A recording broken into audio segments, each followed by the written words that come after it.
Audible Frontiers presents Tiassa, written by Stephen Brust, narrated by Bernard Setaro Clark.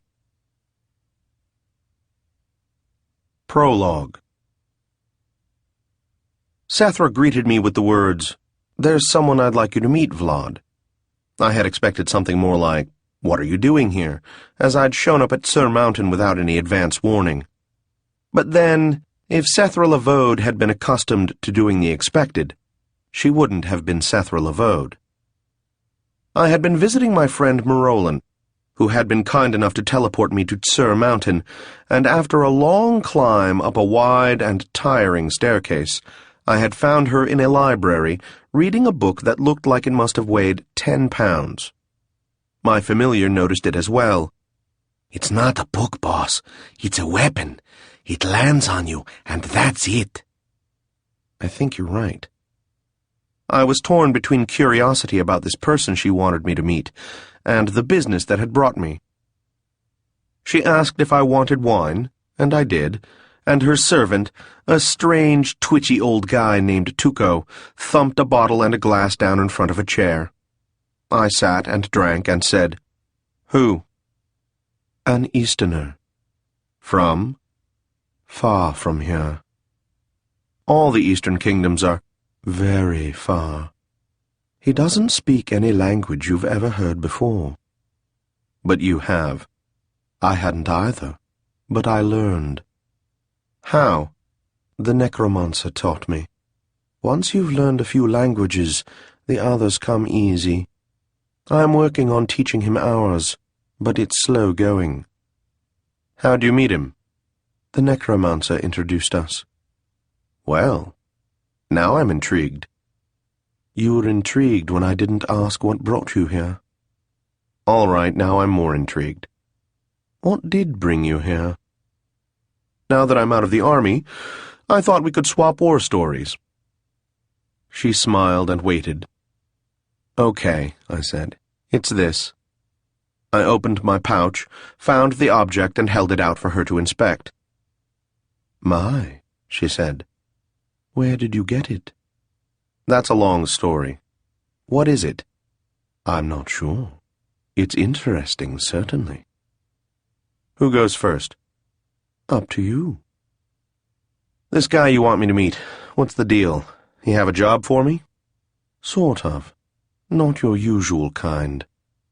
"By my usual kind, I assume you refer to my perfectly legitimate herb shop." "Yes, not that." "What then?" "He wants you to talk." "About what?"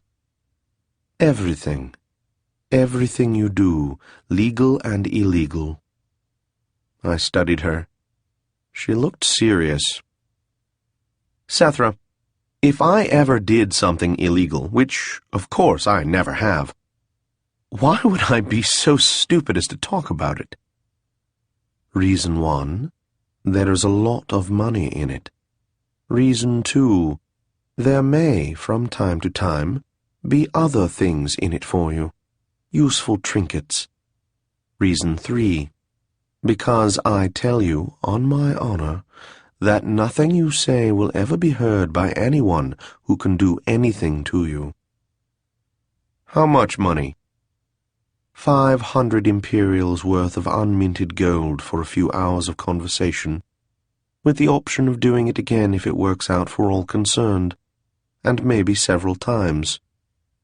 500? Yes. That's a lot. Why me? He wanted me, but I won't. I suggested you instead, because you can give him what he wants." "What does he want?" "To understand what life is like here." "At Sur Mountain?" "In the Empire." "And I can tell him that?" "I believe you can, yes." "No one will hear it?" "On your honor?" "Yes." "Okay, I'll meet him, and I'll think about it." She nodded. "Good." She held her hand out for it, and I gave her the object. She held it up and studied it carefully. It was a really remarkable thing, about the size of my palm, all of silver, except for the eyes, which appeared to be very tiny sapphires.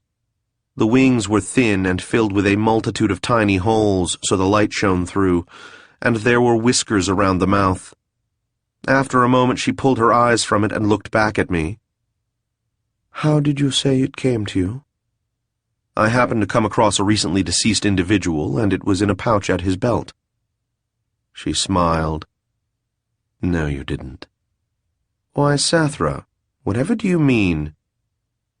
"The idea of you going through the pockets of a random corpse you stumbled over is absurd. You're trying to make me think it was someone you killed. But a Jareg assassin never robs his victim. It's unprofessional." "Now, how would you know that?" "Vlad, I have been around a long, long time. So, tell me the truth. Where did you find the Tiassa?" "Is it important?" "Yes." "Why?" "For reasons full of mystical significance. Now tell." "I'd rather hear about the mystical significance." "I'm sure you would." "All right. You know the old market just above North Pier?" "Very well." "That's where I found it." "Just lying there?" "Not exactly." "Well?" "Now, about that mystical significance." "Vlad, I was kidding about that." "No, you weren't. You had that look you have when you're telling the truth in a way you hope won't be believed." That stopped her. "I'm impressed." "Thank you. Now, what exactly did you mean?" "Tell me exactly how you found it." "It came to me in a dream." "How very tangible it is." "Okay, it was delivered by someone I only knew from a dream." She tilted her head and said, "I think it might be straight answer time, don't you?" I opened my mouth, and she said, "Vlad, you know very well you never win these." That stopped me. "You're right." "I'm listening." I started talking.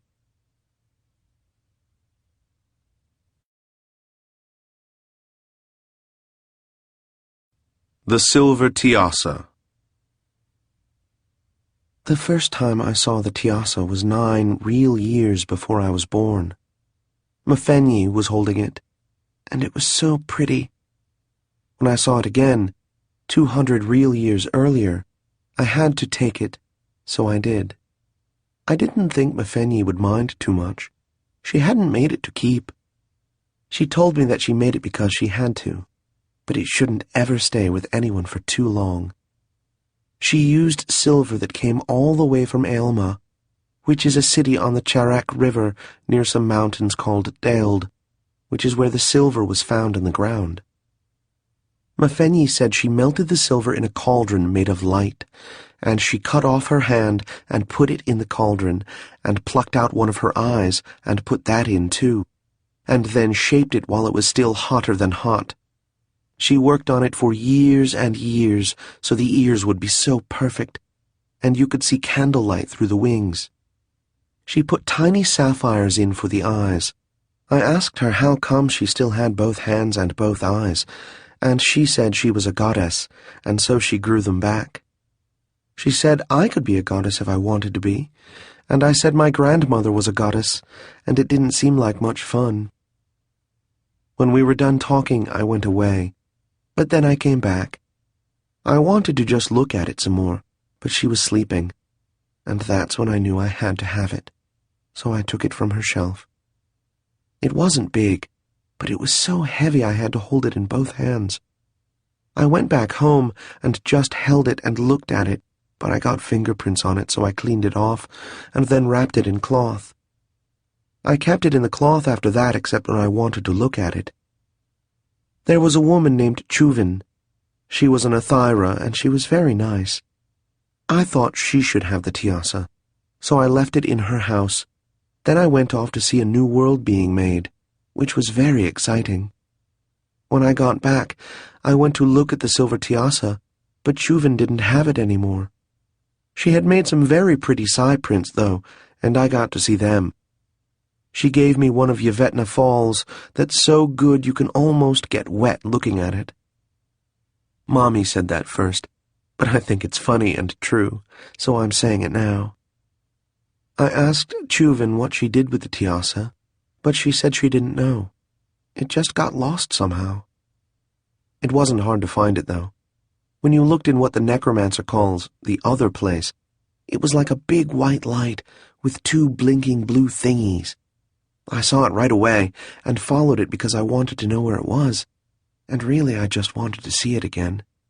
It isn't hard to follow something in the other place, but it's hard to talk about. It's like painting when you don't have paint, or singing when there's no song, or talking when there are no words. I can't explain.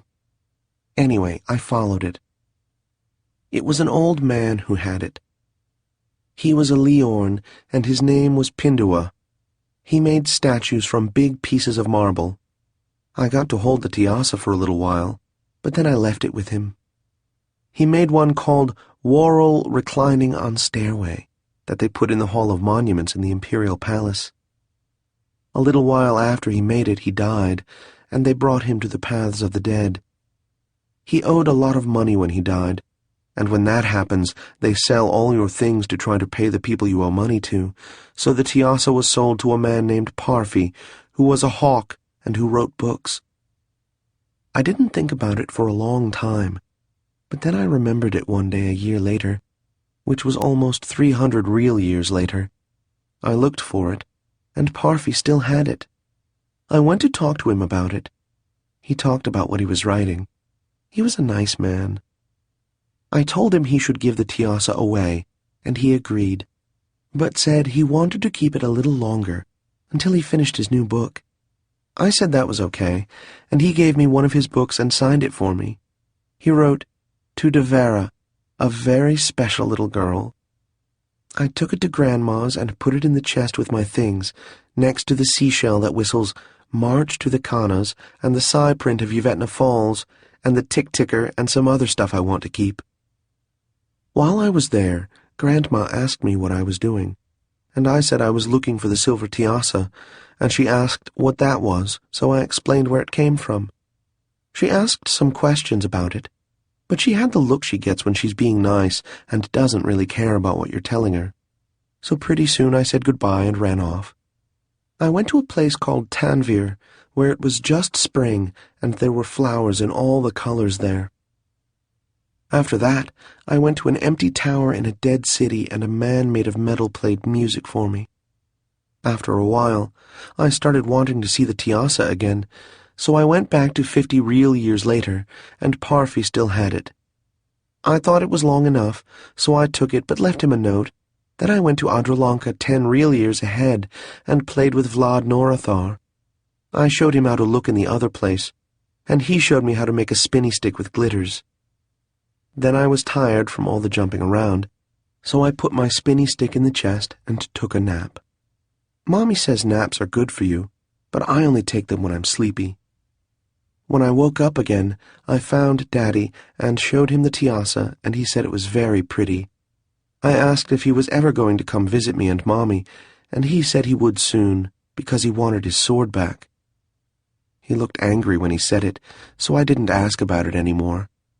While I was there, Mafenyi came up and said I shouldn't have stolen the Tiassa and had to give it back, and Daddy told her not to accuse me of stealing, but I said I had just borrowed it to give to some people who needed it.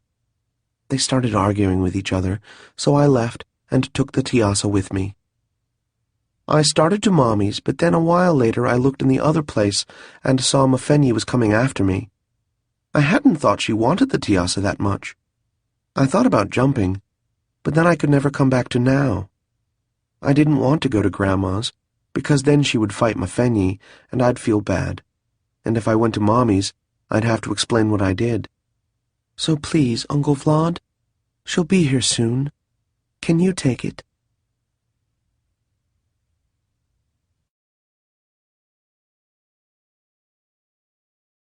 Tag 1. I lie sometimes, just so you know. It goes with the job. Most of what I make comes from running untaxed gambling games of various sorts, owning unlicensed brothels of various qualities, dealing in stolen goods of various types, and offering usurious loans of various amounts. Why, you may ask, do I not pay the taxes, license the brothels, sell legitimate goods, and offer loans at legally acceptable rates? Because of customer demand, that's why. The empire, which we all naturally love and revere, and to which we pledge our undying loyalty, doesn't just tax the runner of the game, but also the customers, and the ones who win prefer not to pay those taxes. The licensing of the brothels requires intrusive observation by imperial representatives, and customers aren't fond of that. The goods I sell are at the rates people want to pay. The loans I dispense are to those the banks laugh out of their offices. If it weren't for the demands of the customers, I'd be legitimate. I'd much prefer it that way. I did say I lie sometimes, didn't I? Anyway, that's where most of what I live on comes from. Most of the rest comes from killing people, which I only do occasionally. And lest you think I'm a terrible person, I assure you that everyone I've ever killed has deserved it, at least according to whoever hired me. And then there is the in-between stuff, which I don't do much of anymore. I've heard a lot of terms for it: LePip work, enforcement, muscle, convincing. One guy I knew used to say, "I'm a musician, you see. I call myself a repercussionist." Yeah, there are all sorts of ways to not say that what you're really doing is either hurting someone or threatening to hurt someone to get him to do what you want. What you want is for him to go along with agreements he made knowing what was liable to happen if he didn't. So I don't generally have a lot of sympathy for the individuals who may become damaged in the process. And they're always Dragarans, whereas I'm human, so they consider themselves inherently superior to me. So I have even less sympathy than I otherwise might. I do not consider them superior. Bigger, stronger, they live longer, and they can do better than us at pretty much everything. I'll concede that. I won't concede superior. Like I said, I don't do LePip work much anymore, but once in a while something will come up that will make me reconsider. On this occasion, it was a fellow named Birna, and one named Trotter, and one named Craigar. The order depends on how you look at it. Let me start with Craigar, who is my executive assistant, or something like that. I need to find him a title. If you ask him, he'll tell you he does all the hard work. Yeah, maybe. On this day, when I came into work and was having my first cup of clava, I have it in a cup because glass burns my fingers, okay? I had a number of things I wanted to talk to him about. I'd recently been through some experiences. I'd fought a losing war against a Jareg who was tougher than me, but I ended up winning in spite of it. I'd been killed, I'd been resurrected, and I'd learned many fascinating things about the internal workings of this great empire that we love and happily serve. So, of course, I was waiting to talk to Craigar about the girl I'd met in the middle of all of it. He never gave me the chance. He started talking before I even realized he was in the room. No, I wasn't distracted. He just does that. You know a guy named Trotter? Sure, I said, pretending I hadn't been startled to suddenly notice him in the chair in front of my desk. Muscle. Dependable. We've used him a couple of times. Yup. Craigar leaned back, stretching his legs out as if he had not a care in the world, and nothing he was about to say mattered. This was a sure sign he was going to give me news that was unfortunate, upsetting, or both, so I prepared myself. What is it? We hired him yesterday to have a talk with the amazing, elusive Birna. Birna was a young Jagala who was into me for a lot of money and had missed several appointments to discuss his situation. I had told Craigar to find someone dependable to convince him to, if not pay his debts, at least be more reliable in meeting to talk about them. Reliability is one of the great virtues, I've always believed, and I like to encourage it in others when I can. Well, and? He's not dead, said Craigar. I frowned. Trotter got out of hand?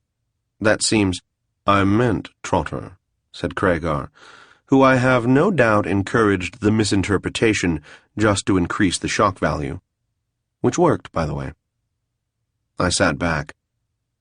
Okay, talk. I don't know a lot. He came stumbling through the streets bleeding from 4 or 5 places and passed out from loss of blood. He is with a physiker now. How does it look? He'll probably live. So we don't know Birna did it. He was on his way there. Birna isn't a fighter. He can hire one. What good would that do unless he hired him long-term? Maybe he did that. If he could afford to hire a fighter long-term, he could pay me, so he wouldn't need to hire one. My familiar remarked into my mind, Be sure to explain that to him. I ignored him. Craigar spread his hands and said, You know what I know. Find out more, I said. He nodded and left without making any more wisecracks. Good. I didn't need him to make any wisecracks. That's why I have a familiar. Oh, right. You haven't actually met my familiar. Pardon my rudeness. His name is Loyosh, and he's a Zhureg. If you don't know what a Zhureg is, you're probably better off. But I can at least explain that it is a poisonous reptile with 2 wings, 2 eyes, 2 legs, and 1 form of wit. Irritating. I guess he's a lot like me, except I don't have wings, and I'm not a reptile. Well, maybe metaphorically. At this moment, he was sitting on my right shoulder, waiting for me to say something so he could make sarcastic comments about it. Of course, I obliged him.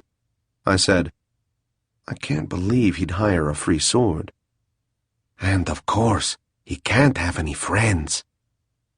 Who are good enough to paint the wall with Trotter? I love it when you start theorizing before you know anything, boss. It fills me with admiration. I told him some things about him I admired, and he did that head-bobbing thing with his long, snaky neck that means he's laughing, usually at me. Of course, the alternative to bantering with my familiar was sitting there and worrying, since I had no intention of charging into anything without knowing what was going on.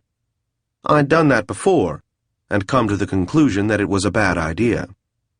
So I sat there and waited, and exchanged more comments with Loyosh. You don't need the details. I didn't, in fact, have to wait all that long. I have a secretary and bodyguard named Melistov. He poked his head in about an hour after Craigar left and said, Message for you, boss. From? Don't know. Messenger service, paper message.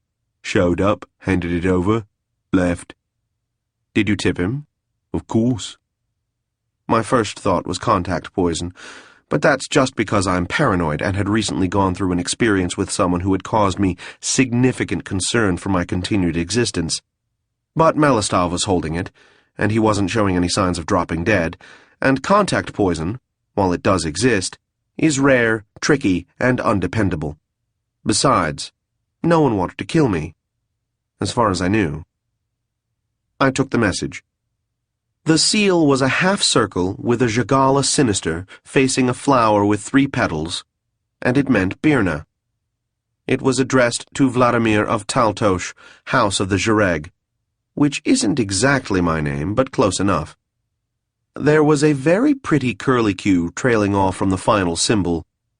It is always a pleasure to see good calligraphy. I broke the seal. My lord the baronet, it read, I am anxious to meet with you to resolve the financial matters that lie between us. I have bespoken a private room on the main floor at the Black Dove Inn, where I can be found between noon and dusk every day. I await your convenience. I remain, my lord, your servant, Baron Birna of Landrock Valley. Well, wasn't that just the honey in the clava? Gee, boss, You should head right over. It couldn't possibly be, a trap or anything. Heh, I said. Malistov was still standing in my doorway, waiting to see if there was an answer. I said, "See if you can find Shone and Styx and have them hang around here until I need them." "Will do," he said. He left me alone. Loyos didn't have anything more to say, and neither did I. I took out a dagger and started flipping it. I thought about Cauty, the girl I'd just gotten engaged to, then realized that wouldn't help the problem. Then realized that until I knew something, it wouldn't do any harm either, so I continued. Time passed pleasantly. Eventually, some of the more mundane aspects of my job intervened, so I spent the interim saying yes, yes, no, and get me more details, until Kragar said, "I've found out a few things, Vlad." I jumped, scowled, relaxed, and said, "Let's hear it then." "He didn't know where the guy came from, but yeah, Birna has a protector." I cursed under my breath and listened. Trotter found Birna at one of his usual hangouts, went after him with a lepip, and the next thing he knew he was full of holes. He didn't get a good description of the guy, except that he wore blue. I sighed. "All right." "I imagine," he said, "you'll need me to go find out things I have no way of finding out, right?" "Nah," I said. "I'll just go meet the guy." Kragar nodded. "Smart move. I'll send flowers." "I thought that was the Eastern custom." "Oh, right. It is. Good. I'll be counting on it." "Vlad, I know what I'm doing, Kragar." Sure about that, boss? "Shut up."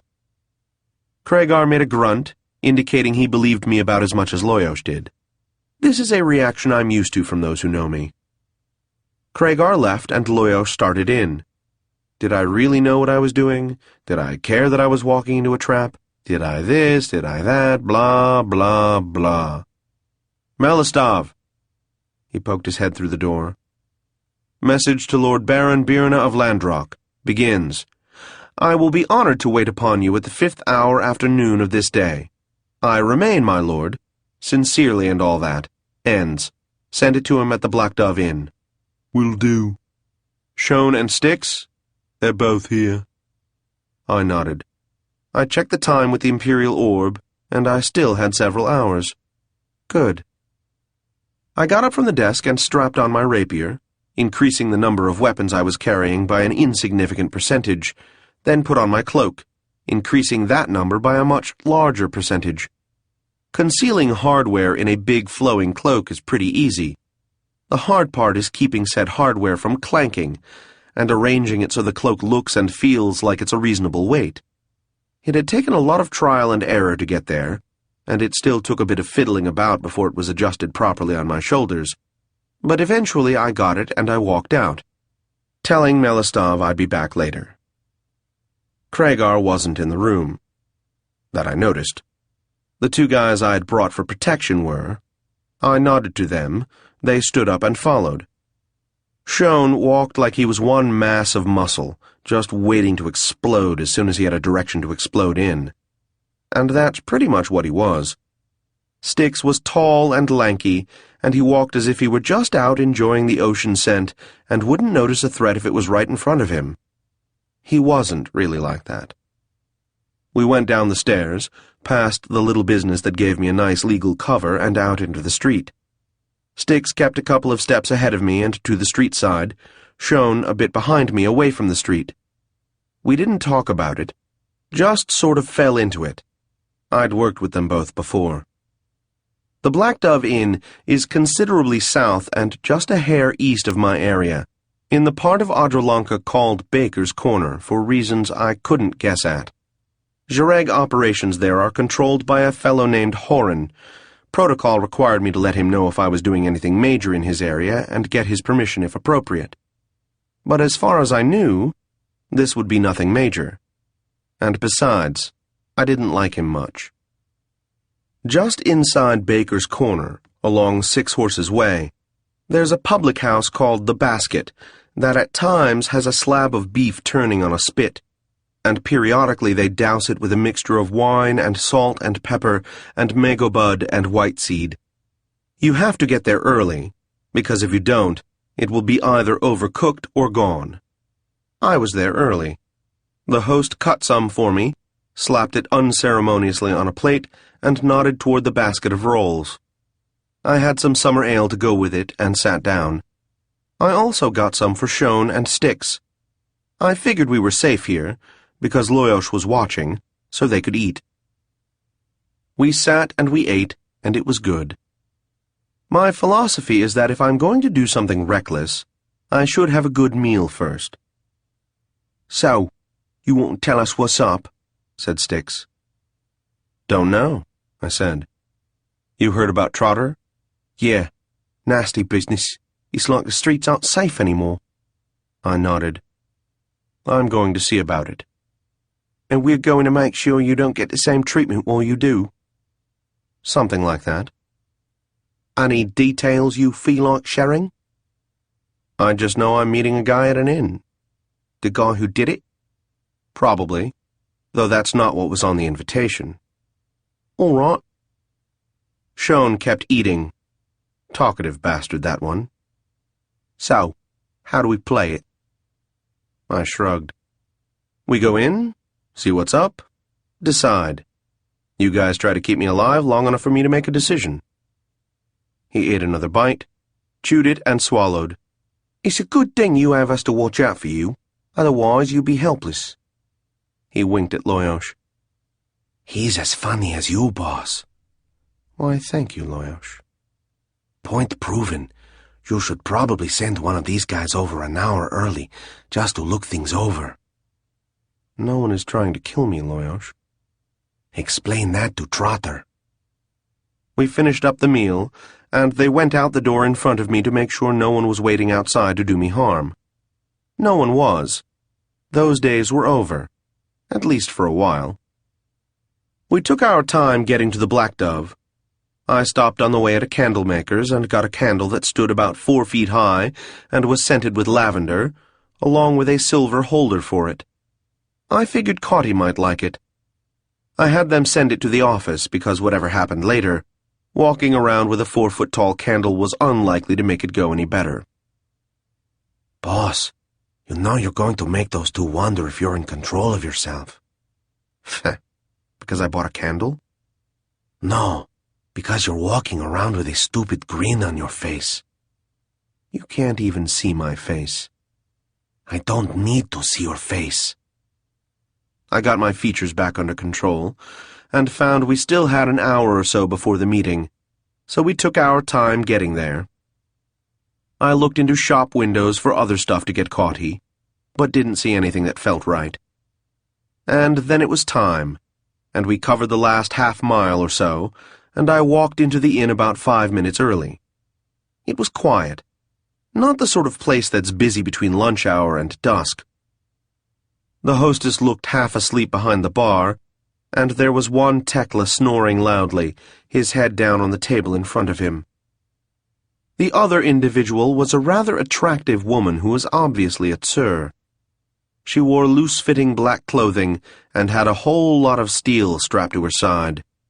She was in the back corner, her head against the wall, apparently dozing, but probably watching us through her lashes. I caught Styx's eye, and he caught mine. Enough said.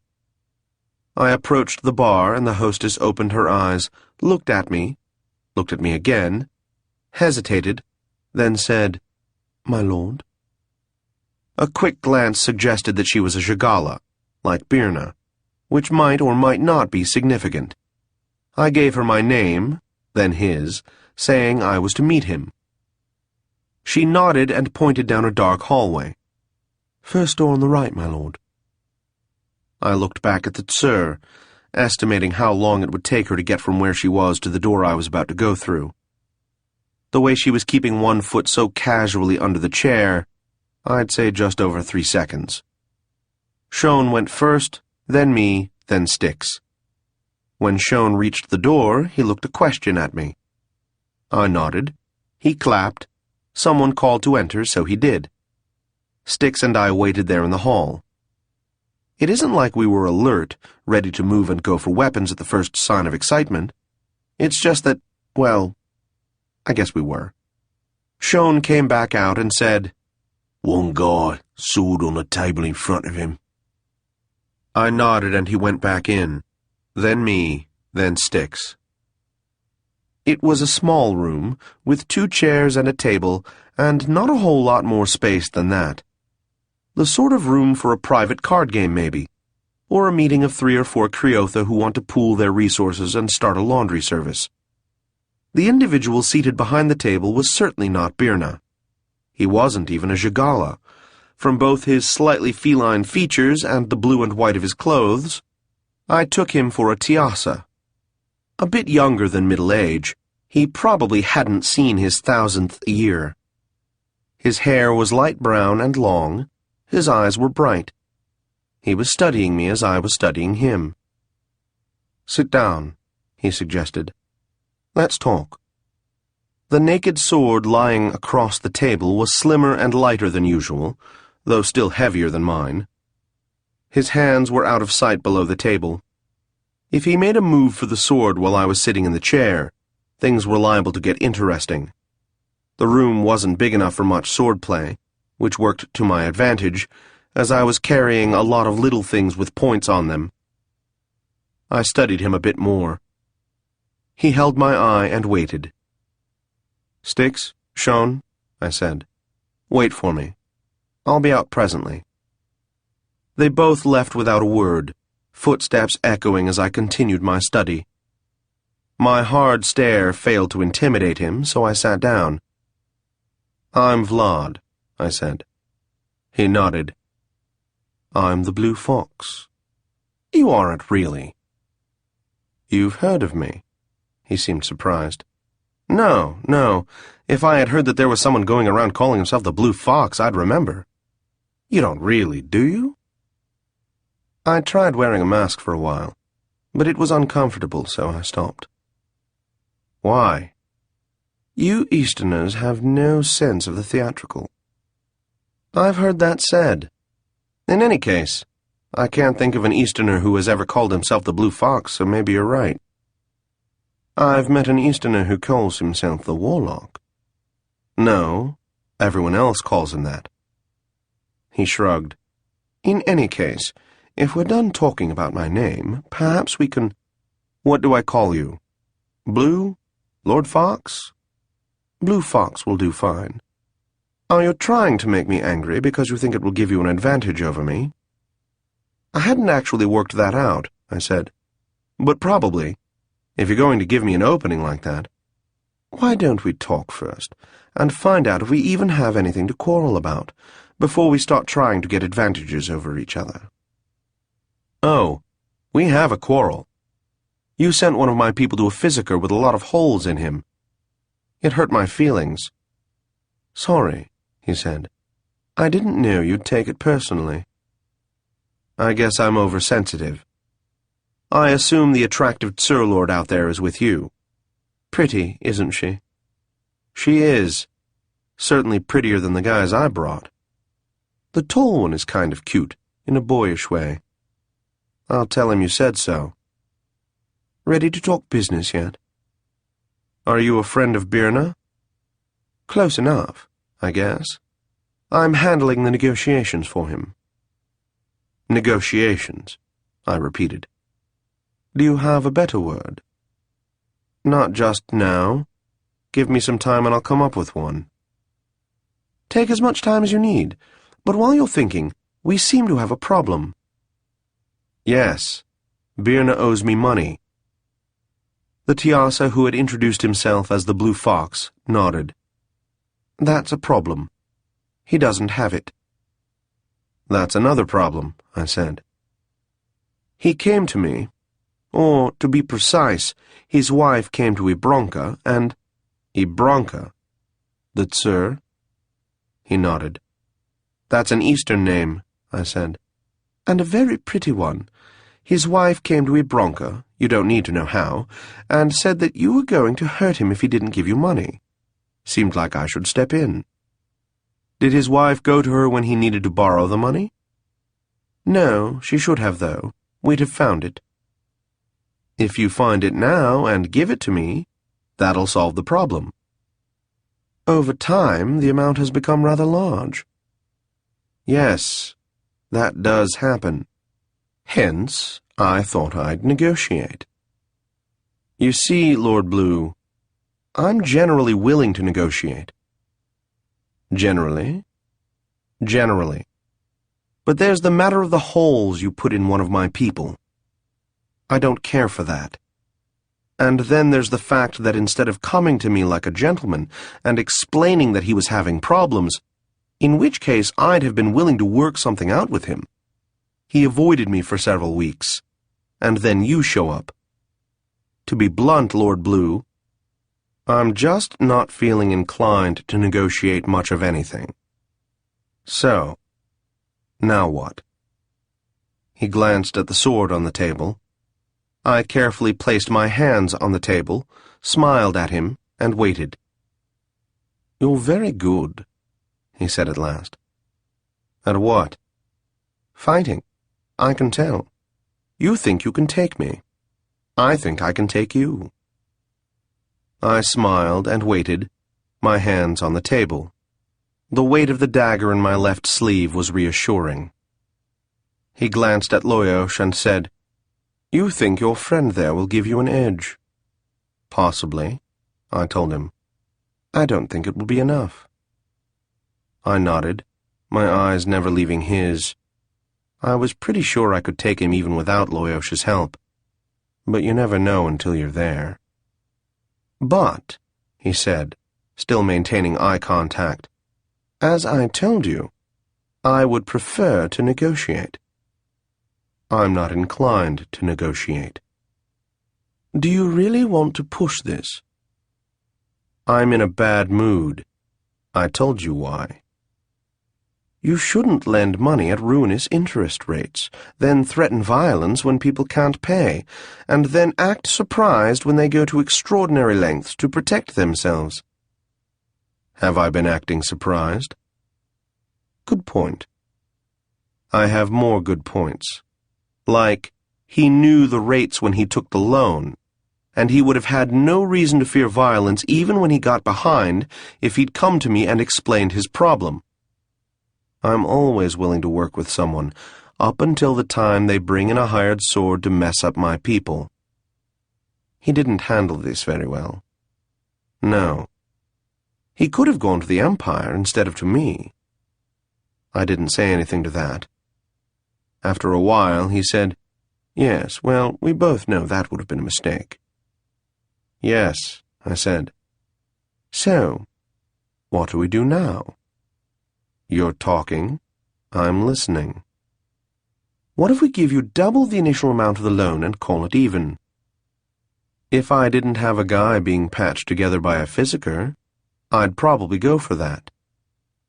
And I pay for the physiker. I mulled it over. Evidently he was serious about wanting to avoid violence. Well, the fact is, I'd like to avoid violence as well. I'm here to make money, not mayhem. But it annoyed me to have a punk like Birna pull something like this. It annoyed me a lot. Boss. Yeah? It's business. Yeah. I said, All right, I accept the deal. But the money comes through you. I don't want to see Birna. I don't trust myself. He nodded. I'll have the money sent to you, and if you give me the name of the physiker, I'll take care of that, too. I felt obscurely disappointed, but agreed. Good then, he said. One more thing. What's that? You hungry? Interesting indeed. What might this be about? Probably nothing it would be smart to get involved in. Just ate, I told him. All right. But then, we Easterners are curious beasts. I could stand a drink, though. On me. I stood up and preceded him out the door. He wasn't a Jareg, so he might not have appreciated the courtesy. Boss, what's this about? No idea. Maybe he wants to show how friendly he can be to Easterners. You think? Probably not. But I suspect if we take him up on the drink, we'll find out. We went back into the room, and I could feel the Sir Lord Ibranca looking us over carefully. Then she stood up and walked toward Lord Fox. Styx, who'd been leaning against the bar, walked over to greet me, just coincidentally putting himself between me and Ibranca. Foxy said, "Lord Taltos, this is Ibranca. Ibranca, Lord Taltos." I bowed without undue exaggeration and said, "This is Stadall, and this is Shone. Let's find a table." We did, except for Shone and Styx, who each took a table flanking ours. The guy with the funny name ordered us 2 bottles of Cavan. Apparently he was settling in for a while. His hand was under the table. So was Ibranca's. If we were going to be romantic, I wanted Cauty there. If we were going to be violent, I wanted Cauty there for that. I should have thought to invite her, damn it. They brought the wine, already opened, and Blue poured it for us. We drank some. It was pretty decent, though I'd have served it slightly chilled. I sat back and studied him some more and waited. Loyosh shifted a little on my shoulder. He was waiting too. "So," said the Blue Fox, "I'm glad we were able to settle things peacefully." "Uh-huh." He hesitated, then said, "There's a reason, of course." "I'm sure there is. Want to tell me about it?" He nodded, hesitated, then said, "I could use your help." "I wondered about that," I said. "The trouble is, you aren't Sethra Lavode."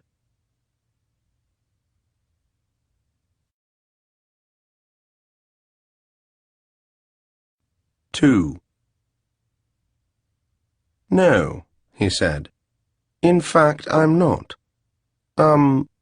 Would you mind explaining that remark?" She got away with that once, messing up one of my people as a means of hiring me. "I don't think—" "Oh," he said. "No, that isn't what happened. I agreed to help Birna, like I said. Then I learned something about you, and it occurred to me that if we didn't slaughter one another, we might be able to work together to our mutual advantage." "Do you believe him, Loyosh?" I think so. Maybe. I drank some wine to give myself time to think, and swallowed wrong and coughed noisily, which gave me lots of time to think, but no ability to do so. Embarrassing, too. They pretended not to notice.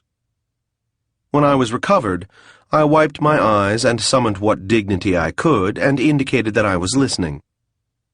"You don't know a lot about me," he said. "No, but more than you think I do," I thought. "And I'll be learning more quickly." But I only nodded. "I've been doing what I do for, well, since the end of the interregnum." I nodded, waiting. I had no intention of giving him the satisfaction. But then he waited, and then he raised an eyebrow. So I sighed inwardly and said, "All right, what is it you do?" "I rob people." "You rob people?" "Yes. I hold my sword at their throats and require them to give me their money. They oblige, and I send them on their way." "Is that honest?" "No one's ever asked me before. I'll think about it and get back to you." "Thanks.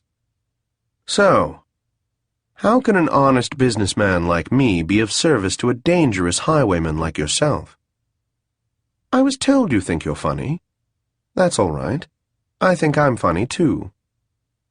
"What else were you told?" "That you have ways of learning things no one can understand, that you practice the Eastern sorcery, witchcraft." "We call it witchcraft." "Right. And you also dabble in the more traditional sorcery. And that you've gotten lucky often enough that it probably isn't luck." I tried to think of who he might have spoken with who would have given him that sort of report, but it was a pointless exercise, so I stopped. "All right," I said. "What can someone with my skills do for someone in your profession?" "You also have influence, and you know a lot of people." I didn't say yes or no or nod or shake my head. In fact, I had no idea what he was talking about. But if he was operating under some sort of illusion about me, it might work to my advantage. He glanced at Ibranka, who was leaning back and studying me while, I'm sure, holding his hand under the table. They were probably also talking psychically. He said, "Things have been getting more difficult over the years." "In what way?" That seemed neutral enough. "More and more use of sorcery to maintain the safety of the roads and to learn the identity of those of us who violate it. People with large sums or valuable jewels teleport instead of traveling by road. Or, if they have to travel, they teleport most of the money, so all we can take is what they have to travel with." "Sorcery," I said. "Bad stuff." About which I knew fairly little. He was right earlier when he said I dabbled. Inconvenient, in any case. And it's getting worse. Now it's becoming difficult to find clients safely. I laughed. "Clients," I said. "I like that. I like that a lot." He permitted himself a smirk. "Yeah, me too." "I'm missing the part where I can be helpful." "I usually operate in an area to the east of here." "Ah, I start to see. No, not that far east." "Oh, all right." My anger receded quickly, because it hadn't had time to work itself up, but I still missed half of his next statement. "Sorry, say that again?" "I said they're starting to tag the money." "Tag?" "That's what they call it. Sorcerously mark it." "So it can be identified as stolen?" "Yes." That doesn't seem fair." "That's how I feel about it." "How are they—" "They've set up places where you can have your money tagged, so if it's stolen, a sorcerer can identify it.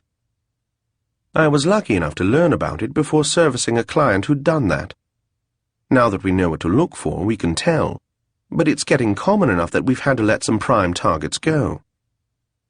"You have my sympathy," I said. "What happens when the proper owner tries to spend it?" "The tagging is tied to him, so he just rubs it off." "What if he forgets?" "A merchant gets in trouble, I suppose." "And it's cheap to put on?" "Very. They do it by volume, so with gold it costs next to nothing." "Sounds unfortunate." "Right. So, why am I coming to you?" "I was just getting to that question."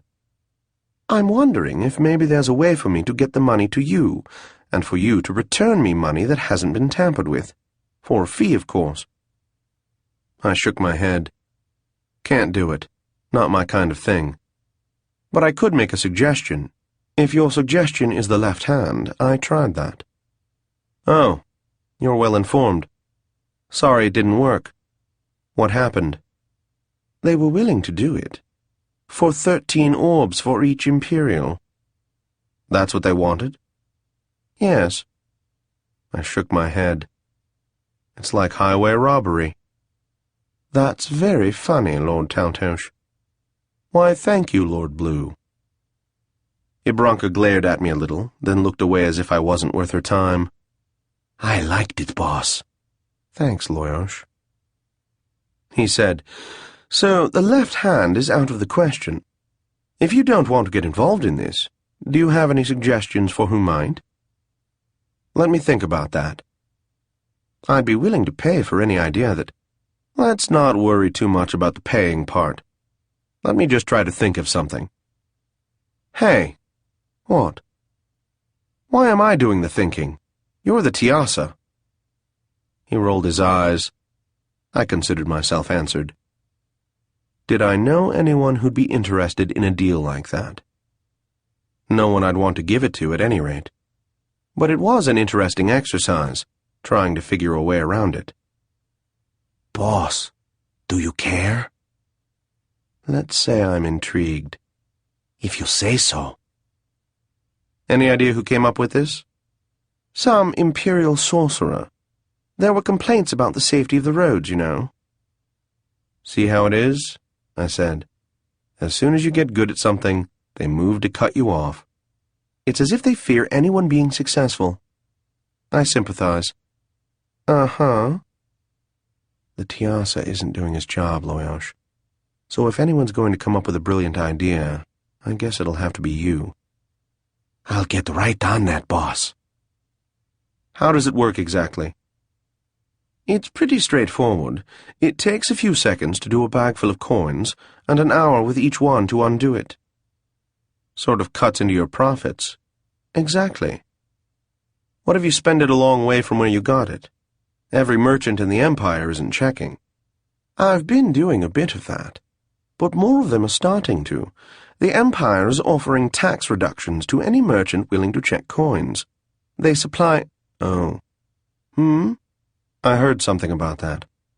Some device, and they'd give me a reduction on my taxes if I... You're a merchant? I looked innocent. I am part owner of a perfectly respectable psychedelic herb shop, thank you very much. Oh, I see. I thought it was some sort of listening device they were trying to install. It might be that, too, he said. You don't trust the Empire much, do you? As much as you do. Less, because I probably know it better. All right. So it won't work much longer to just use the coins elsewhere. What do they do if you spend it somewhere that doesn't have the means of detecting it? What? I don't understand. What if you went to, say, my shop, and bought an ounce of dream grass? I wouldn't know the coin was tagged, so then I'd spend the coin somewhere and... Oh, I see. They treat it just like they do a coiner. Ask you where you'd gotten the coin and try to work back from there. I was approached by the Empire about 6 weeks ago. How long has this been going on? About that long, more or less. I nodded. A new program. They're always thinking, those Imperial law enforcement types. They never let up. It's an honor to run rings around them. That's been my feeling, yes. So it sounds like the only choice is to reduce the cost of removing the... What were they called? Tags. Right. Reduce the cost of removing the tags. That's better than my idea. What was your idea? I was going to write the Empire a letter saying, please stop. Heh, I said. Then, whoa, you are a Tiassa. Meaning? I hadn't thought of that. Somehow, I doubt they'd be impressed by the letter. I don't think a letter is the best way, but the idea is sound. What idea? Convincing the Empire to stop tagging the coins. Are you serious? Why not? From the look on his face, he thought I was jesting. From the look on mine, I think he eventually decided I wasn't. His eyes narrowed and he looked even more cat-like, but I declined to scratch him behind the ears. He said, How would you do that? I've no idea. Oh, thought you might have something. I think I might. What? The idea you just gave me. Convince the Empire to stop tagging the coins. Which you have no idea how to do, and therefore no reason to believe it can be done. You've stated our position exactly, I said. I'm proud of you. Ibranka stirred and said to Bluey, Mind if I eviscerate him? Just one, he said. And an Easterner? I'm not thinking of a fight. More of pest control. I'd rather you didn't just yet, love. All right. She turned back and smiled sweetly at me. I decided I liked her. It must be hard on you, I told her. Most of the time when dealing with clients, you have the advantage. Has to be hard for Sir to take. She pretended I hadn't spoken. I spent a few minutes thinking over the problem, and when Loyosh asked again why I was bothering, I pretended he hadn't spoken. I can do that stuff, too.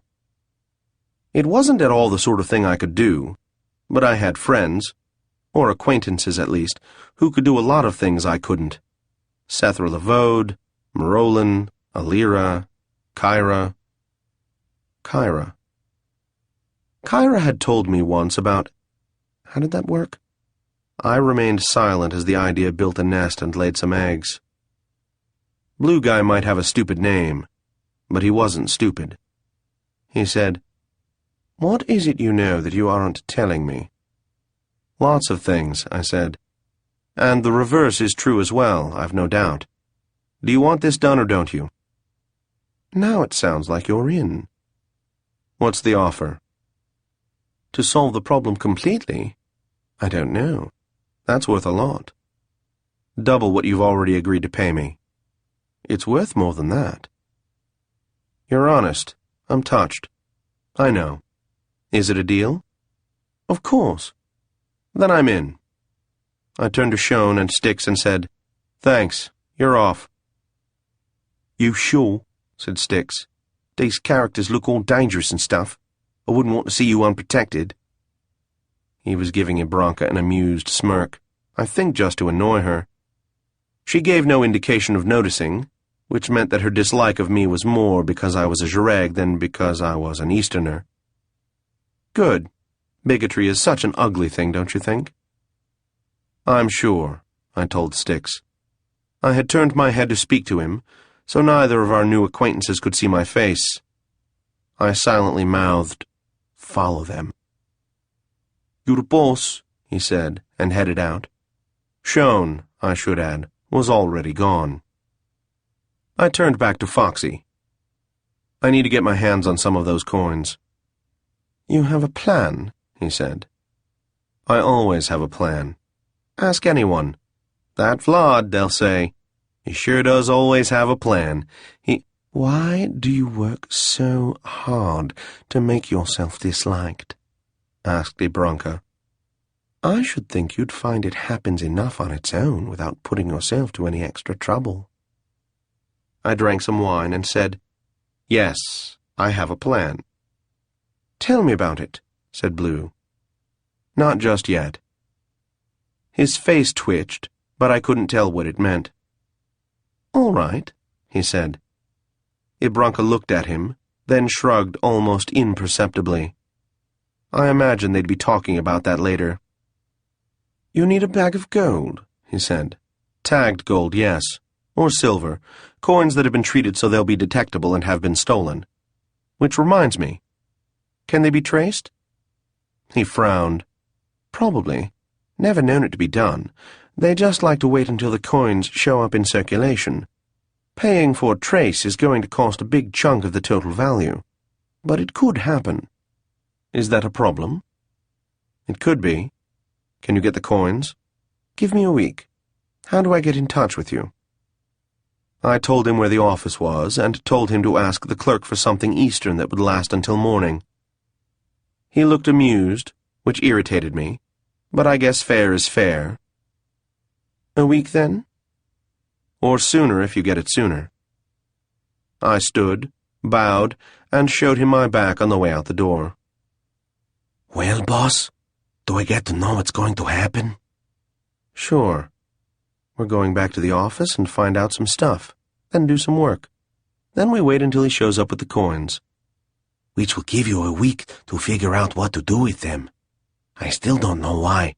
"I know what I'm going to do with them, Loyosh." "Oh? What are you going to do with them?" "Get arrested," I said, which shut him up. It was also sort of true, but that was of secondary importance. First importance, after shutting up Loyosh, was to find out what was going on. If I came up with a clever plan that didn't solve the problem, I'd feel silly. I sort of thought I should figure out what the problem was.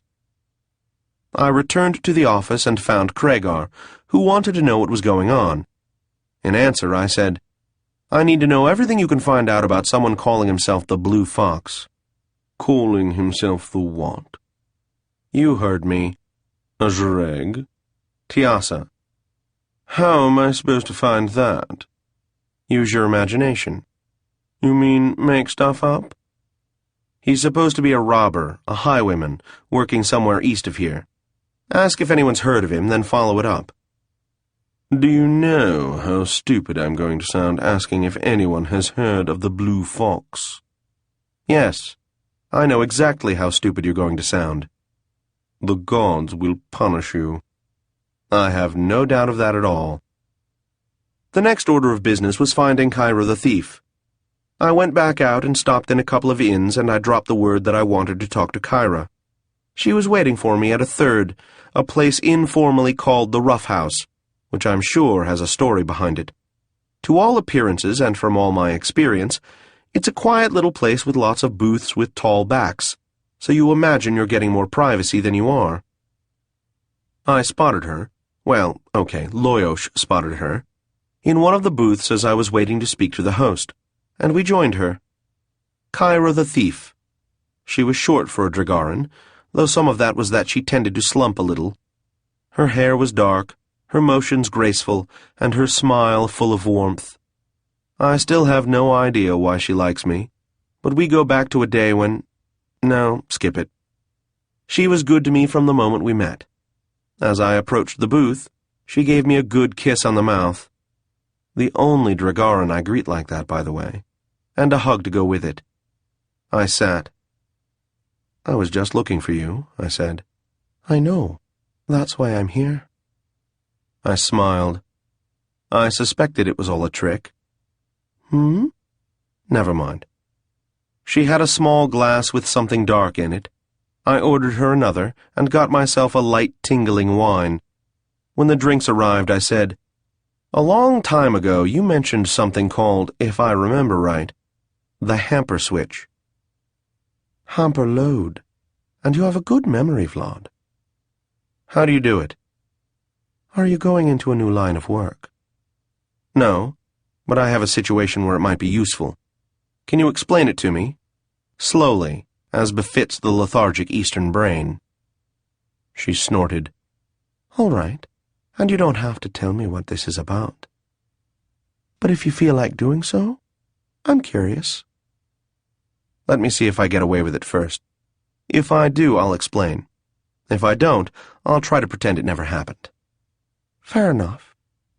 She brought her drink to her lips, swallowed, carefully set the glass down.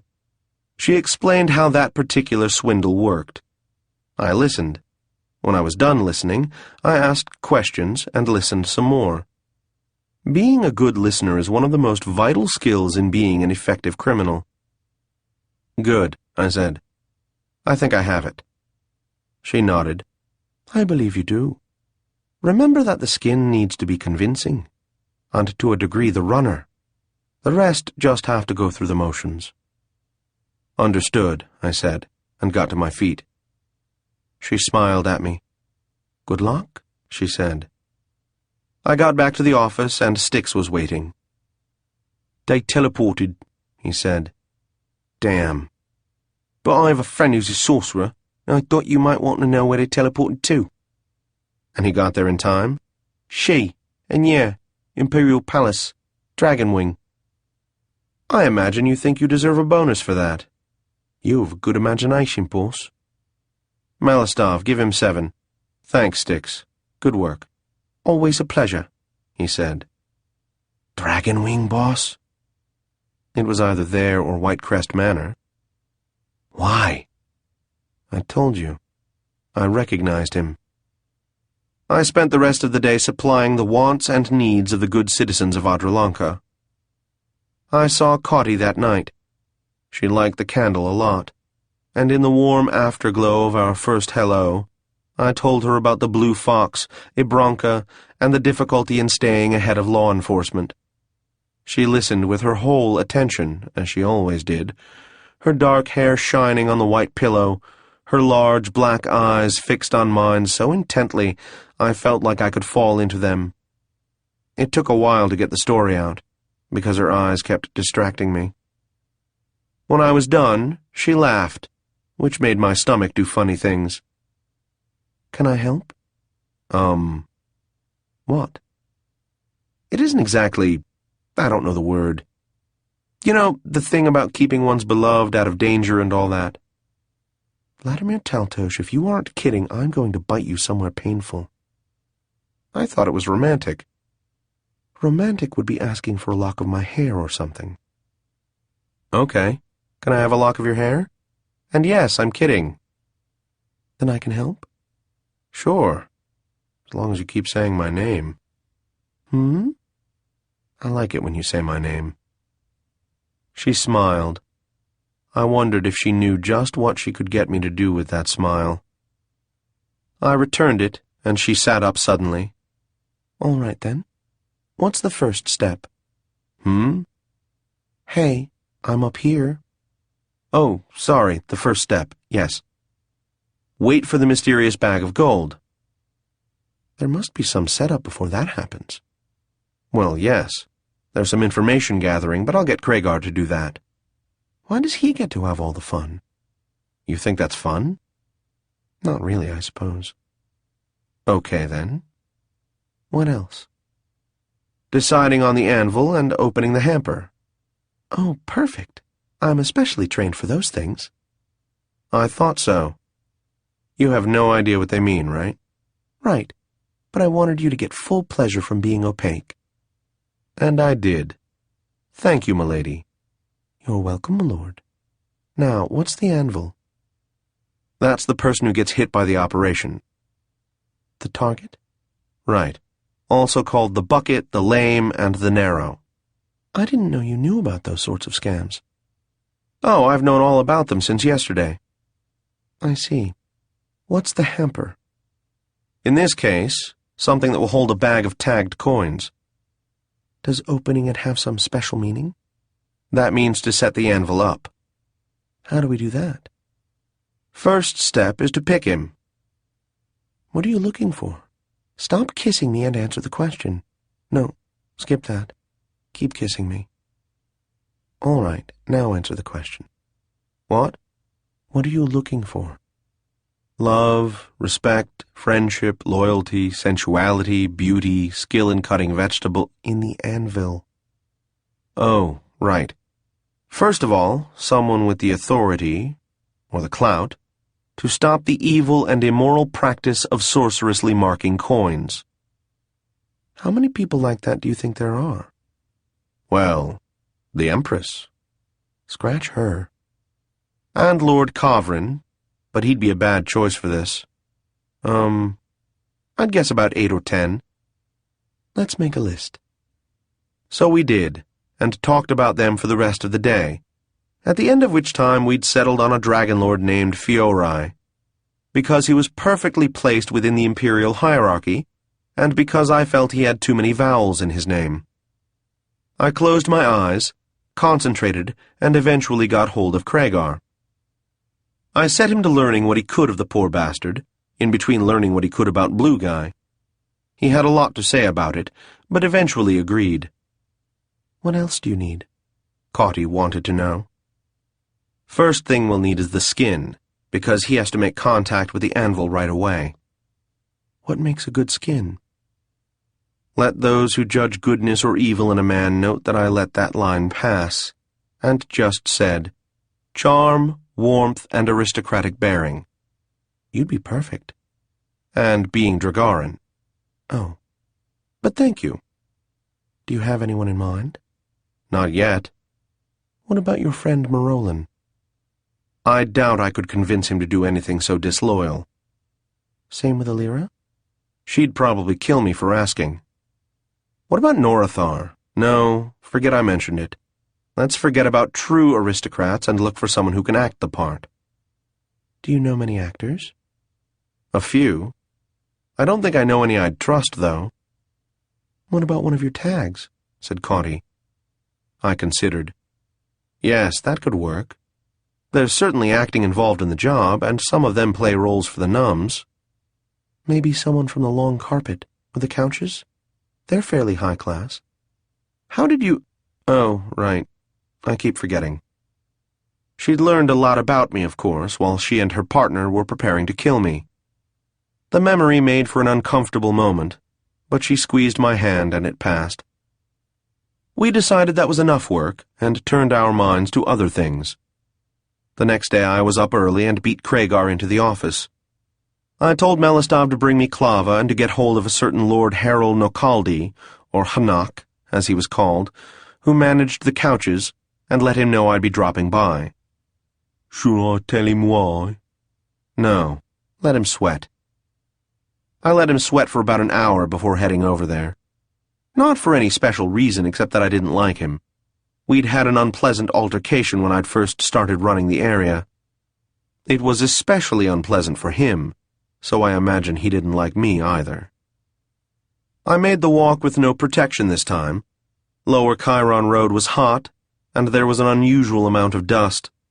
A bird yelled at me as I approached the place, the kind that goes, "Quaaka! Quaaka!" I don't know what kind that is, but Loyosh says they taste good.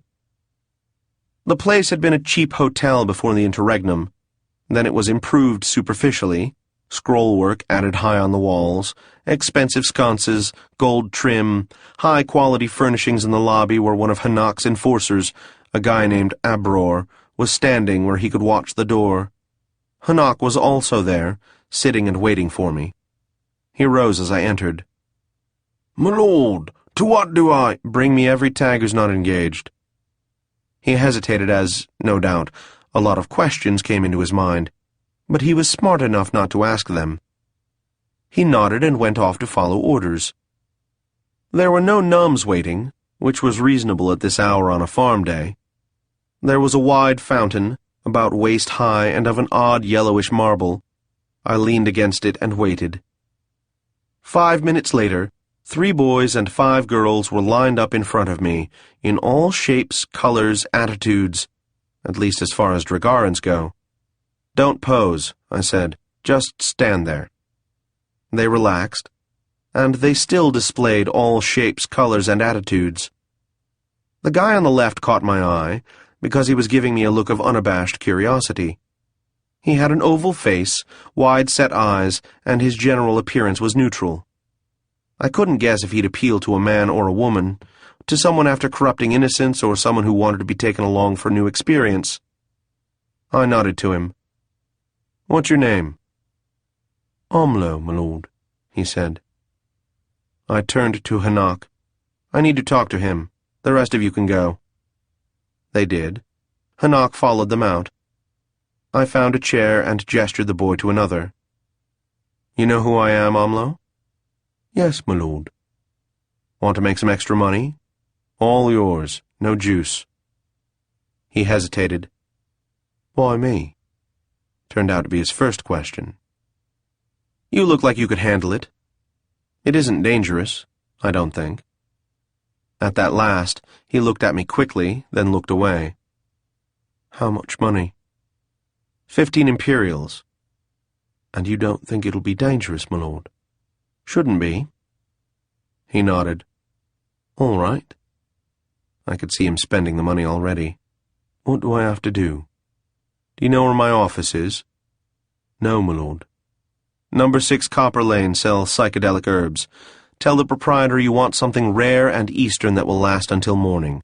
He'll guide you in to see me." "I'll be there, my lord." "Good, that's all. Now go make me some money." "Yes, my lord." I left him there and returned to the office. Loyosh, who by now had figured out what I was doing, said, "Boss, even if this works, I don't think the Empire will appreciate the joke." "Everyone thinks that, Loyosh. But consider how long the Empire has been around. Do you know anyone who could survive that long without a sense of humor?" "I still have no idea why you're bothering." "Because I recognized him." "Blue fellow?" "That isn't his real name, you know." "I'm shocked, boss. Where do you know him from?" "Family resemblance. To someone I'd like to have owe me a favor. If I'm wrong, Kragar will let me know." "Whatever you say, boss." "Malistov." He poked his head in. "Yeah?" "Find me a map of the city." He appeared with the map and stood next to me while I studied it. "Looking for something particular?" "Just trying to remind myself of some of my favorite places." "To eat?" "To not get killed." "Odd," he said, "that I've never gone to the trouble to make a list of those." I found what I was looking for and gave him the map back, then put the whole thing out of my head. I took care of business until close to noon, when I sent Melistav out to Hanlo's to bring back a defowl roasted in wine and stuffed with tart apples, thyme, and garlic. It arrived about the time Omlo did, and I invited everyone in the office to dig in. Craigar almost snatched the gizzard before I could stop him, but I'd been watching for it. My operation, my gizzard. What else would I have gone to the trouble of acquiring the business for? When we were done and Loyos was picking over the bones, I went into the office with Omlo and said, "It's time to practice." He took a chair. I'm ready, my lord. What first? "Sit," I told him. My lord, I'm sitting. Sit like someone who's, cocky, sure of himself, knows he can get what he wants. More arrogant. Yeah, like that. He smiled. Part of the trade, my lord. Good. Now stand up and walk to the door. No, not sexy. Confident. Try again. Better. More like you're going somewhere. Not in a hurry, but good. That wasn't too much? No, perfect. Meanwhile, start walking, talking, and looking as aristocratic as you can. I shall, my lord. Got a minute, Vlad? Craigar's head looked weirdly disembodied around the edge of the door. I have something for you to look at. I excused myself and followed him into his office, where he presented me with a 3-page report on the Blue Fox. History, origin, family, and activity. I took a few minutes to read it. Good work. How did you find all this? I'm just that good. You are. I asked a guy who asked a guy, and I got his family. And it turns out the Blue Fox is real. Or was, anyway. It's all there. You got a bonus coming. I am bathed in a warm glow. I'll see you when you've dried off. I went back to work with Omlo. We put in another couple of hours and then called it a day. I told him to return the following day and we'd start work on the hard part, the load, and then stay with it until we were ready to start the action. He understood. He seemed excited about the whole thing. I liked his attitude. I hoped he wouldn't end up with holes in him. That night, Cauty and I ate at the Blue Flame and talked about the wedding. "I don't have anyone to make a headdress," said Cauty. "Noishpa will find someone," I said, referring to my grandfather. "You think so?" "I know so." She smiled. "All right. Who will stand for you?" "I'll ask Marolin. He probably knows some of the customs." "How is he with rhymes?" "I don't know. I'll write them for him if I have to." She smiled. "Will I get to hear them?" "Of course not. It's bad luck." "After the wedding?" "All right. What rhymes with Alira?" "Now you know I can't help." Yeah. Shall we find a priest of Vera?" "I'd like that. But then we need a procession. If we do the civil service at the house and then go to a temple in South Adralanka, that would be a long walk for everyone." "So we'll bring the Jareg clerk to us. Then we can make the procession as long as we want." "Good point," she said. "Or bring the priest to us. Or both." "Or both." She leaned her head on my shoulder and my heart flip-flopped. She said, "Oh, thinking about weddings, marriage, and all of that. A small, unimportant question just came to mind. What do you think of children?" I said. "Children." I hadn't thought about it. I mean, other than Loyos. You are so going to pay for that. I felt her laughing. I said, "Seriously, I don't know. It had never crossed my mind. I need to think about it." She nodded and suggested that, just in case, we should work on the process. She paid the shot, and we went back to my flat to put this plan into action. I worked with Omlo again the next day, and saw Cauty again in the evening. We didn't talk about children again, but we did get serious about the wedding. I've put less planning into killing people. When Omlo arrived, I had him run through the entire business, including the load. Good, I told him when he'd finished. But it could stand to be a little smoother. Yes, my lord. Try it again. I was still working with him a couple of hours later when Melistov poked his head in and told me someone calling himself the Blue Fox would like to see me, and he had a Sir Lord with him. The expression on Melistov's face as he pronounced the name of my visitor was a precious thing that I will treasure forever. I allowed as to how they could come into my office and asked him to have Craigar join us. I rose and sketched a bow. Blue Fox, Ibranka, this is Amlo, who will be the skin. Amlo looked at me, I think to ask whether he should be in character for these two.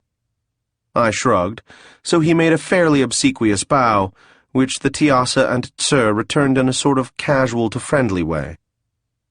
"Your money," said the fox, depositing a purse on my desk. "This isn't tagged, it's what I agreed to pay you. The extra should be sufficient to cover the physica." I nodded and put the purse into my lower right-hand drawer. Then I said, "Feel free to find chairs. I've got things mostly put together. Amlo here is part of it." As they were finding chairs, Amlo said, "If I may ask, my lord." "Yes?" "What are their positions in this?" "He's the runner, she's the dogman, and I'm the turner, which completes the crew." I smiled. Now we're ready to get to work.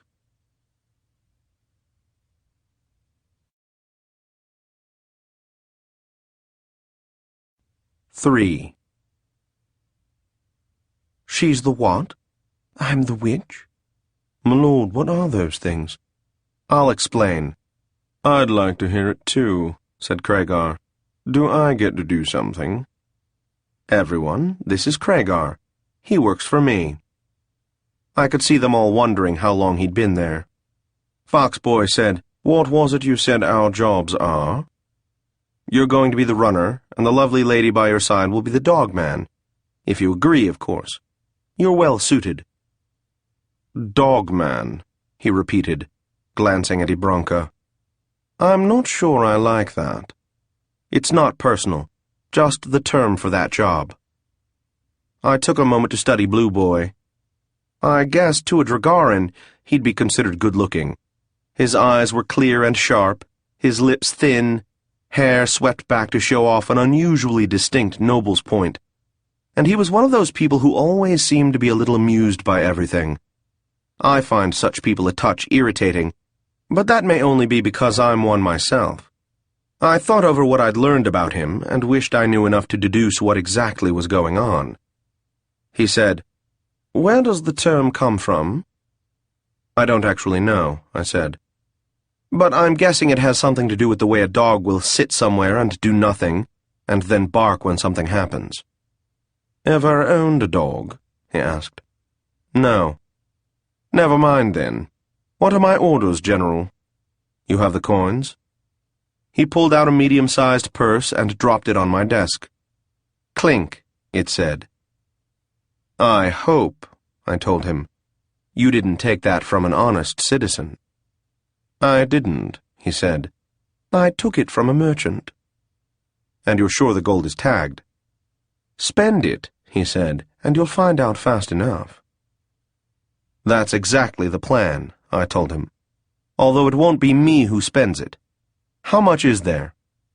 "A bit more than 4 imperials, most of it silver. I hope that's enough." "Plenty. You keep it. You'll be using it." He picked it up again. "To do what?" "Get arrested, of course." "I thought the idea was to avoid that." "Yes, well, almost get arrested." "Maybe if it isn't too much trouble, you could—" "I will. Just a moment. We're waiting for someone." He started to ask who, then shrugged. In about 2 minutes, Cauty came in. She bowed to them gravely as I said, "Cauty, this is the Blue Fox, and this is Ibranka. This fellow is called Amlo. Everyone, Cauty." "A pleasure," said Cauty. "Ibranka, that's an Eastern name." "So I've been told," she said. From her tone, I'd say she didn't like Cauty a great deal more than she liked me, which in my opinion indicated a flaw in her character. The fox guy rose and bowed like he meant it. I didn't have enough chairs, so Caughty perched on my desk, generally facing the guests. Without turning her pleasant and rather phony smile away from them, she said to me, "Are you about to reveal all, Vladimir?" "Yeah. I was thinking about going over the plan with our new friends." She nodded. "Not a bad idea. But then they might see it coming when we betray them to the Empire for the reward." "That isn't all that funny," said Foxy. I studied him. The expression on his face was, in spite of his words, amused. I said, "First of all, yes it is. Second, is there a reward for you?" "Not in this county," he said. "That would make transportation a problem," I said. "A big problem," said Ibranka, smiling sweetly the way I smile sweetly. I said, "How big is the reward? I might need to consider this." "It's gone up and down a few times," he said, "depending on how busy we've been.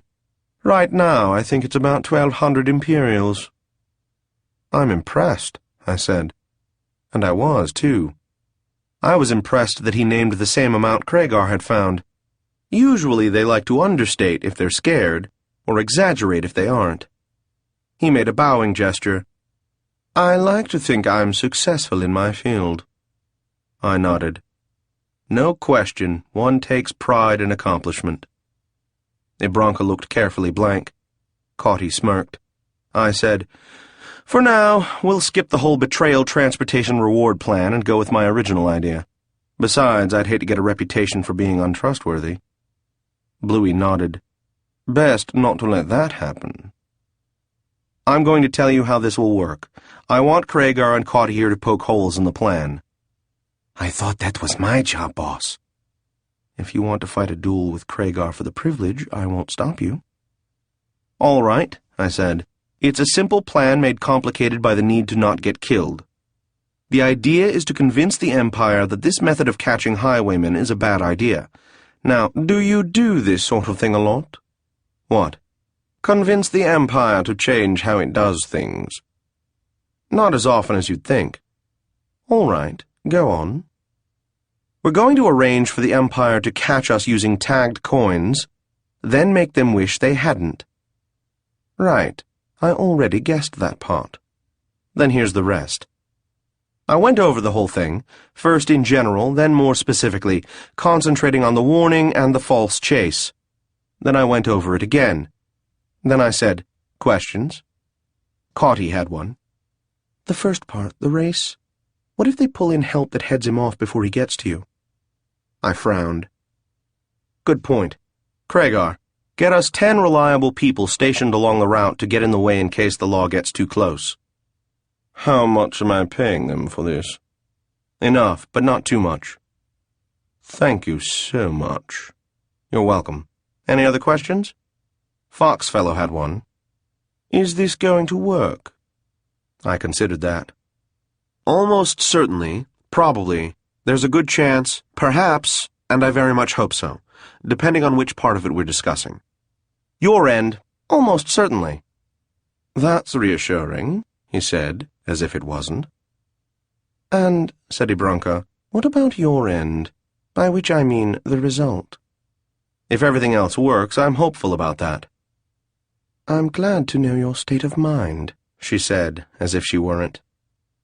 Kragar nodded toward Omlo. I don't know you, so no offense, but you don't look like you could pull off the part. Are you an actor?" "In a way, my lord." "He's one of my tags," I said. "Ah, all right then." The blue one said, "What's a tag?" "A prostitute," I said. "They have to be able to act, at least a little, and they're usually pretty hungry for money." He frowned. "I've never heard that expression." "Years ago," I said, "street prostitutes used to walk around with a tag on their shoulders, listing their price." "Oh." Ibranka said, "If we're going to do this, let's do it." I looked at the two of them. "I take it, then, that you find your parts acceptable?" "Yes." "Yes." "Good. The first thing that has to happen is the skin needs to make contact with the anvil. Craigar, find anything? He is exceptionally fond of small sculpted objects, especially jade and silver. Silver sculpted objects? Yes. Okay, I have something that should work. It's in my flat. I'll send for it. Amlo, in the Dragon Wing there will be an office for Lord Fiori. He is responsible for civic and county investigations. Find somewhere to wait near his office. There's probably a waiting room just outside of it. My lord, what do I say if someone asks me what I'm doing there? Give him an evasive answer. My lord? You're an aristocrat. Make yourself look like, I don't know, a hawk. I found a scrap of paper and wrote an address on it, handed it to him. When we're done, go there and tell them you're from me, and you need to pass for a hawk lord, ears, complexion, and everything. I can do that. And can you act the part? I believe so, my lord. Look vague and distracted most of the time. If you're asked a question, sniff and look disdainful. And if doing so should incite a challenge, my lord? Don't sniff that loudly. Yes, my lord. If you sniff just loud enough and hit the disdainful perfectly, you won't have to wait too long to see him. Then, well, lay it out. You have the item and a sudden need for money. And if he asks me why? Gambling debts. He nodded. Put the proposition simply. Yes, no, or he'll think about it. Craigar will give you a side print and a description of the object. It's a silver tiassa, very small and delicate, with sapphires for eyes. I think Fiori will want to buy it, but we'll see. Yes, my lord. If he says yes, you can get it to him as soon as tomorrow. He nodded. Maybe he'd run out of my lords. Are you clear on what you need to do? Yes, my lord. Guess he had another. As soon as you have the material, head straight over to the Dragon Wing and get started. In the meantime, we'll just wait here. Shouldn't take long. He nodded, looking a little nervous, like it had just become real to him. Foxy nodded to Amlo. Do you like it? My lord. The job, do you like it? It seems all right so far, my lord. No, not this job. Being a tag. Oh, it's all right. What house are you? I can't tell from looking at you. Priotha, my lord. How did you end up in your line of work? My lord, I'm not sure how to answer that. I guess I just fell into it. That's it? You fell into it? Amlo seemed puzzled. Yes, my lord. He looked at me. My lord the fox wants to hear a hard luck story, I told him. Amlo frowned. There wasn't anything else I wanted to do, or was any good at. And the money is all right. Do you have a pimp? No, my lord. What I earn is all mine after I split with the house. Earn, he said. Amlo looked puzzled. I just don't know much about it, said Blue. I'm curious.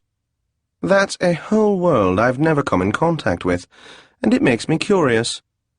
What's it like working in a house, sex with someone you've never even met? Or, I told Amlo, he might be considering switching careers. Ibranka reached out a hand and touched his arm. Maybe you should drop it, she said. I couldn't tell who she was addressing, but if it was me, I was willing. Sometime during the conversation, Craigar had returned. I know because it was about then he said, It's ready. I nodded to Amlo, who rose, bowed, and set off to begin the operation, Craigar leading the way. What now? Asked Fox. Nothing until we get a solid draw on Fiori. You're that sure we will? If not, it'll take longer, or we'll find a different anvil. Is there an especial hurry? Not as long as my money holds out. If you need a loan, I have some names for you. Thanks. Where do you stay in town? With friends.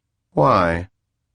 If you tell me how to reach these friends, I'll let you know when we're ready to start. He looked at Ibranka, who stared back at him. I suppose there was a fair bit of conversation I couldn't hear, but then he said, Ironstone Manor, home of the Lady Lucian.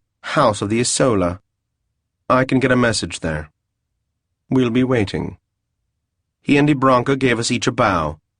I called Melistav to escort them out of the office, then went back to my flat, found the Tiassa still wrapped in its cloth, and brought it back. Craigar, having finished guiding Amlo, had returned. I gave it to him with instructions to write up a description and have a psi-print done. He said, "It's a pretty thing, Vlad. Sure you're willing to lose it?" "It's in a good cause," I said. "Get the material to Amlo, then send him on his way." "Right." "You know what to do with the case?" "Yep." "Good then." "By the way, Vlad, I didn't want to contradict you in front of the civilians, but the tags weren't worn on the shoulders, around the wrist like a bracelet." I stared at him. "You mean I was right about where the term comes from? I was just making it up." "I know," he said. "So am I." Be funny if we were right. Not that funny. If you were in town after a successful robbery, where would you go to spark the dark? Somewhere not in town. Right. Failing that? I don't know. Someplace not too low, not too high, big enough for a party, but not in general. Name the place. What do I win if I guess it? Loyos won't eat you. I don't think you can guarantee. Can't pass that up, he shrugged. The flagpole? I nodded. Yeah, that should work. Good call. He glanced at Loyos through narrowed eyes. You heard that, right? Tell him I think he's really cute when he acts tough. I think I won't. Craigar left me alone. I laid out a map of the city and drew circles over the two significant places, then a line connecting them. I studied the various paths until I had one that would work, then went back out onto the streets, heading for Malak's Circle, feeling pretty happy about things. I knew what everyone was supposed to do, and we had even gotten started. The only things that were a little hazy were the consequences, and I've never especially concerned myself with those. I took my time walking across town until I reached the flagpole, a public house that overcharged for everything. I went in, received scowls because I was human or Jareg or both, and studied the place.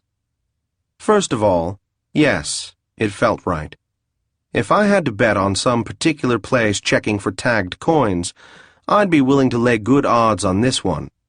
From the look of things, its fortunes had changed a few times over the centuries. The main room was a big square with a large bar forming a circle, with an island in the middle full of glasses and bottles.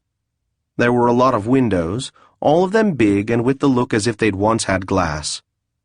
The tables were of varying sizes and quality, same with the chairs. The floor was cracked and chipped marble, and the place smelled of ales and pilsners. There were 9 patrons at 6 tables. Tekla except for a pair of Kriotha. All of them were old. It seemed about right for the middle of the day in a place that didn't serve food. There were 2 hosts. No doubt there would be more when the place was busier. One of them was kind enough to pour me a cup of stout. I found a table, sat and pretended to drink the awful stuff while I looked around. Yes, there were decent escape routes. The Phoenix guards would come in the main door. They might have one covering the back, but that wouldn't matter. It would take too many of them to secure all the windows, and even if they tried, the dogman would see it in plenty of time. If we had bad luck, and there were already guards in the place, it would be even easier because the door would be available. Good. It took me about a minute to learn everything I had to, but I stayed for a while because not to would have attracted attention. There were no convenient floor plants to dump the stout into, so I forced myself to drink half of it. I should have asked for more money for this job. I left the flagpole and headed back to my office, thinking about Conti. I need to tell you about the place they jumped me. Right about where Garshos connects with North Garshos, there is an area where, because of some strange confusion or dispute among the lords of the city, a stretch of some 60 or 70 feet is not actually part of any district. The only effect of this is that the row of 3 apartment buildings there, 3, 3, and 4 stories respectively, has no effective garbage pickup. The garbage builds up in one corner, just off Garshow's, until, usually once or twice a week, they burn it. The rest of the time, it stinks. When they're burning it, it stinks too. Not my favorite part of town. It was stinking pretty bad that day, because the pile was 10 or 11 feet high. There were 2 Jareg Toffs hidden behind it. Across the street from the trash heap, there was a grocer's with an open front. The other 2 Jareg were inspecting vegetables, with their backs to me about 10 feet away. For a job that had to have been done with minimal planning, it wasn't a bad setup. The 2 of them turned around. Presumably they had a lookout giving them timing, but I never saw him. I did see the first pair of Jareg tough guys start turning toward me, and then things happened fast. 2 behind you, boss. I'm on them. I took a step toward them because stepping into an attack always throws off the other guy's timing and distance. I had time to notice that they were carrying LePips, which meant they wanted to beat me, not kill me. I would have been relieved if I'd had time. I pulled a knife from each boot and tossed them underhanded at the 2 in front of me. One missed, the other poked a guy in the side. Both of them flinched. I drew my blade and slashed at the nearest, ruining his pretty face, which gave me time to skewer the other in the middle of his body. He dropped his LePip and doubled over. Must have gotten a good spot. I slashed at the first again, but missed when he fell backward. I took the opportunity to turn around, which was just as well. One of them had gotten past Loyosh and was coming at me. I didn't like the idea of his heavy LePip against my little rapier, so I pulled 3 shuriken from inside my cloak and sent them in his direction. 1 shuriken scratched his forehead, 1 missed, and the last almost clipped Loyosh's wing where he was tagging around the other one's head.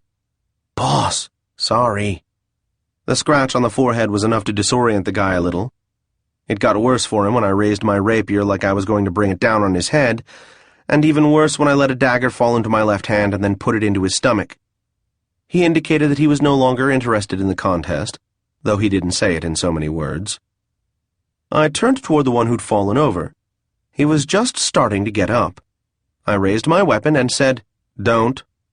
He looked at me, then relaxed again.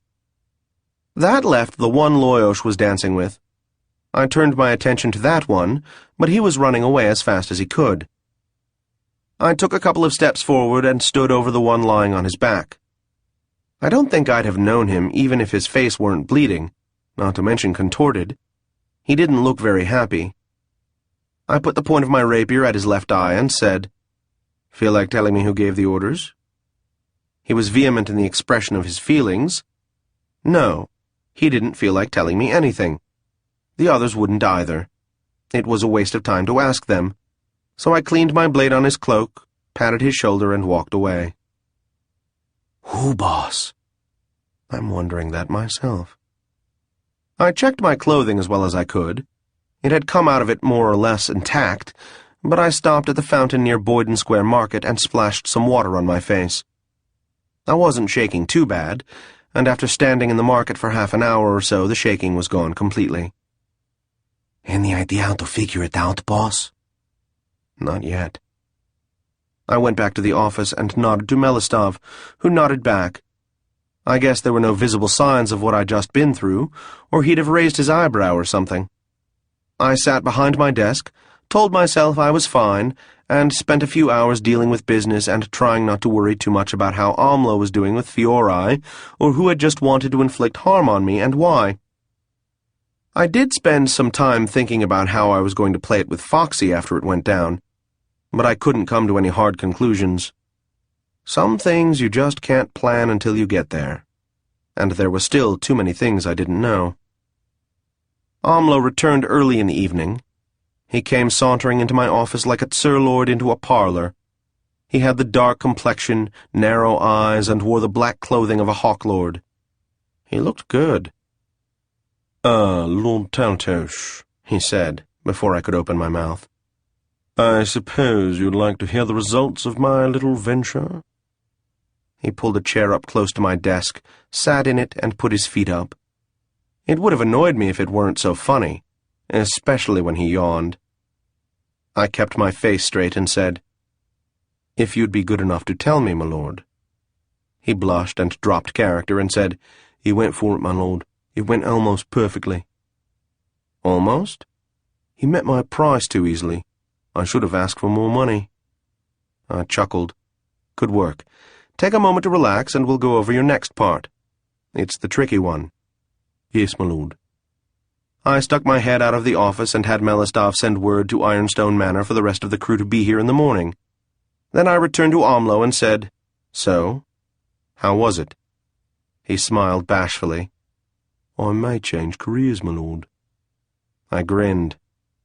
"You like being a confidence artist?" "An actor." "Ah, a bit of a drop in money and prestige. But I suspect you'll do well. I can probably give you some help with that, in fact." "My lord, are you serious?" "Are you?" He hesitated, then nodded. "Then so am I told him. "My lord," he said, "I'd be very grateful." "It's nothing. No trouble for me. Meantime, let's work up the next part. We have a day to get ready, so let's be at it. The timing is tricky, but it shouldn't be too tricky." He nodded. "I'm ready, my lord." "All right. We'll start with the transfer. Here's how it's going to work. In an hour, he had it. In 2, he was good at it. So we kept at it for about 6 with a break for some food. During the break, Amlo said hesitantly, "My lord." "Hmm?" "Did you mean it? About helping me?" "With an acting career? Sure. There are 2 companies that operate in this area, and they both like the idea of me being well-disposed toward them." He made grateful-sounding mutters for a while. I said, "But you know, the theater isn't the same as just putting on a role like you did today, or like you've been doing. Having a big audience is different." "I know, my lord. It's something I've wanted to do for a long time, though. Ever since my painter used to take me to the market day players on Settler." I nodded. "What house are you, Amlo? I mean when you aren't pretending." "Creotha, my lord." "I'm surprised."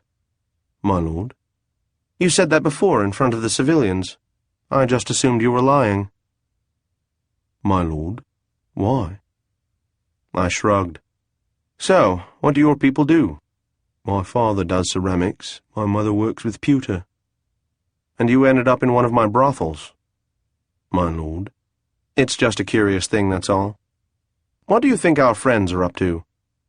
"My lord." "Blue Boy and Ibranka. What do you think their game is?"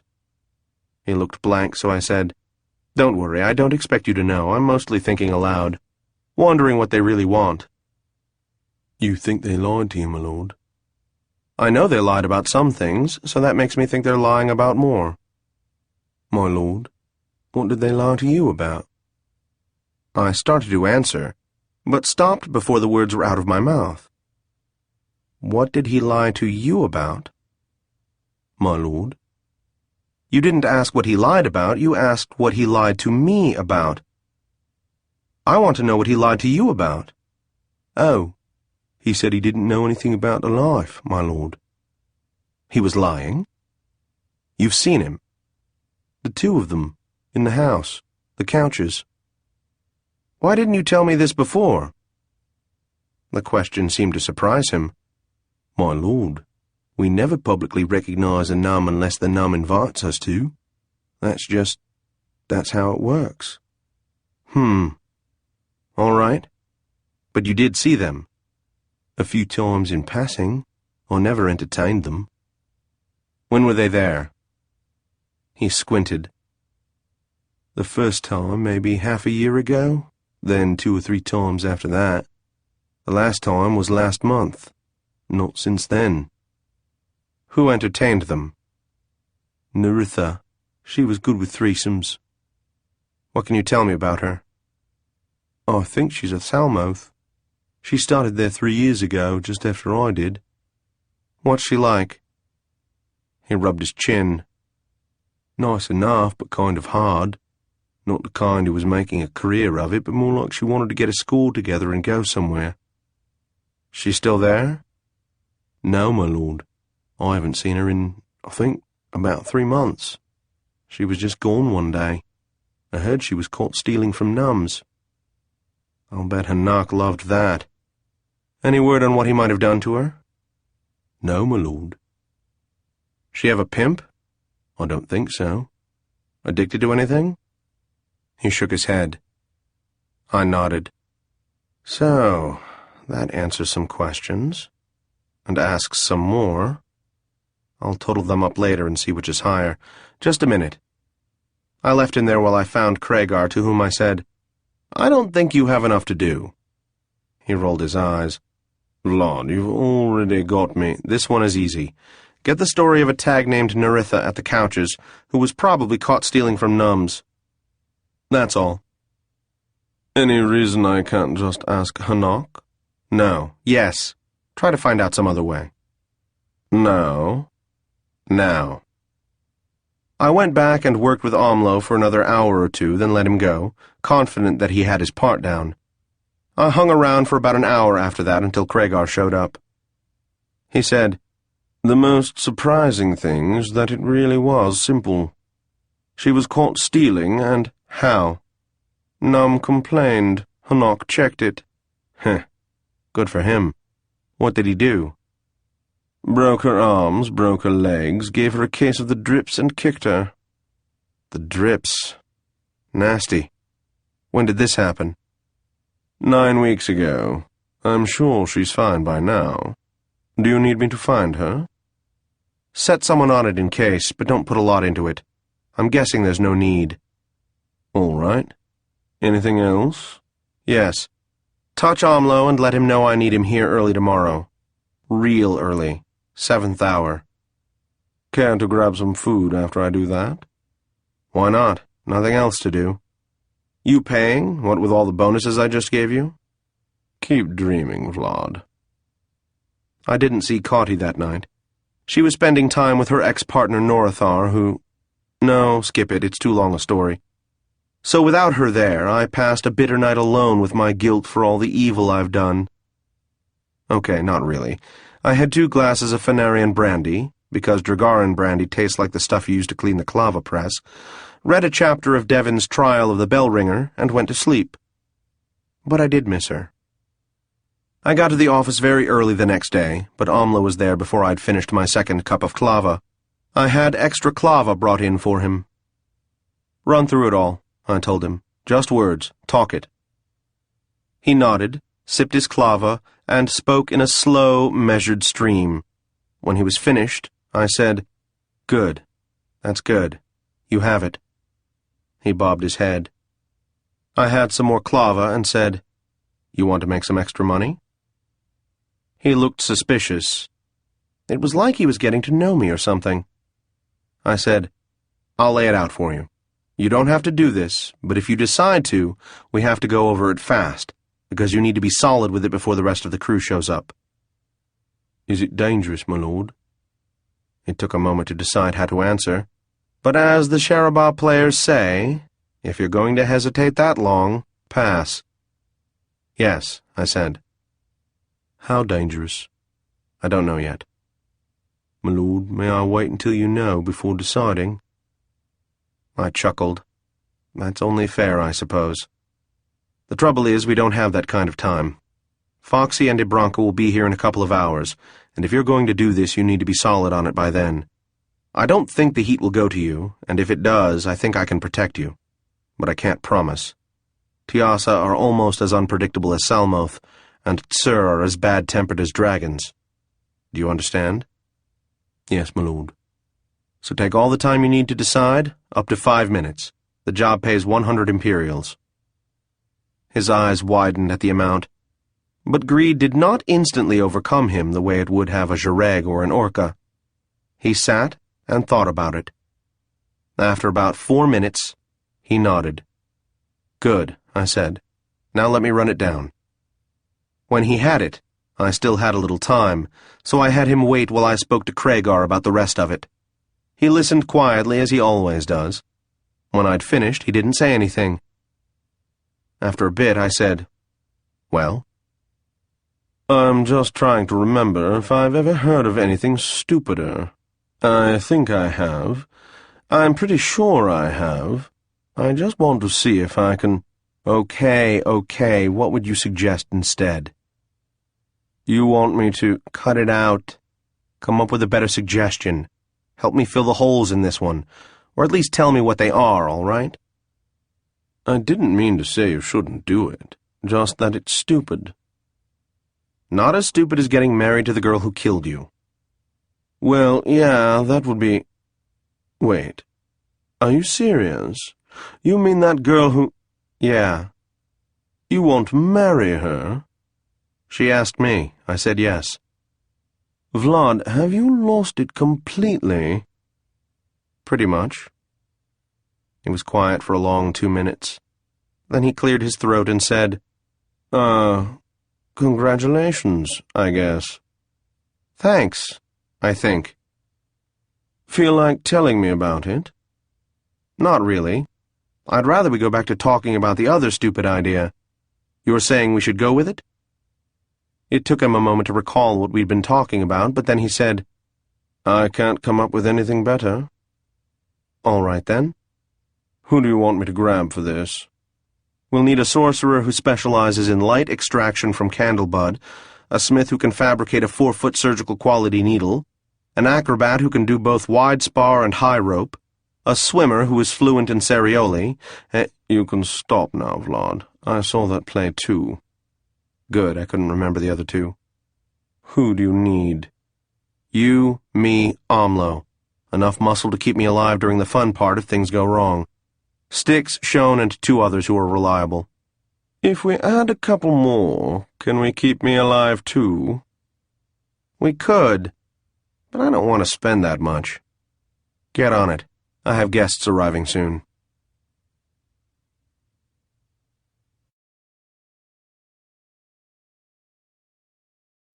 Four. They all arrived on time, a small miracle, and took seats. "How are things so far?" asked Foxy. "Good. Today we do the swap." He looked at Amlo. "Is he ready?" "Amlo, are you?" "I think so." So, what do we do next? asked Craigar. We all looked at him. I cleared my throat and said, 3 of them are practicing their parts. You're going to run out and bring us back some breakfast. Steamed sweet rolls, stuffed with kethna. Make sure they're hot." I should have seen that coming, he said. "Don't forget one for Loyosh." He shook his head and walked out. Boss, you're the best. Don't ever forget it. I went over things with them, then did so again, by which time Craigar was back with breakfast. Everyone enjoyed the food. Blue Guy exceptionally so. I liked that. It's always a pleasure to introduce someone to a delicacy he hadn't been aware of. We ate, went over things once more, then I said, "All right, unless there are questions, the runner and the dogman might as well get started." "No questions here," said Ibranka. I studied her. "Sorry," I said. "About what?" "The lack of action for you." "Sorry. I assumed you'd done it just to annoy me." "I probably would have if I'd thought of it." She made a sound somewhere between a sniff and a snort. I told Amlo, "You should get into position as well. Good luck." "Yes, my lord." "Thank you, my lord." They set off. Craigar ate another roll, wiped his fingers, and said, "You know, Vlad, the biggest hole with the plan is that it isn't a plan. It's about 6. 4, depending on how it plays out." "That's all right, then." "You have about half an hour to round everyone up and get them in position." "Oh, good. I was afraid you were going to rush me." I led the way to the cups, about 3/4 of a mile south and east of my office. It was as I remembered it, cramped and crowded on the inside, spacious on the outside. The street it faced was narrow and curved. There was a wide market area just out of sight to the north, or right, as you faced the street. Directly across the street was a 3-story stonework house, the sort of place that held families of Tekla who, for some reason, worked in the city.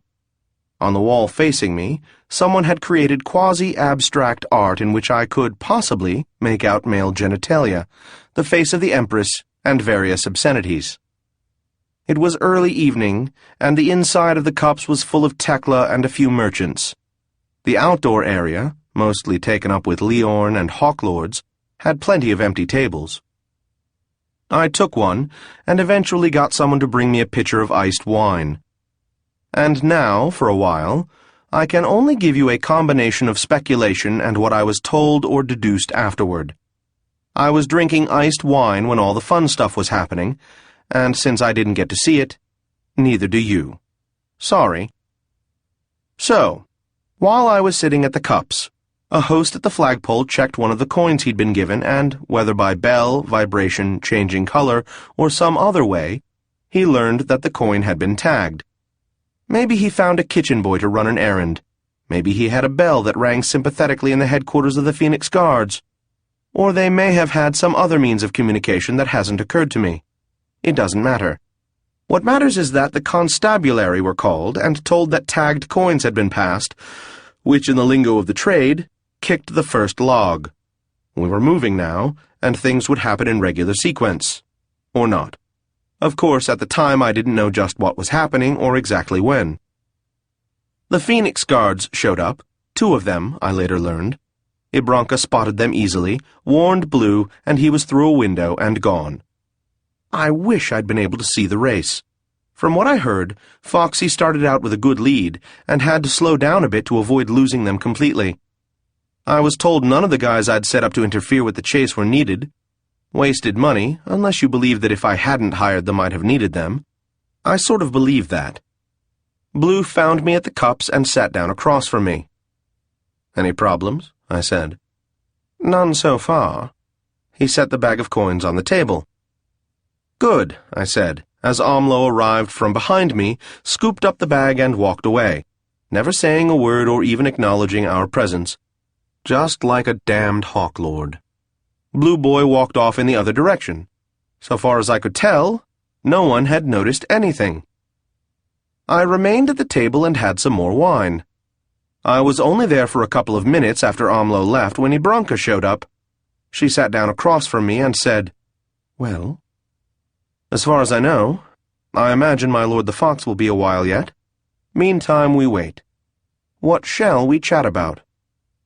"We could discuss what your corpse will look like after it has been left to rot on the beach for a month or 2.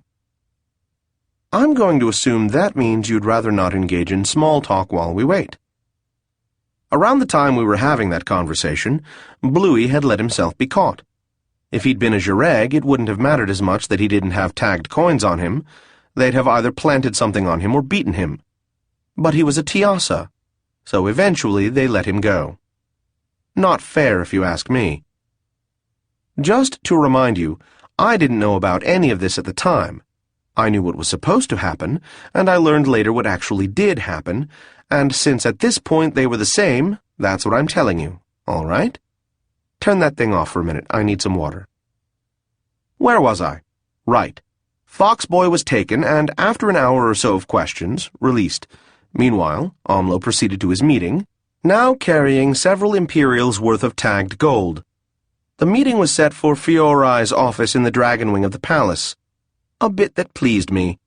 It's always worth a little extra to have one on a dragon lord, even if you can't let anyone know. Amlo made it to Fiorai's office pretty close to when he said he would. Close enough for a Hawklord, anyway. Amlo pulled out a case, opened it, and carefully removed a lovely silver Tiassa with sapphires for eyes. Fiorai studied it, and tried not to show how excited he was. Amlo accepted 640 Imperials in gold and pushed the case toward Fiorai, leaving a little present in it as he did so. He rose, bowed, and left. The good Lord Fiorai studied his new prize for a few minutes. Then, being a conscientious administrator, he put the Tiassa back in its case, put the case on a shelf of the room where he kept his treasures, then went back to doing the work the Empire paid him to do. And he continued doing it until the Phoenix Guards came to see him. The first I knew of any of this was when Blue arrived at the table. He and Ibranka kissed while I signaled for more wine and another cup. I poured for each of them out of the pitcher. "Good stuff," said Fox when he tasted it. "I like the fruit." "An Eastern drink," I said. "Wine, fruit, and fizzy water. Good for hot days." "It isn't all that hot anymore." "No, but I imagine it will be before we're done talking." He cocked an eyebrow. I asked him how it went. "Like you said," he told me. "They said I'd been detected with coins that had been used in a robbery. I was offended. They asked if they could search me. I said they couldn't. They insisted and brought in some friends in case I chose to resist. I protested but gave in to overwhelming numbers." He chuckled here and exchanged a grin with Ibranka. "And let them." "Of course they didn't find any coins." "Of course not." "Must have made them suspicious, what with you running and all." He nodded. "I had the impression they didn't believe me. I was offended." "Did you challenge them to a duel?" "I thought about it. They asked me where I had gotten the coins. I said that if there had been any coins, which I wasn't admitting, I'd received them from Lord Fiori, who kept them in a small case that also held a silver Tiassa. I had no idea why he kept money there, and I did not choose to tell them what I was being paid for."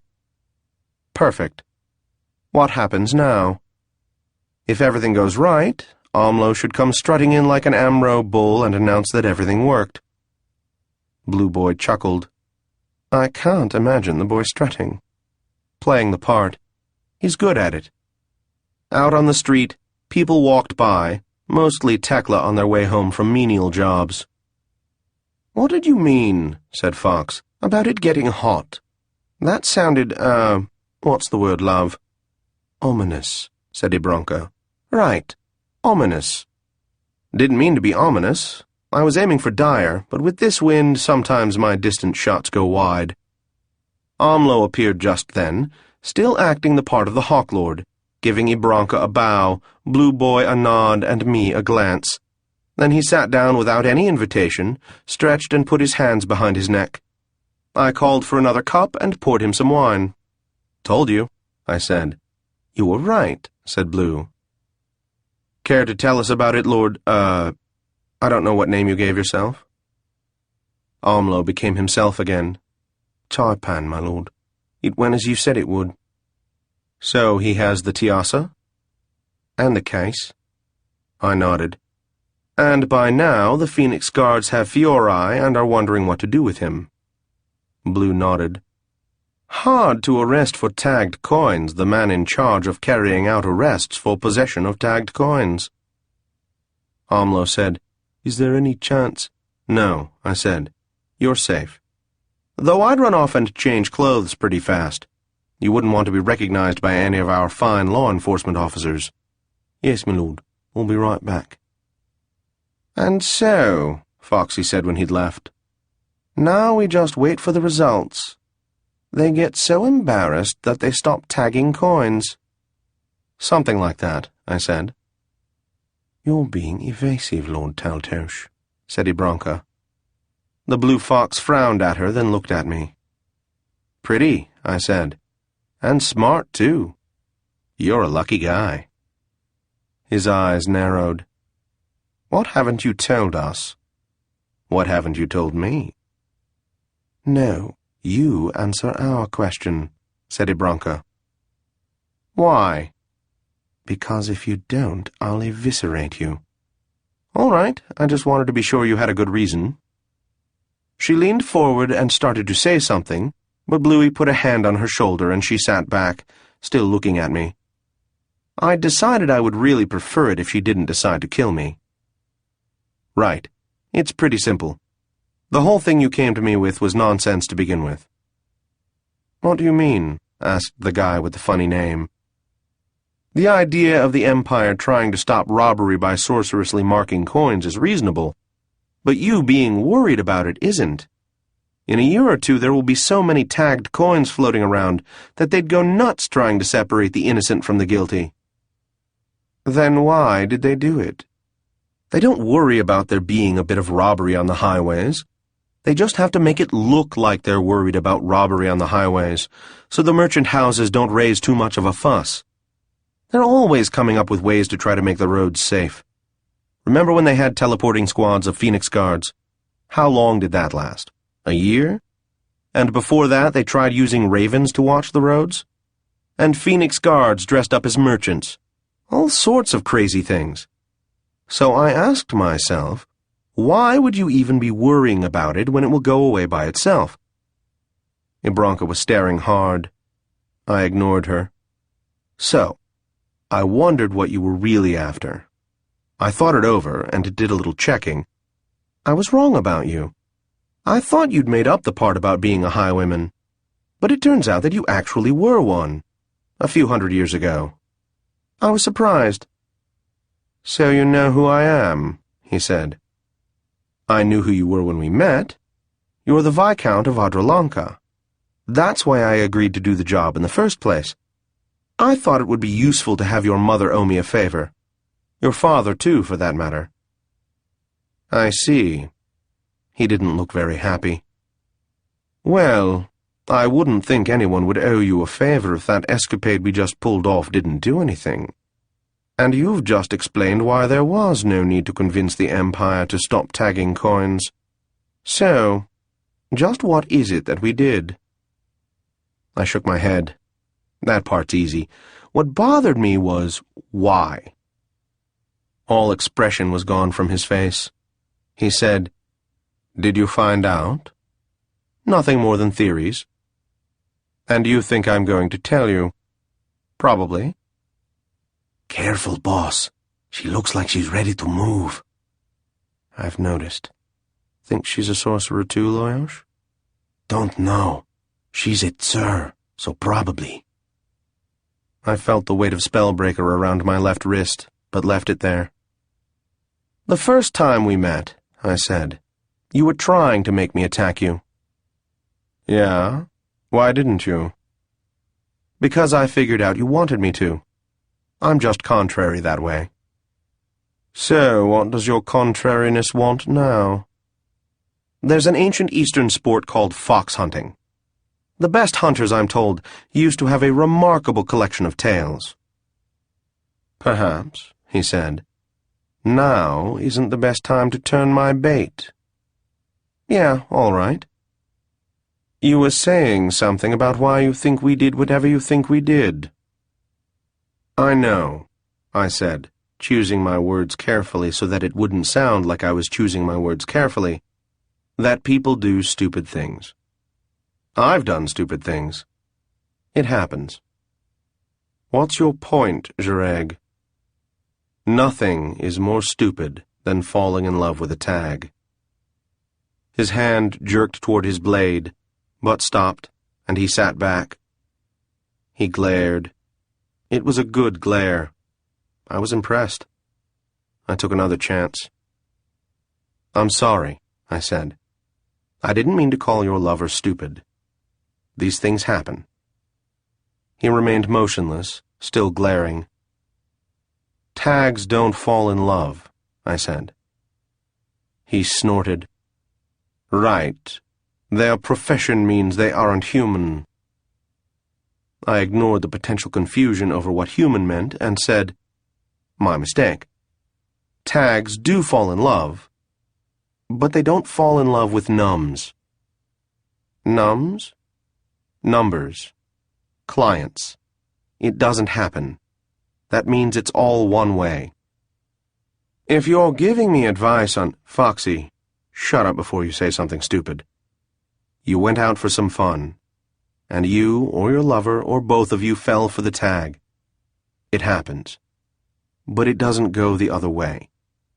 Maybe she likes you too, but that's as far as it goes. That's as far as it can go. If you don't figure that out, you'll both end up more miserable than you already are." Ibranka stood up. Her hand was shaking. She really wanted to kill me. "Stop it," I told her. "You're only upset because you know I'm right. I don't like you any more than you like me, but I'm telling you the truth. Tags don't fall for nums. You know that. Foxboy, still glaring, one hand on Ibranca's arm, said, "If I already know it, why are you saying it?" "I'm trying to figure out why you're coming after me." "Because you had her beaten and cursed." "Actually, Hanok did, as you know." "He works for you." "True enough," I shrugged. "She worked for me too. And she stole from Nums. That's what happens when you do that. And there are healers, you know." "By now, not the point," he said. "No," I said. "I suppose it isn't." I sighed. "You understand, I hope, that you're an idiot." Oddly, that did nothing to reduce the glare he was still sending at me. Fortunately, I'm used to being glared at, and it no longer gives me the night sweats. I leaned back. "You went through all that work because a tag who stole from a num got slapped around a little. What was my man supposed to do? Give her a bonus? So you arranged to have me beaten. Nice move, by the way. 2 for 1. And then, what? You wanted to get me arrested? You know what happens if I go down for possession of tagged coins?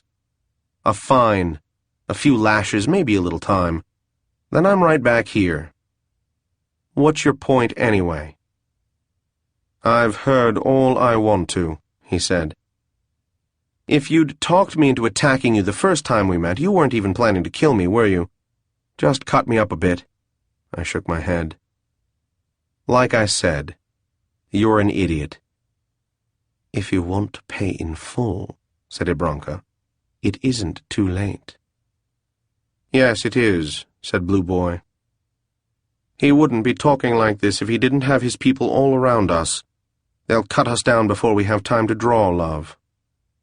He looked at me. "Right." I looked back at him and nodded once. Ibranca said, "It might be worth the attempt." The Viscount shook his head. "Stay alert. If it happens, it'll be fast." I was about to tell you that, boss. I'm on it, sir. I signaled for another pitcher. No one had spoken by the time it arrived, but after I'd poured us each another cup, Ibranca sat down. Fox Guy said, "So, what do we do about this?" "I don't know. The wine is good. We can just enjoy one another's company. Talk a little, exchange thoughts. Do you think any of the new foot tax will actually end up helping the poor? And just who counts as the poor, anyway? Or we could talk about the new botanical garden they're building near the Salmoth wing. I'd like to see a section of roses. What would you like?" Ibranca said, "I think I have a good chance of taking your head off before your people drop me." "Okay, then. You pick the topic." "Or maybe instead of taking it off, I'll split it down the middle. Like a melon, you know?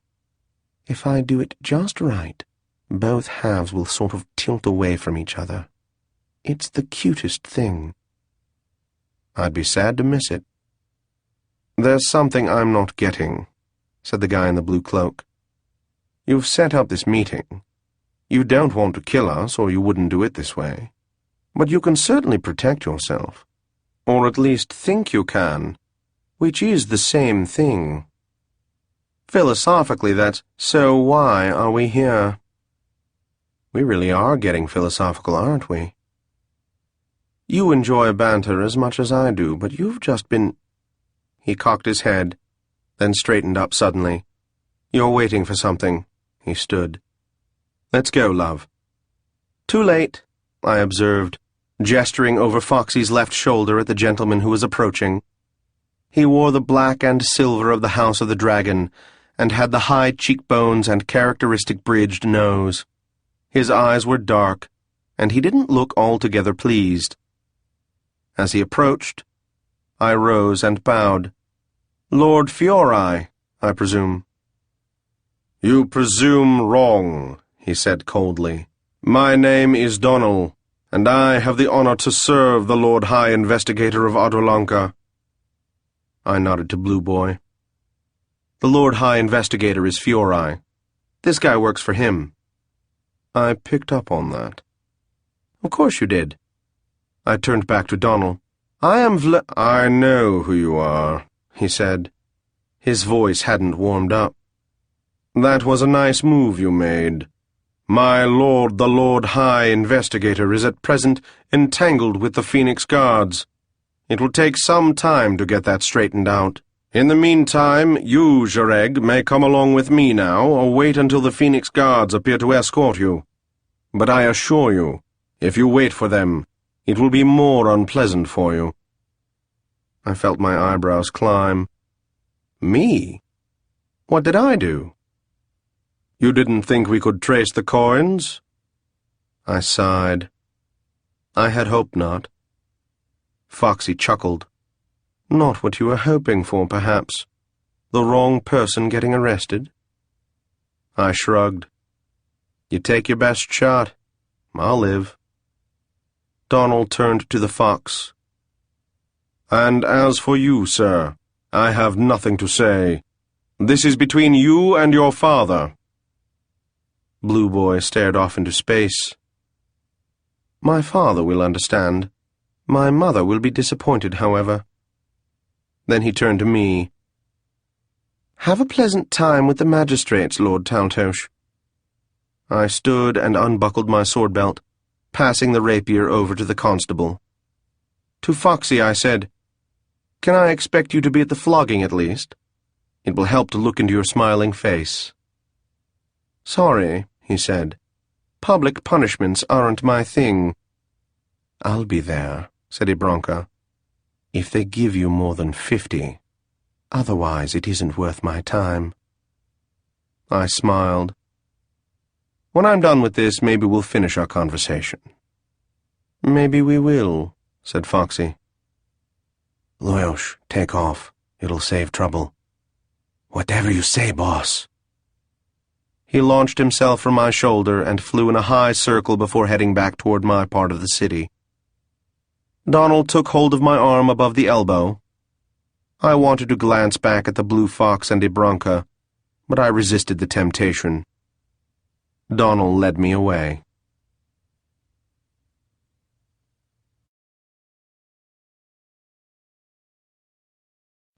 Five. As we got around the corner, Kragar said, "Where to now, Vlad?" I jumped, cursed, and said, "Back to the office. You can send the muscle home." "All right." "Amlo, you can break character now. We're safe." My captor released me and said, "Yes, my lord." He handed me back my sword belt and I strapped it on. "See there? You didn't even die." "When they looked at me, I was sure they could see through my disguise." "You managed it," I said. "And even if you hadn't, I had a few people there ready to jump in." There was no reason to tell him that the people were there to keep me alive, and would probably have let him get cut to pieces. We made it back to the office without incident, and Conti was waiting there. I suggested everyone sit down. "Very cute," said Kragar. "What?" "The stupid grin on your face when you saw your assassin." "Her name is Conti," I said. "And the only reason I don't kill you is that I'm going to let her have the pleasure." "Sometime," she agreed, "when you aren't expecting it." "Not until you're married, I hope. I wouldn't want to miss the wedding." "Oh, of course," she said. "Goodness, Vlad, she even has your threatening smile." "It's an Eastern thing." I sat down behind my desk. Amlo said, "My lord, is it over?" I nodded. "Yes, all finished, at least for a while." "A while?" said Kragar. "Until Foxy and his little friend figure out that I haven't been arrested and won't be fined and flogged. Then they might come back for me. Or maybe not. And you," I added, addressing Amlo, "should expect a visit from the Phoenix Guards. Don't worry. You delivered some gold from the Viscount of Adralanka to a hawklord named, whatever you called yourself. You received 3 copper pieces for this service. That's all you know. They won't spend much time with you." My lord, said Amlo, can you explain? Explain what? Why we just did, whatever it was we did. Oh. Our friend the fox wanted me arrested and flogged and such because I owned the brothel where Naratha was beaten. They had an attachment to her. So we just convinced them that I've been arrested. But then, if it was all a fake, why did we go through all of that with Lord Fiori? In the second place, to make it look good. In the third, just because it's fun to mess with the Phoenix Guards. In the first, because when Fiori sorts everything out, they'll do a trace, and the trail will lead back to you, and then to His Excellency the Viscount of Adralanca, also known as the Blue Fox. But you... I never touched the bag of gold, I said. Boss, you're really irritating when you're smug. Shut up. Amlo considered this. What happens then? To him? Nothing. But word will get back to his mother and father, and now they owe me, because they'll know I could have made things uncomfortable and embarrassing for all of them, and I didn't. When, said Craigar, did you figure out they didn't really want to hire you about the tagged coins? It didn't make sense from the beginning, I said. What's the point of working to beat a system that will collapse on its own?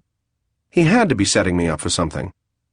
I suppose I wasn't absolutely sure about it until I saw your report on him, and learned he hadn't been a highwayman for a long time. And how does this fit in with Berna? My guess is they went looking for someone who was in trouble with me. It shouldn't be too hard to find if you're willing to be friendly, spend money, and listen a lot in the right places. Cauty said, You know, Vlad, we really need to be aware that once they realize what you pulled, they will come after us again. I very much liked that we and us. I said, Maybe, but I have a theory that getting me in hot water was secondary. The main thing they wanted was something else, and they'll get that. Craigar knew what his job was. What's that? He asked. The next order of business. Amlo, unless you have more questions, I won't need you for this part. It's just as well you don't know about it. He stood and bowed. You have my thanks, my lord. I'll see you on the stage, I said. He smiled and backed out, still bowing, like you do for royalty. Nice touch, I thought. When he'd gone, Craigar said, Well? The last bit is firing Hanak. For what? For trying to have me beaten. Cauty nodded. Craigar frowned. When did he do that? A few days ago. I didn't mention it because it didn't work out for him. How do you know it was him? Because nothing else makes sense. Who else has a reason to attack me? Everyone who knows you, Vlad. But what reason does he have? Foxboy got him to do it. I don't know, a bribe or a threat. I'll confirm it before I actually fire him. Why would he do that? He was the one who actually beat Naratha, so Foxboy and Debranca are going to want him to pay. What better way to make him pay than to have me do it for them? Oh, said Craigar. And he could be that sure you'd figure it out. Yeah, he studied me enough to know I'm not an idiot. I guess I should study you more. Heh. Cauty said, Can I help with the firing? Sure. You and Craigar can escort me there, and then hang around outside and make sure I'm not interrupted. When are we doing this? Asked Craigar. Now, I said, and stood up. On the way over, Craigar said, When you fire Hanak, who are you going to get to run the place? You want it? No. Think Melistav will want it? I doubt it. Maybe Tessie? He'd be good. Experienced. Yeah. We reached the couches and I walked in like I owned the place, partly on account of I did. The muscle at the door was someone I didn't recognize, but he evidently recognized me. He bowed and said, My lord, how may I? Hanak, I said. Here. Now. There were a couple of nuns hanging around, drinking and waiting to pick out their tags. They looked at me. I didn't much care. He went off to get Hanak. I told the two nuns that the business was closed for now, but they were welcome back tomorrow.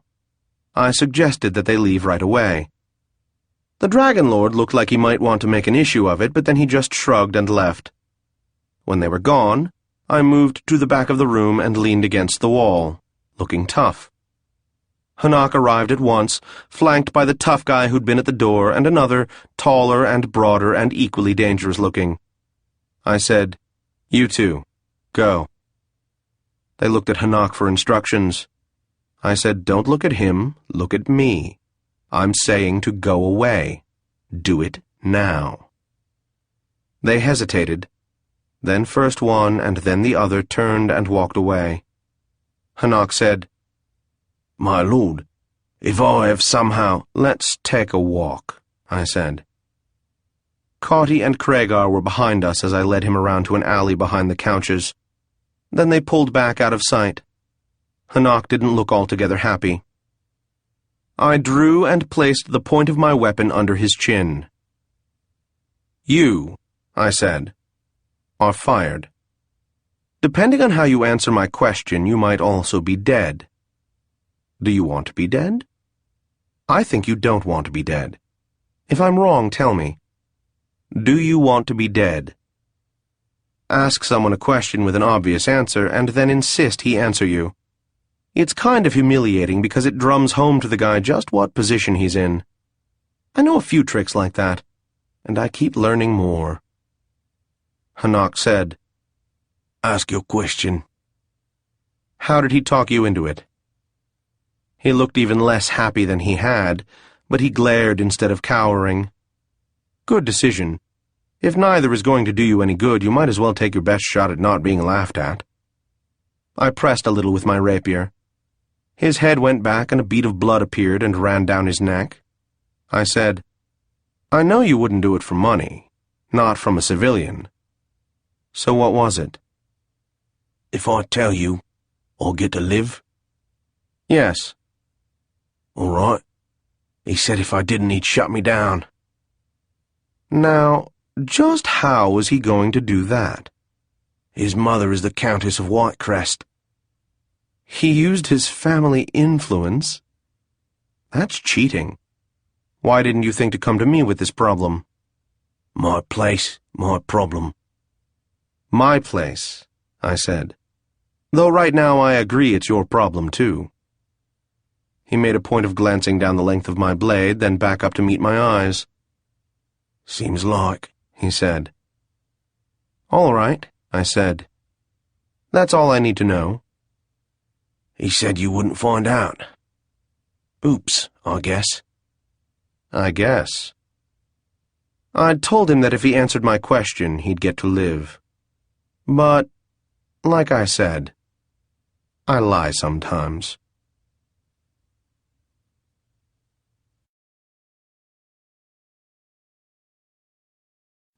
Whitecrest. Chapter 1. Kavrin. The captain of the Phoenix Guard received a summons at the 9th hour of the morning on midweek. The Empress, it seemed, wanted a private audience with him in her breakfast room. Such a meeting at such a time was not unprecedented, but neither was it usual, so when Kavrin found the message waiting, he knew something was up. He took the long walk to Her Majesty's apartments without speculating, or even wondering. He nodded to the guards on duty, and exchanged good mornings with various acquaintances on the way, until he finally presented himself, and was admitted. The Empress Zarika was dressed simply in her gold morning gown, which anyone but Kavrin would have at least admitted to himself was fetching, and she sat at her table nibbling at fruit and drinking tea. She nodded to Kavrin, and gestured him to one of two chairs that had been set across from her. Kavrin knew that the Empress customarily breakfasted alone. "Good morning, Captain. Tea?" "Clava, if you have it." The Empress nodded to a servant, and the clava was presently brought. Kavrin drank it as poured, with a napkin wrapped about it to protect his fingers, and waited for Zarika to speak. She ate another bite of fruit, sipped her tea, and carefully set the cup down. It was, Kavrin noticed, a tiny little cup, thin and fragile-looking, decorated with red and blue wavy lines. She said, "Forgive me, Captain, but we're waiting for someone. I'd prefer not to have to repeat this." "Of course, Majesty." He smiled. "I have clava." "Have some fruit as well, if you wish. And there's some cheese and rolls." "I'm fine, Majesty." She nodded, and there was no further conversation for some minutes, until a servant announced the arrival of Cassandra. Kavrin kept his surprise to himself, nodded a greeting to the court wizard, and waited patiently while Cassandra accepted tea, cheese, and bread. The wizard ate slowly, carefully. Kavrin wanted very much to kick him. Studying Her Majesty, he had a suspicion that the Empress felt the same way. Cassandra was lanky, dark, and not as young as he looked. He eventually seemed to realize he was holding things up and said, "Please, Your Majesty, proceed." Zarika smiled briefly. "Good wizard, you're the one who needs to speak. Please explain to me and to Kavrin what you began to tell me earlier." Cassandra wiped his lips with a napkin and said, "Oh, sorry." He cleared his throat. 2 days ago, we began to observe fluctuations in the yellow spectrum of the Ezwara monitor rods. We immediately began localizing the surge and measuring the distension. As far as we can tell— "Excuse me," said Kavrin. "If I am supposed to understand any of that, I don't." "Oh, right. We are looking at a breakthrough." "A breakthrough? Who breaking through what to where?" "Into our world. The Genuine." "The Genuine?" "Please, Captain," said the Empress. "Sit down." "Sorry." Kavrin sat down while a servant hurried to clean up the clava and replace it. "When? How many?" "It's hard to say when. Our guess is that we have 60 hours, but not more than 80. That assumes the inflow remains constant. Call it a bit less than 3 days. We can't be sure. Precision isn't possible in something like this. And we don't know how many, but from the size of the fluctuations, it looks to be a major incursion." "The first thing," said the Empress, "is to station troops nearby, as well as sorceress defenses." "I can't do anything about those," said Kavrin. "I know. Please, Captain, remain calm." Kavrin nodded, took a deep breath, and exhaled slowly, berating himself. Losing his head would be of no help to anyone. But still, Genuine. "Are you back with us, Captain?" "Yes, Majesty." "I," said Cassandra, "will ask for assistance from Sethra Levode." The Empress nodded. "Good. But, Cassandra, you must also look for other means. For this purpose, the orb will be at your disposal for fact-checking and research. I would have preferred to have more warning, but we work with what we have." She turned to Kavrin. "From what we know, troops will be of no use. To the extent we want to test this, I'll speak with the warlord. You're here for something else." Kavrin nodded. "I'd wondered why you sent for me instead of Alira."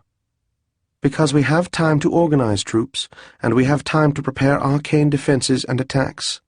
What do we not have time for, Captain?" "The people." "Exactly. Once we begin preparations, we'll not be able to keep this a secret. We cannot afford a panic. The Phoenix Guards and the troops can do little enough against the Genuine, but are all we have against unrest." "I understand, Majesty." "Good then. You each have your tasks. Be about them." The wizard and the captain rose, bowed to Her Majesty, and took their leave. Their paths, as it happened, ran together for a considerable part of the long walk through the Imperial wing. As they walked, Cassandra said, Captain, may I make a confession? I'm not a discreet, but feel free. I have to admit, I'm looking forward to this. Kavrin looked at him. I know, it's terrible. But the fact is, I've held this post for 20 years, and I've spent my time rewrapping spells before they unwind and supervising interrogations. This is what I've trained for. You know what I mean? I guess I do. But if you don't mind a word of advice, not at all. Don't let it go beyond me. I don't think Her Majesty would be pleased. Yeah, you're right. Cassandra went off toward his chambers while Kavrin continued on to the Dragon Wing. Once there, he asked if the warlord was in, and upon being told that she was at her residence in Castle Black, asked that a message be sent requesting a meeting with her. He then dispatched another messenger to inform his staff where he was, and he settled in to wait. Being an old campaigner, he waited by, if not sleeping, then let's say dozing heavily. He woke up, fully alert, nearly an hour later when he heard the words, "The warlord will see you now." He rose, bowed to the messenger, a young dragonlord with light brown hair done into a tail that went halfway down his back, and entered the warlord's chamber. "Lady Alira," he said, "thank you for seeing me." Lord Kavrin, always a pleasure. We are expecting an attack by Genuine. Alira stared up at him, then slowly sat behind her desk. "Sit," she said. Kavrin did so, noticing that Alira's eyes were turning from green to blue, which he had never seen before. He wondered if she did so sorcerously, or if it was natural. She was, he reflected, not only a dragon lord, but a Chiron. Anything was possible. "Give me the details," said Alira. Cassandra will have more, but it seems there are signs of a build-up for a breakthrough. Magical signs. Something about the Eswara rods or fluctuations. I don't know. But from what he said, it seems strong and imminent. He said we probably have a bit over 2 days, or... "I'll speak with the necromancer," she said. "It may be possible to block it. I'll coordinate with Cassandra, of course." Her Majesty wants troops available as well. Why? To die gloriously? What else does she imagine? I don't know, Warlord. I'm passing on what Her Majesty said. No doubt if you speak to her... Oh, I'll speak to her. Kavrin nodded. If you can spare some for helping me control the city, and to help with the evacuation, I'll appreciate it. Evacuation? Probably. Anyone who remembers the interregnum. Of course. Alira obviously didn't care for her troops being used that way, but finally she grunted a sort of agreement. Thanks, said Kavrin. Then that's all I have. He stood and bowed. Thank you for seeing me, Warlord.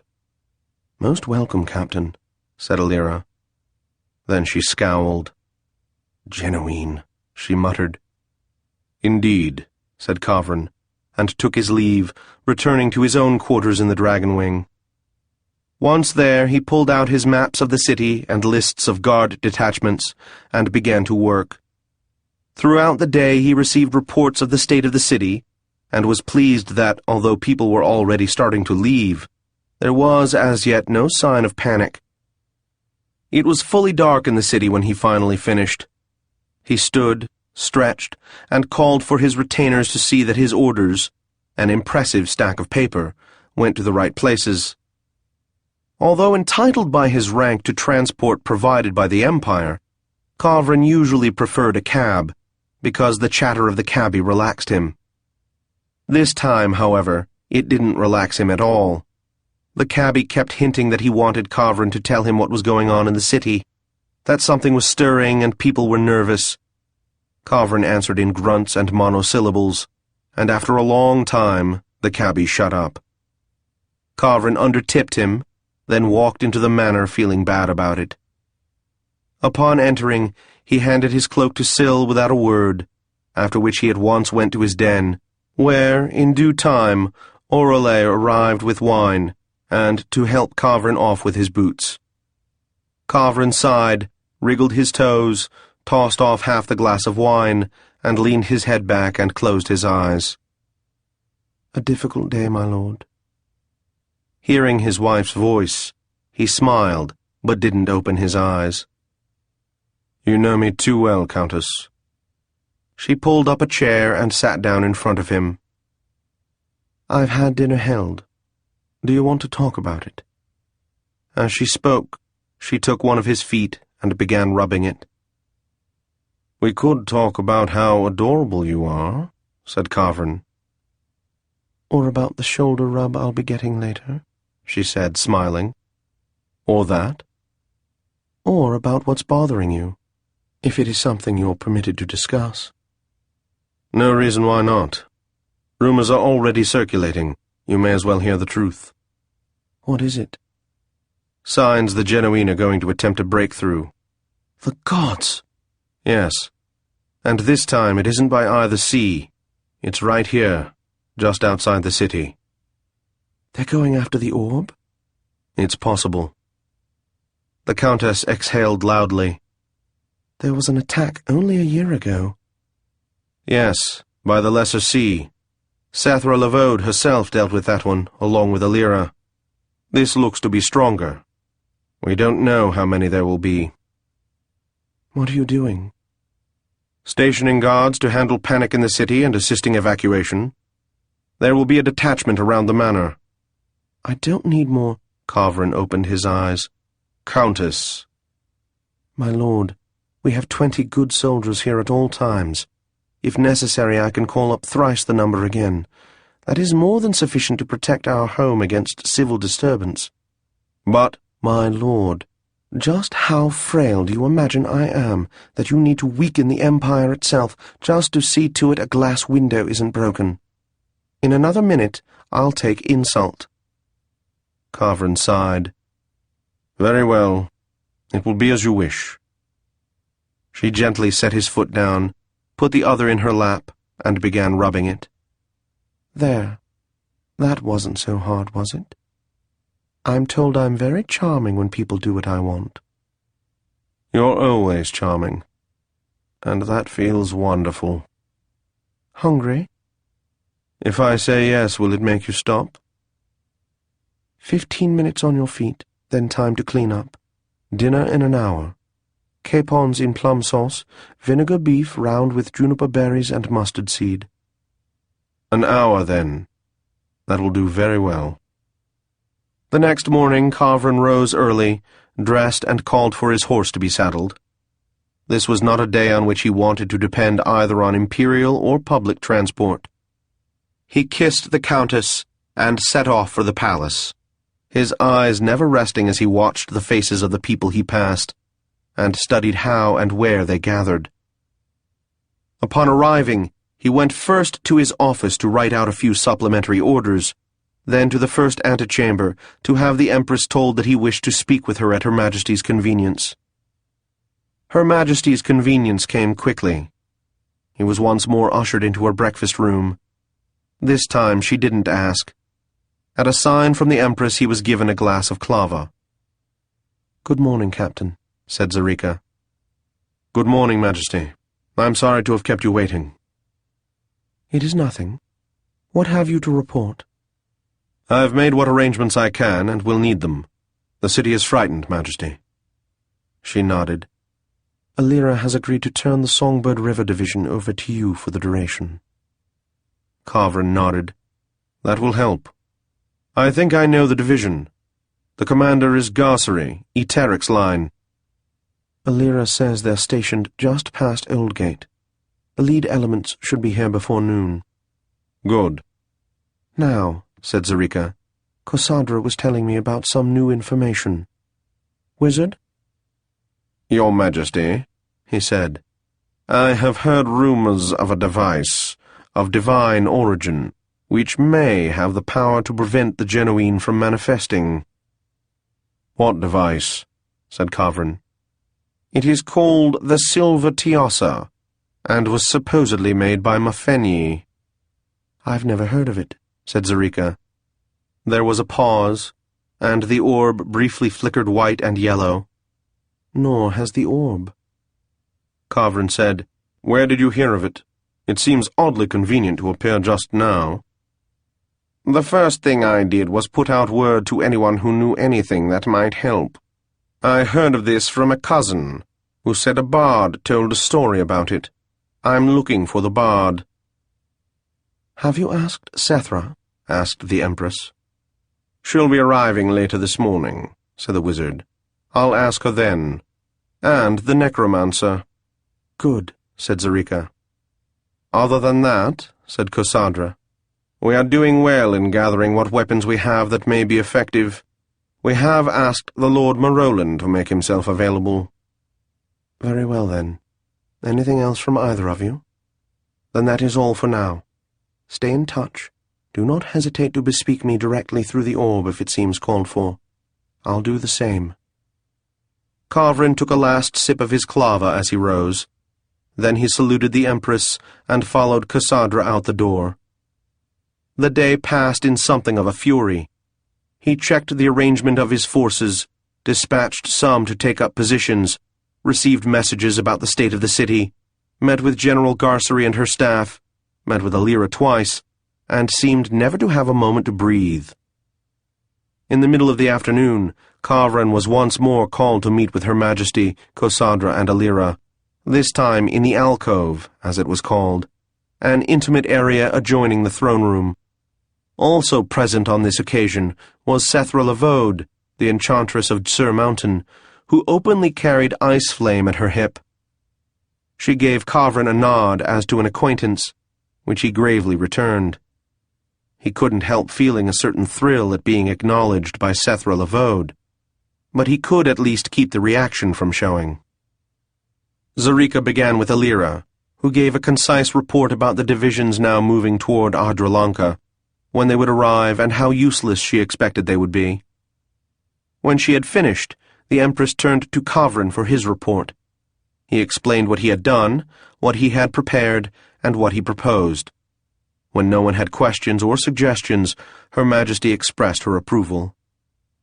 Cassandra spoke next, describing at length the measures he had taken, the spells prepared, the sorcerers who remained on alert. "What of the necromancer?" said Zerika. "She will be ready to assist," said Sethra. "Good. And what of this device, the silver Tiassa?" "I have spoken of it with Sethra Lavode," said Cassandra. "She has heard of the artifact, but had no knowledge that it had such properties. The necromancer has never heard of it, but said that such a thing is possible." "But," asked the Empress, "can it be found?" "Perhaps. There's a rumor." "What sort of rumor?" "That it is in the possession of a certain Easterner, an imperial count named Tsirke," said the Empress. "Yes, that's the name." "Vlad Taltos." "Yes, Majesty. A Jareg. We're attempting to locate him now. It is difficult. He appears not to want to be found." "We don't have a lot of time," said the Empress. "The question is this the best use of yours?" "I don't know," he said. "If we find it, and it works, it makes everything else unnecessary." "What of the gods?" "I've attempted invocations of Barlan, Trout, Vera, and Ordwinak. Nothing." "That's odd. The orb tells me that they are eager to speak with us when the Genuine threaten." "Yes, Majesty. It is not impossible that the Genuine have somehow interfered with our ability to reach them." "All right. See what you can learn. That's all for now." Kavrin threw himself into his work again, forgetting everything else. Eventually he realized that it was well into the evening, and so he closed up his office, dismissed his staff, and had his horse saddled and brought to the door. The city was unusually quiet, which puzzled Kavrin until he recalled that he himself had earlier declared a curfew, and put the city under the control of the military. He made the rest of the journey quickly, reflecting that he didn't much like the city this way. quiet and empty. It seemed somehow eerie, almost threatening. I suppose that's appropriate, he decided. He had his horse stabled and, as usual, handed his cloak to Syl, this time giving the Tekla a friendly nod. "Where is the Countess?" "In her sitting room, my lord." Kavrin nodded and took himself there, politely clapping outside the door, then entered at her word. She was seated, reading. She looked up and gifted him with a smile. "My lord," she said, "another late day as I had expected. I had cook prepare a summer stew." "You're adorable, Countess. I'll eat in a bit. Right now I just want to sit down and brush your hair." Darrow smiled. "Because it relaxes you?" "Exactly." "Then I suppose I'll permit it." He found the rosewood brush she always kept in her sitting room, pulled a chair up behind her, and began to brush. "A difficult day, my lord," she said. "A busy and unpleasant one." "I know you've closed down the city." "Yes, I didn't care for that." "Was there another choice?" "No." "Well then." "I know, it's just. We have survived one catastrophe. I fear a second. It is one thing to be on a campaign, to face battle. It is another when our home is threatened." "Yes, it is, isn't it? I'd be lying if I said it didn't frighten me too." Kavrin continued brushing her hair. "Maybe it won't happen," he said. "We can always hope." "No, I mean specifically. There's talk about a device that can prevent them coming through." "Really? That would be perfect." "Alira doesn't think so. She wants to fight them. But I'm with you." "What sort of device is it?" "From the gods. A silver Tiassa, of all things. Fills me with house pride and all." He chuckled. "A silver Tiassa?" "So I'm told. They're looking for it now. It is supposed to be in the possession of an Easterner." "Let us hope they find it," said Darrow. "Do you think you could eat now?" "Another 100 strokes." "All right. After the stew, there are imperial strawberries." 50 strokes. The next morning, Kavrin was back at the palace by the 7th hour. During the night, he had received several reports about the state of the city. He spent the first half hour reading them and coming to the conclusion that things weren't as bad as they could be. The citizens of Adralanka seemed to have settled into an attitude of alert patience. His mind thus relieved, he went about checking on the dispositions, which required 2 brief trips outside of the palace and several visits with Kosadra and the warlord. Kosadra, for his part, seemed optimistic about finding the silver Tiassa. "I'm certain this Tsirke has it," he said. "But can you find Tsirke?" "Not so far," he said. "I believe he has acquired Phoenix Stone from somewhere, so no usual sorcerer's trace will work." "Could he be trying to keep the artifact out of our hands?" "It's possible, but that doesn't matter. The orb can always find him." Kavrin nodded and went about his business.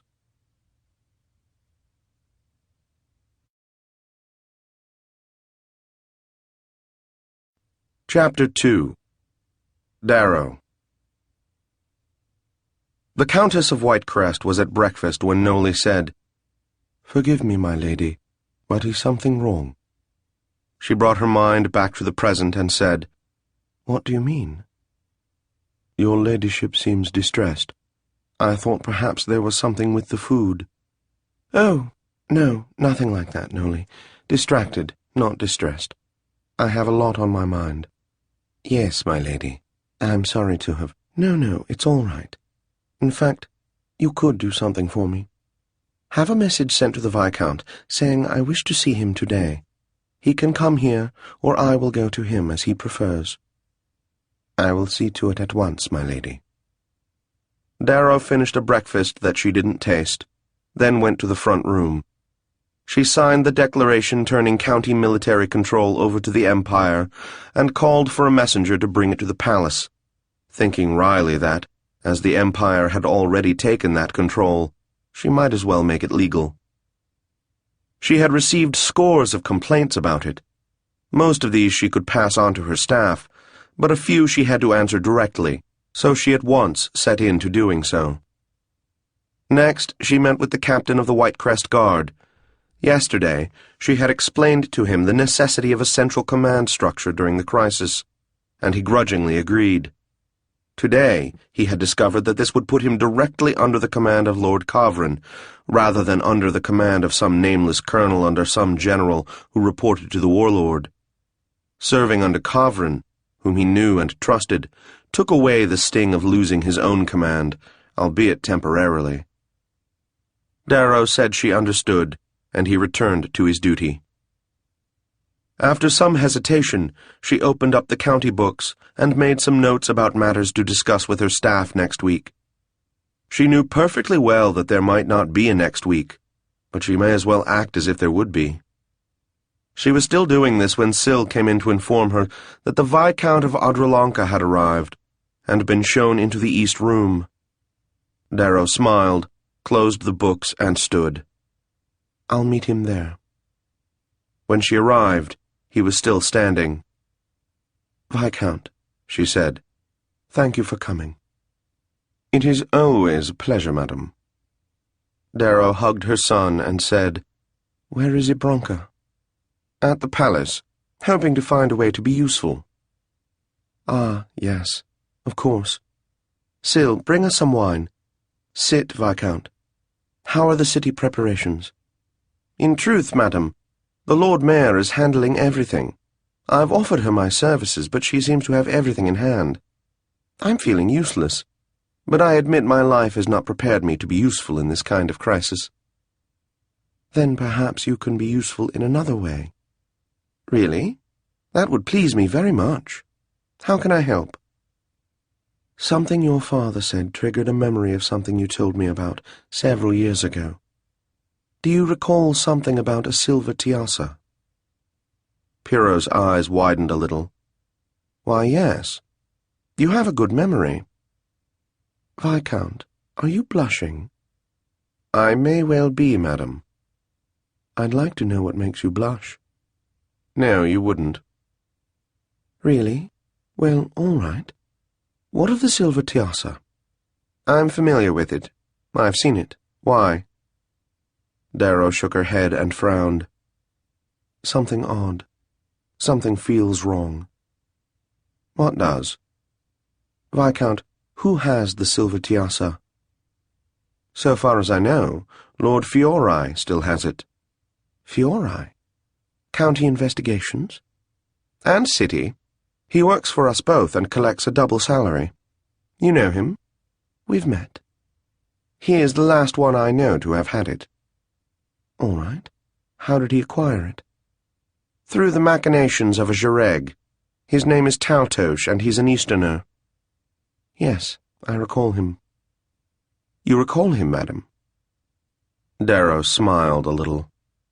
"You must not underestimate the concern or curiosity of a mother. This Taltos prevented you from facing criminal charges, Viscount." Pierrot stared at his mother. "He—" "We need not speak of that. Where is this Easterner, in case I need to talk to him?" "He has left town." "Oh, that makes it harder. You don't know where?" "No, but he had a lover." "That was several years ago, Viscount. You know how changeable Easterners are." "That's true." "Still, it's worth checking. What was her name?" "Corty." "South Adralanka?" "No, the city. Lower Chiron area, near Malak Circle." "All right, thank you." "Madam, can you tell me what this is about?" "I don't know, Viscount. It's bothering me." "Is it related to the expected attack?" "Related? In some way it must be, because that's how I heard about it. But it might be tangential. It's probably tangential.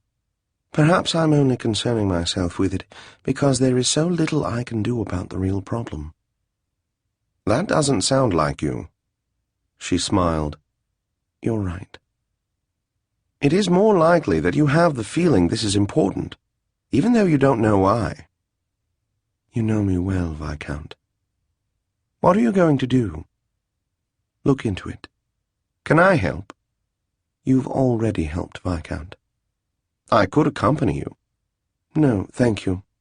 It may be that your presence would impede my inquiries. I understand. If there is anything else I can do, madam, you know I am ready. Well, if you don't mind being demoted to messenger. I don't. Run to the palace, then, and tell Fiori that I'm about to call on him. Piero bowed. I'm on my way. You will give the Count my warmest greetings? Of course. Darrow considered for a few minutes after her son had left, then said, Syl, have a horse saddled for me. Yes, Countess. And have Noli prepare a valise with cosmetics and my winter walking outfit. Yes, Countess. When she was ready, she left from the north door. Syl handed her valise to the groom, who tied it to the saddle, after which he assisted Darrow to mount. Syl said, Any instructions while you are away? No. I'll be back by this evening. Yes, Countess. She set off, riding with the easy seat of the accomplished horseman to the palace. Fiori was expecting her, and she was admitted at once. He rose as she entered and bowed, then gestured to a chair. Darrow nodded to him. She remained standing, though she set her valise down. She said, Some years ago, you purchased a silver Tiassa. His eyes widened. Yes, my lady. Though I don't know how you could know. Please get it. I want to see it. Fiori hesitated, then said, Yes, my lady. It is with my collection, in my chambers. I'll be back at once. 2 minutes later he was back, looking distressed. In his hand was an open case. He turned it around to show that it was empty. He said, I don't... Yes, said Darrow. I hadn't thought it would be that easy.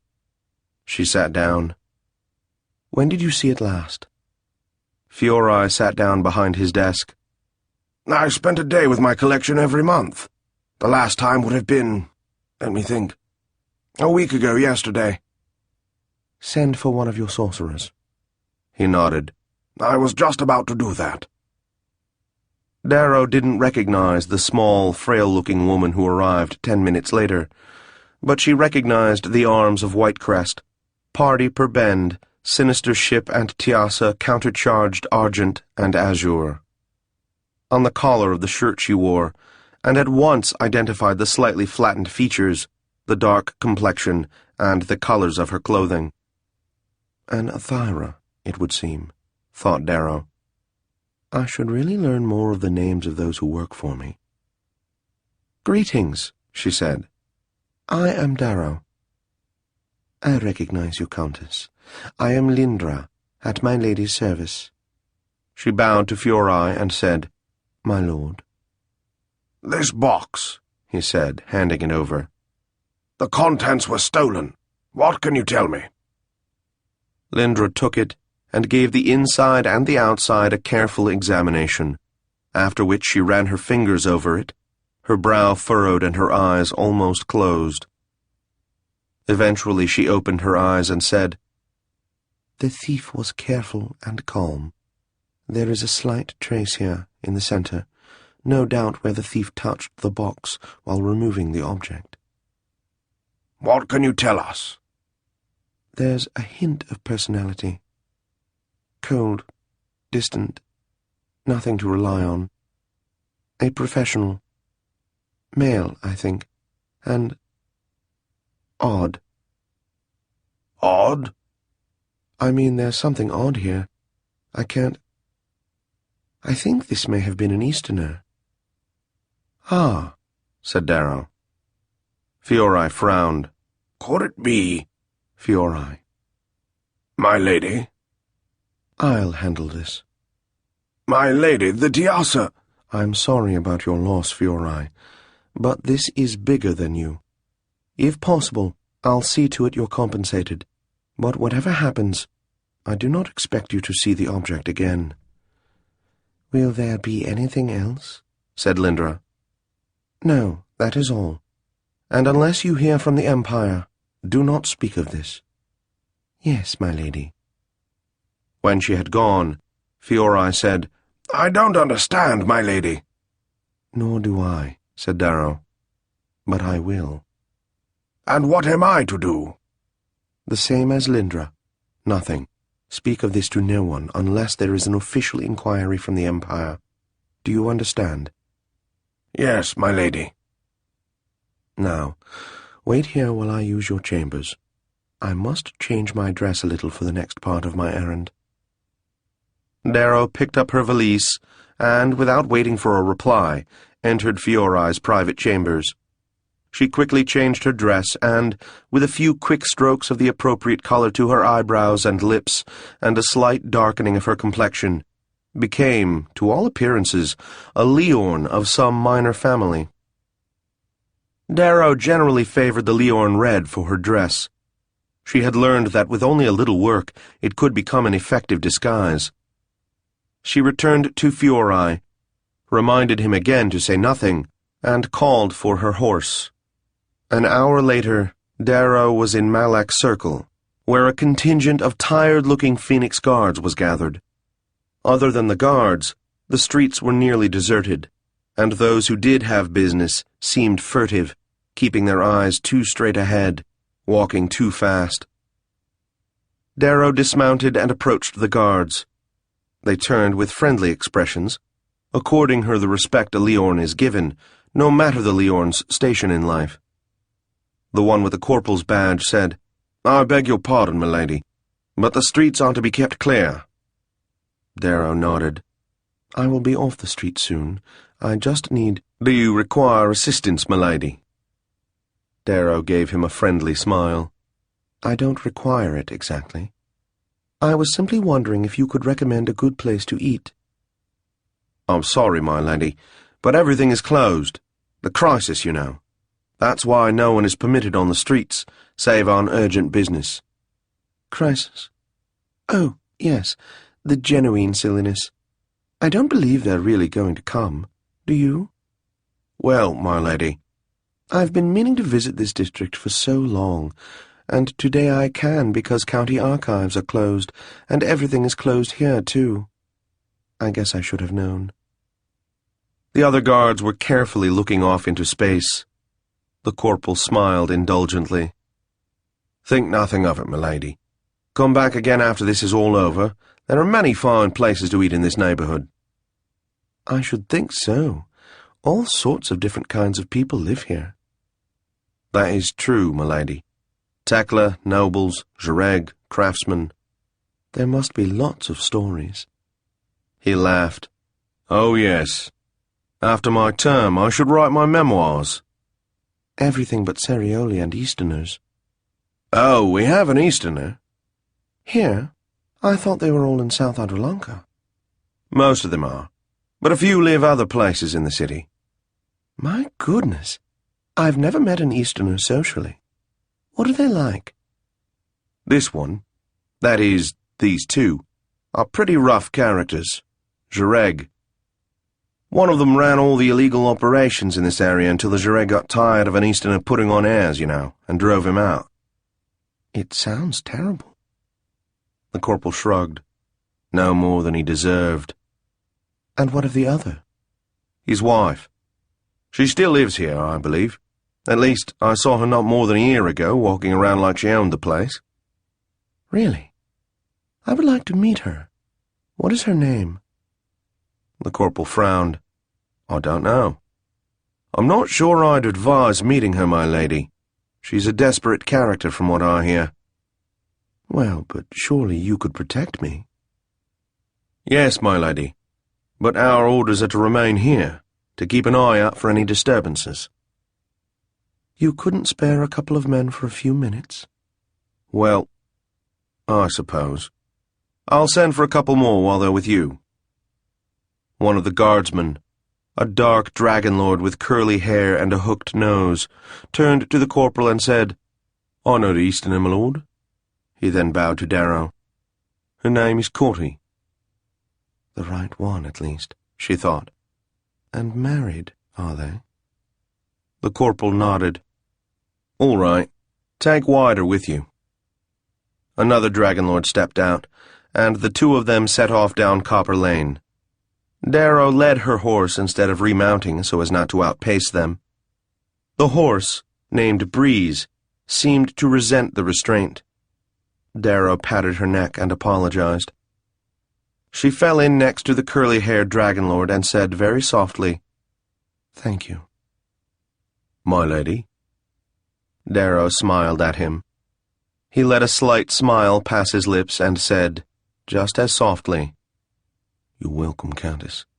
I assume you don't wish your husband, the captain, to hear of this excursion. He would want to protect me, and that would be inconvenient." "I understand, my lady." "I trust you'll protect me from him if he hears." "I'll do my best." In her normal voice, she said, "Where are we going?" "They live just ahead there, up a flat. That is, she lives there. He used to." "All right." "If you don't mind, my lady, I'd prefer to go up first." "You think she's a threat?"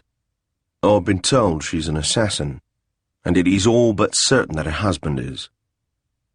Darrow felt her mouth curl up in distaste. "What a family," she said.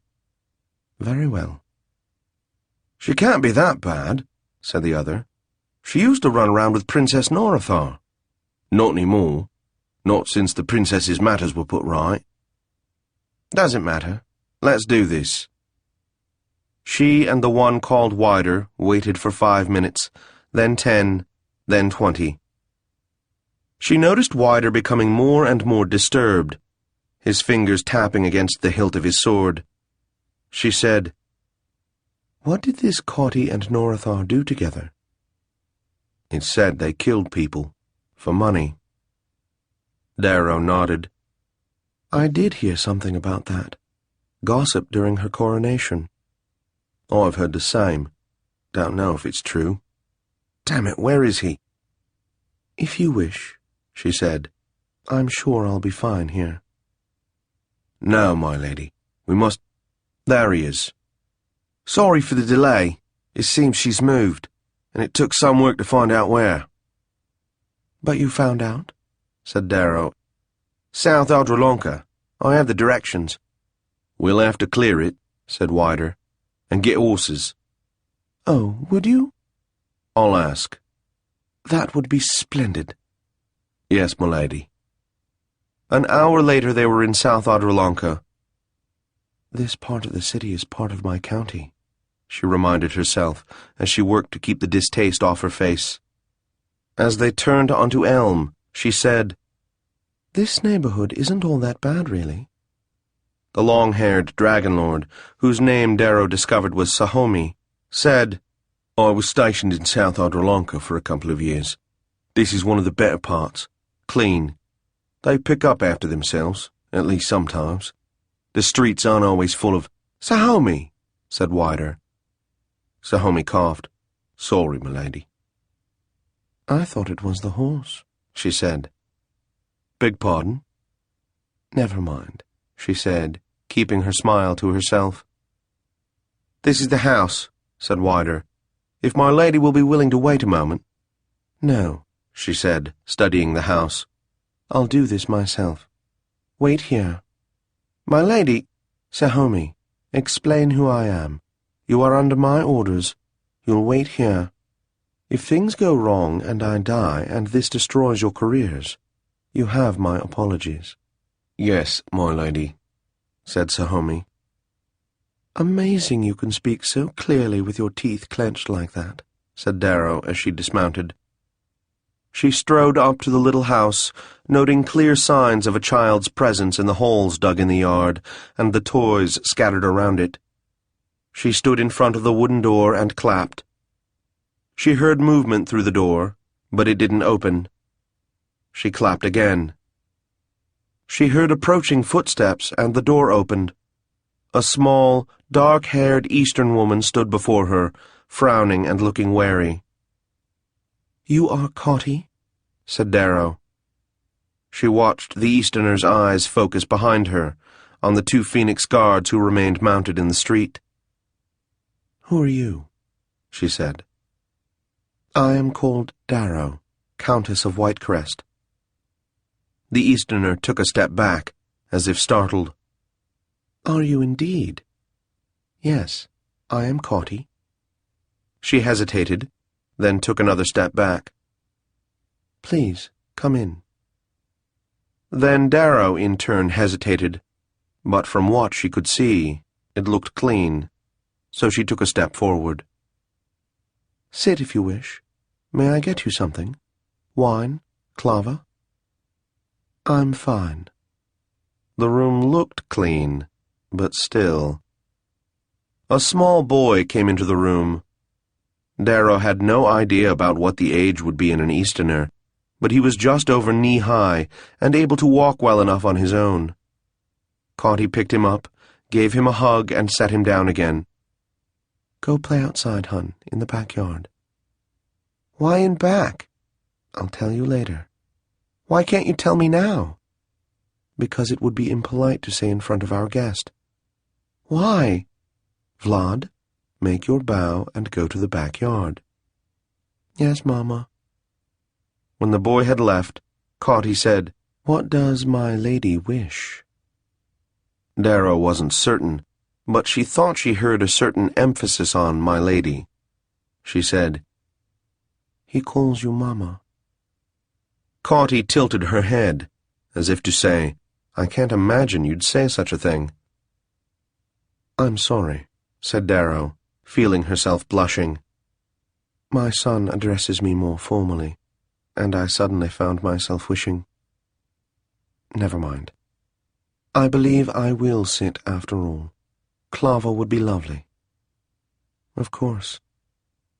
Darrow seated herself on a stuffed chair, while Cauty went through an archway into what was presumably the kitchen. The room was small and tastefully sparse, save for a surprising number of books on two floor-to-ceiling bookshelves. Darrow resisted the temptation to inspect them. Cauty returned with only one glass. "It's going to be like that, is it?" thought Darrow. Cauty seated herself at one end of a plain brown couch and said, "Now, to what do I owe the honor?" The stress on the word honor was just barely there. Darrow felt a flash of anger, but sipped her clava until it had passed. It was good clava. She said, "You are married to a certain Vladimir Taltos, are you not?" Cauty stared at her until it was almost rude, then looked away. "We are separated." "I'm sorry. I should have realized. I heard that he has left town. Do you know where he is?" The Easterner's surprise at the question seemed genuine. "My lady, do you think that, if I knew, I would simply tell you?" Darrow frowned. "He is in hiding?" "Yes, he certainly is." "I didn't know. Who is he hiding from?" "The Jareg, my lady. For years now. They want him very badly." "Why?" Cauty looked away. "You would have to ask them, Countess." "I see. Then perhaps you could tell me something else. Are you familiar with an artifact supposed to be of divine origin called the Silver Tiassa?" "I imagine," said Cauty, "that you already know I'm familiar with it. I hadn't been aware that it was of divine origin." "Perhaps it isn't. It is being sought by the Empire. I come to you because it is rumored to be in the possession of Lord Taltos, and because—" She hesitated. "And because there is something about this that feels wrong." The Easterner's features remained impassive. "My lady, is there a reason you would expect me to help you? You must have heard of the threat to the city." I've heard of it, yes. There is a story that this artifact can help. In fact, can stop it. I see. I assume whatever your resentment of me in particular, or the aristocracy in general, or the empire in total, or whatever it is you resent, you are not anxious for the Genuine to replace the empire or kill us all, whichever they'll do. Let me think about that while you recover your breath, she said. Take your time. I hadn't realized it showed. Your resentment? I'm not sure that's the right word, but yes. Whatever the word is, yes, it shows. No, I wouldn't care for a genuine victory. So, will you help? My lady, you said you heard a story? How reliable is it? I've no idea. Why? Yes, I'm familiar with the item, or at least with a small Tiassa made out of silver that could be what you're referring to. But I had no idea there was anything to it other than a nice piece of silverwork. It seems unlikely. Darrow nodded. It seems unlikely to me, too. It does? Then why are you here? Because there's something going on that I don't understand, and it intrigues me and worries me. Caudy sat back on her couch. I see, she said. You're going to have to trust me, said Darrow. Which is why you came to my home, rather than summoning me. Darrow nodded. But you brought a pair of Phoenix guards with you. Darrow nodded again. In fact, said the Easterner, I don't trust you. But I was a Jareg once. I'm used to working with people I don't trust. What do you have in mind? I don't know. Give me the details. I'm no Tiassa, but I've been known to have an idea now and then. Darrow let it pass. All right, here's what I know. There is an artifact called the Silver Tiassa that is reputed to be able to stop the Genuine from manifesting. At one time, it was supposedly in the hands of your husband. Then it was given to a certain Lord Fiori, and then passed again to your husband. That, at any rate, is the story. Hence the desire to find him. So, who is attempting to locate him? I don't know. Presumably Cassandra. Who? The court wizard. Oh, he cannot be found with sorcery. He cannot? He has protection. Phoenix stone. What is Phoenix stone? Caudy laughed a little. I was hoping you could tell me. But I know sorcery can't find him, nor witchcraft, nor... Witchcraft? The Eastern magical arts? Are those real? Some think so. But for finding Vladimir, they may as well not be. Those with psychic skills won't find him either. I see. What of the orb? The orb? Yes. What if Her Majesty should use the orb to locate him? Can she do that? I know little of the orb, of what it can do. I am no expert, but it should be possible. It must be, because there are laws regarding under what circumstances she may or may not do so. Caudy nodded. It makes sense, then. The Easterner appeared to be speaking to herself. What does? Said Darrow. I believe I know what is going on, Countess, and you were right to be suspicious. What is it? Caudy closed her eyes for a moment, then opened them and said, I beg a boon, Countess. A boon?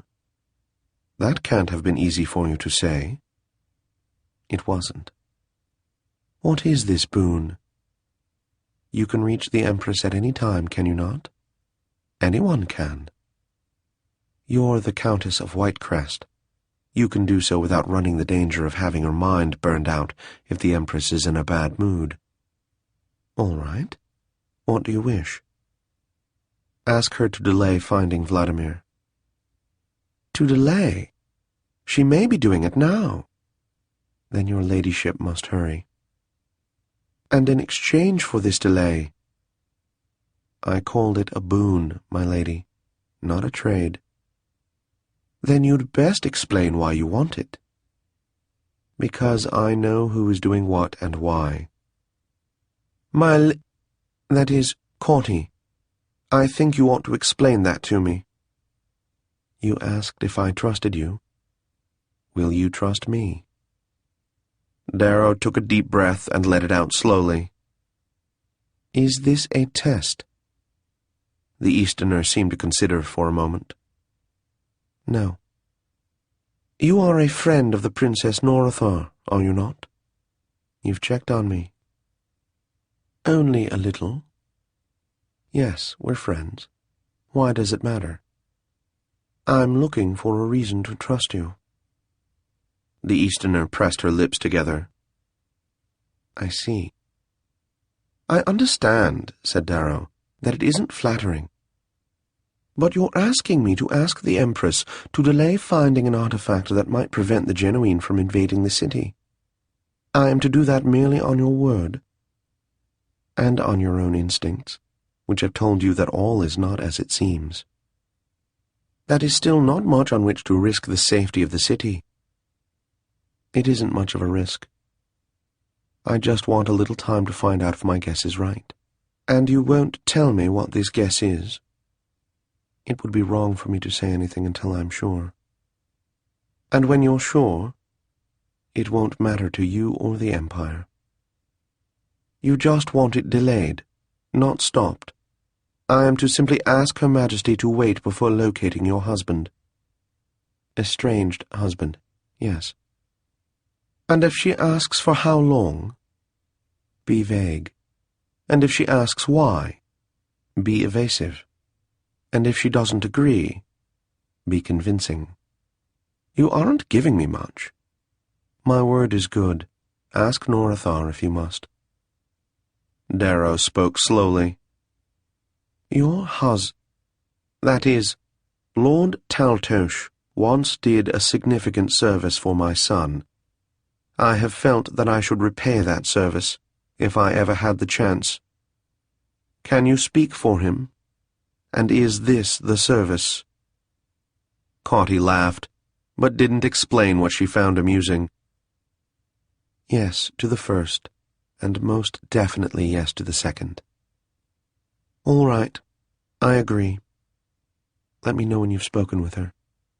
And not what she says. If you have any sense, you'll tell me she agrees whether she does or not. I won't even be able to tell if you really spoke with her, will I? You said you don't trust me. I don't trust you, but I have no choice. Let me know when you've spoken with her.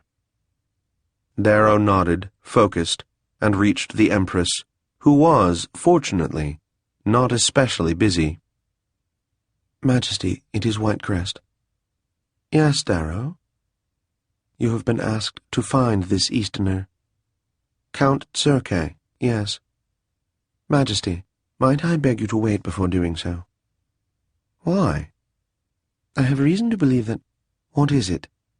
Majesty, I have suspicions I do not even wish to hint at until I have verified them. This sounds serious, Countess. Majesty, it is. You know we only have a day or two. This will only take a few hours. Perhaps you should come and see me in person, Darrow. I will do so at once, Majesty. Until then, I won't locate Circe before then. Thank you, Majesty. She opened her eyes and said, Her Majesty agrees. I am grateful. I will do my best to see to it you don't regret trusting me. Darrow stood. I appreciate the sentiment, and now I am off to the palace. The palace, my lady? Her Majesty wants to see me. I see. May I accompany you? Darrow frowned. Why? Then she felt herself blushing. If you don't mind my asking. There is someone there I want to see, and I'd enjoy the company. You're lying, Jureg, thought Darrow. All right, she said, Let's go. Countess, said Cauty, rising to her feet, if you would be good enough to wait outside, I will join you shortly. I must arrange for the care of my son. Of course. Take as much time as you need. The Easterner was gone for some few minutes. She returned and said, A moment more, please, and I'll be ready.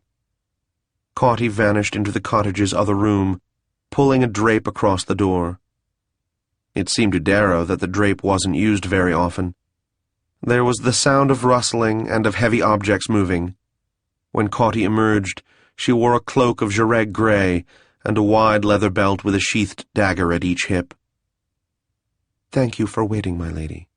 I'm ready now. Darrow rose. I see that you are.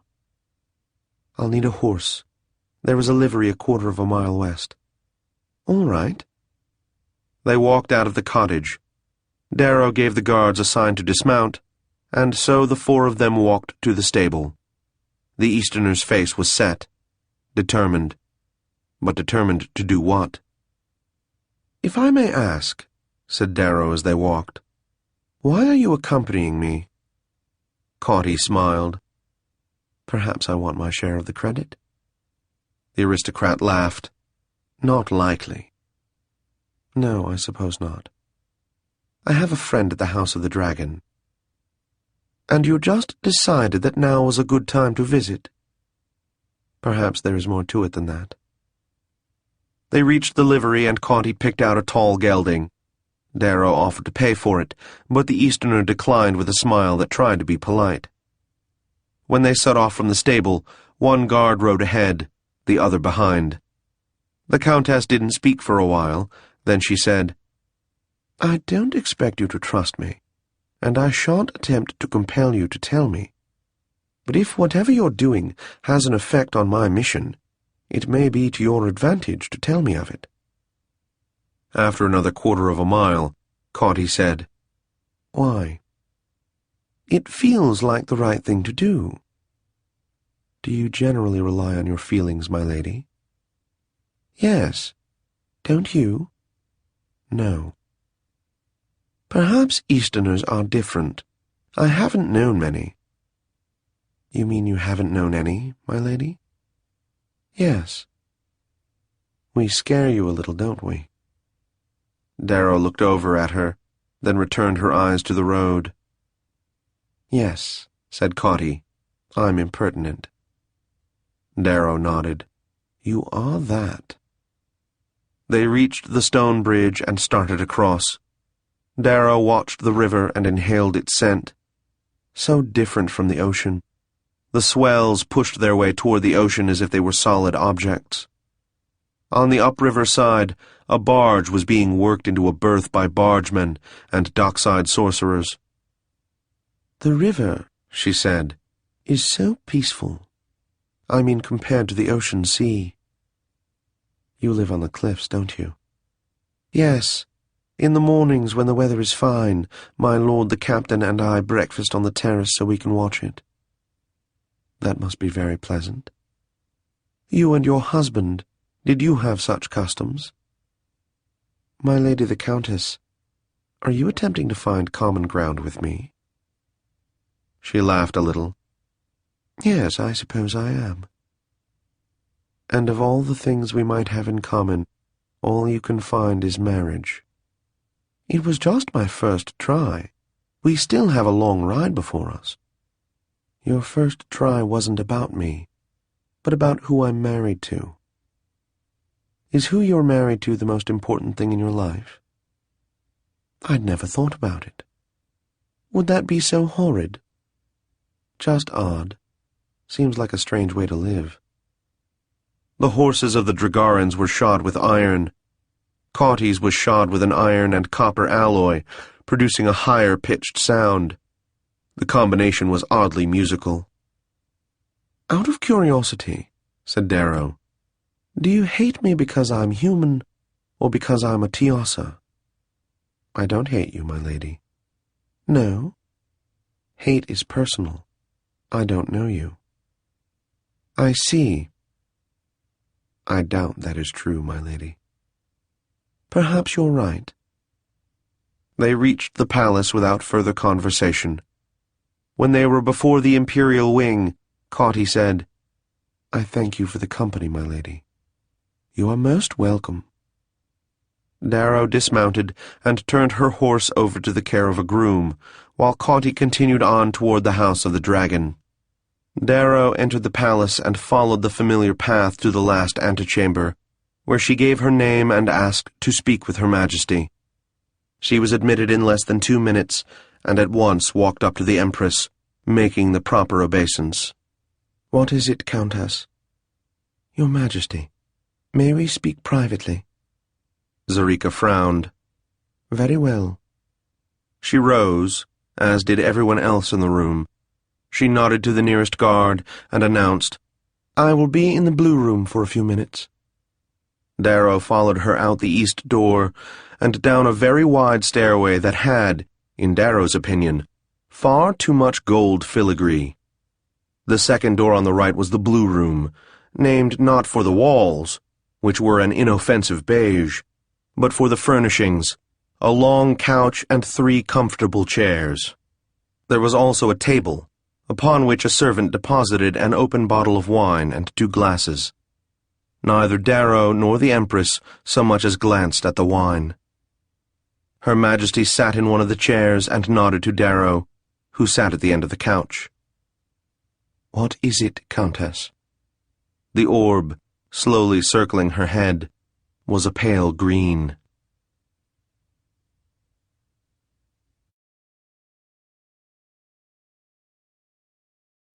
Chapter 3.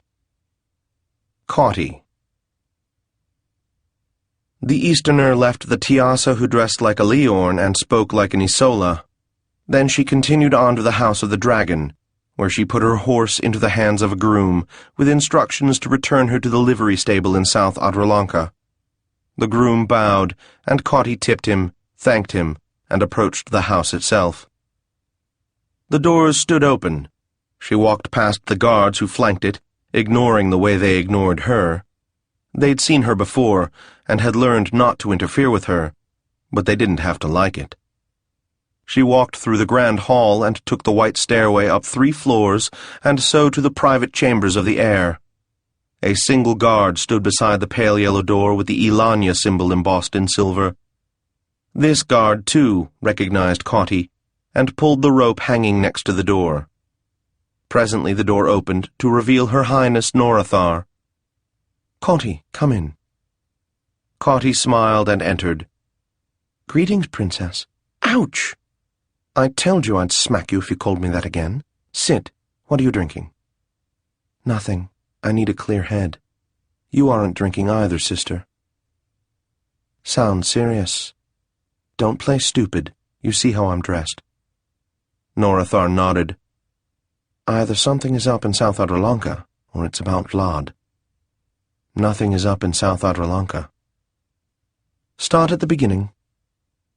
"The beginning would be when her ladyship the Countess of Whitecrest came to my door." Norathar sat back. "Really? She came to your house? That's priceless. Isn't it just?" "What did she say?" Cauty described the conversation. Norathar appeared to enjoy it, especially the negotiation. "So," said the dragon heir, "we have a genuine invasion, the threat of a genuine invasion. Right. And an artifact that can help that is supposedly in Vlad's possession, and an empress agreeing to use the orb to locate him." "Yes. So you've drawn the obvious conclusion." "I'm glad it's obvious to you, too, or I'd have to wonder if paranoia were contagious." "It's obvious. Any idea how they're going to do it?" "Not yet." "What is this silver Tiassa?" "I don't know anything about its history or properties, if that's what you're asking. It's something Vlad used in a caper a few years ago, before we were married, in fact. So far as I know, it doesn't actually do anything. I wouldn't mind seeing it again." "Why?" "I don't know. It was pretty. And it reminds you of Vlad." "This is a lovely room. Is the still life new?" "Cauty." She sighed. I'm not the Countess of Whitecrest. I beg your pardon? Everything I do does not, in fact, revolve around the guy I used to live with. Northar stared at her. Where would you get the idea that I thought it did? All right. It was a strange conversation with the Countess. I mean, while we were riding over. Nothing significant, just strange. It must have been. Have you met Laszlo? The Empress's... the Easterner? Yes. Sure, we've met. He's one of the finest masters of witchcraft the world has ever seen. Ever. He has 2 familiars, which as far as I know has never... He has extended his life for hundreds of years. You can't do that with witchcraft. What's your point? He's the Empress's lover. Just because everyone sees him... No, that's how he thinks of himself. That's the most important thing there is to him. That's very odd. Yeah. And from some of the things the Countess said, it sounds like she's another. Maybe. I don't know, I could be wrong. But it sounds like what matters to her is that she's married to the captain. And then you said, oh, I see. You know about my work, even if we don't talk about it. Yes. Whatever you think about it, that matters. I know it matters to you. No, All right, we won't get into that. My point is, I'm way ahead of you, sister. I'm sorry. But you know why Vlad is on the run. I know. I hate it that he threw everything away to save me. I know. I hate it that he saved me. I know. I hate it that I have to feel grateful to him. I know. And now, yes, I understand. Are you in, Northar? Is that a stupid question or a formality? A formality. I'm in. Cawdy smiled. Thank you. Do you have a plan? Of course. All right, this is your score. What's the first step? A visit to the Empress. You can get me in? Of course. I'm a princess. Hey, it's got to be good for something. Are we in a hurry? I don't know. Best to assume we are. Give me a moment. Of course. Northar vanished into her dressing room and emerged 5 minutes later, wearing a cloak of Jareg grey over her clothing, which was the black and silver of the House of the Dragon. She wore a sword belt. She took her sword from where it hung on the wall and slid it into the scabbard. Ready, she said. Like the bad old days, said Cawdy. For me they were good. They were that, too. Let's go. I'll fill you in as we walk. It was only a couple 100 yards from the House of the Dragon to the entrance to the Imperial Wing. As they passed through on their way to the throne room, Cawdy said, You saw the looks? The tall one trying to keep his face blank. I think he may have sustained a permanent injury. I may have sustained a permanent injury trying not to laugh at him. The Dragon Heir and an Easterner both wearing Jareg cloaks. I don't think I blame them. Nor do I. But I am tempted to go out the Liscom door, circle around, and do it again. Aren't we in a hurry? I suppose so. They had no trouble until they reached the last antechamber, where the pair of guardsmen seemed to have some trouble admitting Cawdy. Northar was about to demand to see the captain when the door opened from within, and Lord Summer announced that the Empress wished to see the Princess Northar and her guest. Summer guided them through the throne room and out the orb door, and conducted them just a few steps down a wide hallway, where their guide opened a pale blue door and stepped aside for them. Cawdy felt a quick thump from her heart, and silently cursed herself for it. They entered. Her Majesty was standing next to a chair of the same shade of blue as the door. The orb, circling her head, was a light shade of green. Facing Her Majesty was the Countess of Whitecrest. Cawdy and Northar bowed. Please sit, said Her Majesty. They all did so. Old eyes in a young face, thought Cawdy. Lady Taltos, Princess Northar. She smiled without warmth. Let's hear it. She didn't offer us refreshment. I think I won't correct her about my name. May I ask your Majesty a question? Princess, if this concerns the threat from the Genuine, ceremony is a waste of time. If it doesn't, this whole conversation is a waste of time. Ask your question. In the matter of finding the silver Tiassa, have you had an offer of assistance from a Jireg? The Empress briefly appeared startled, started to speak, stopped, and said, Not assistance, a request to observe the process. On what basis? A legal one. Your Majesty? Using the orb to locate a citizen is illegal except for pressing imperial reasons, which means whatever the Emperor wants it to. So, legally, any house that wishes may send a witness. So, said Norathar, the Jireg wants a witness. No one else? The Athira, but they always do. Locating someone via the orb is unusual, and they like to send someone to study the spell. Always, repeated the princess. How many times has this been done? The Empress hesitated, presumably consulting the orb, then said, This will be the 30th. Cauty looked at Norathar, who was looking back at her. They nodded to each other. Well, said the Empress, what is it? I'm afraid, said Norathar, that your Majesty has been duped. The orb darkened. I was beginning to get that feeling. Darrow? As I told your Majesty, it was a request from Cauty. I trust her. You do? Conditionally. The Empress looked at Norathar. Is it about the silver Tiassa? No, it is about the individual who doesn't have it. The imperial eyes turned to Cauty. Your husband. Cauty nodded. We learn of a genuine invasion. We suddenly learn of an artifact that can help. Then we learn that it is in the possession of your husband. Yes. Is it possible, said the Empress slowly, that this entire threat is false? Possible, yes, said Norathar. But it's more likely the Jireg learned of it and decided to exploit it for their own purposes. The Jireg? Said the Empress. Cauty cleared her throat. Speak up. Cauty forced herself to ignore the irritation she felt and said, It would be more accurate to say elements within the Jireg. I will find them and destroy them, Your Majesty, but until we know, we must assume the threat is real.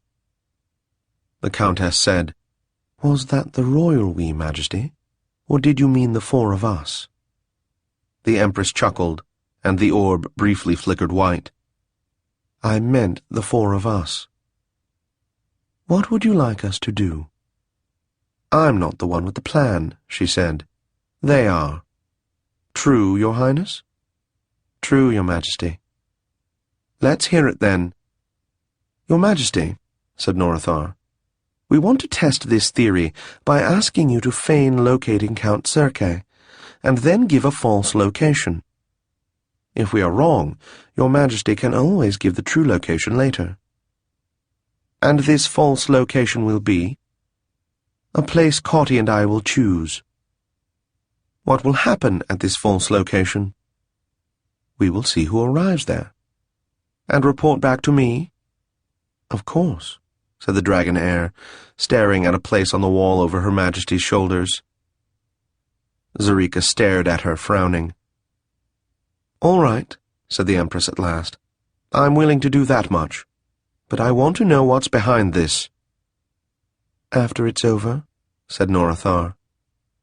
Very well. When do you want to begin? Cauty caught her friend's eye and nodded. We're ready now, said Norathar. The orb flickered again, and Her Majesty said, Very well. The wizard will be in the throne room shortly. Have you selected a place? Norathar looked at Cauty. Do you have something in mind? It should be far enough from the city to be believable. Remember that little hamlet just east of Candletown? Norathar smiled. It would be hard to forget. Bevenger's house? Yes. The princess bowed to the Empress. Your Majesty may take the location from me. I'm thinking of it now. I have it. Go. I'll return to the throne room and make sure everyone knows what I'm doing. Tell me when you're ready. Yes, Majesty. Norathar led the way out, taking a long detour around the throne room. The Countess walked with them. I am concerned for the Empire, she said. As am I, said Norathar. I'm not, said Cauty. The Countess gave her a look, but Norathar just smiled. Not, added the Countess, that I have any special concern for what happens to the Jareg. There we all agree, said Norathar. But the last thing the Empire needs is warfare within the Empire. The interregnum did not end so long ago.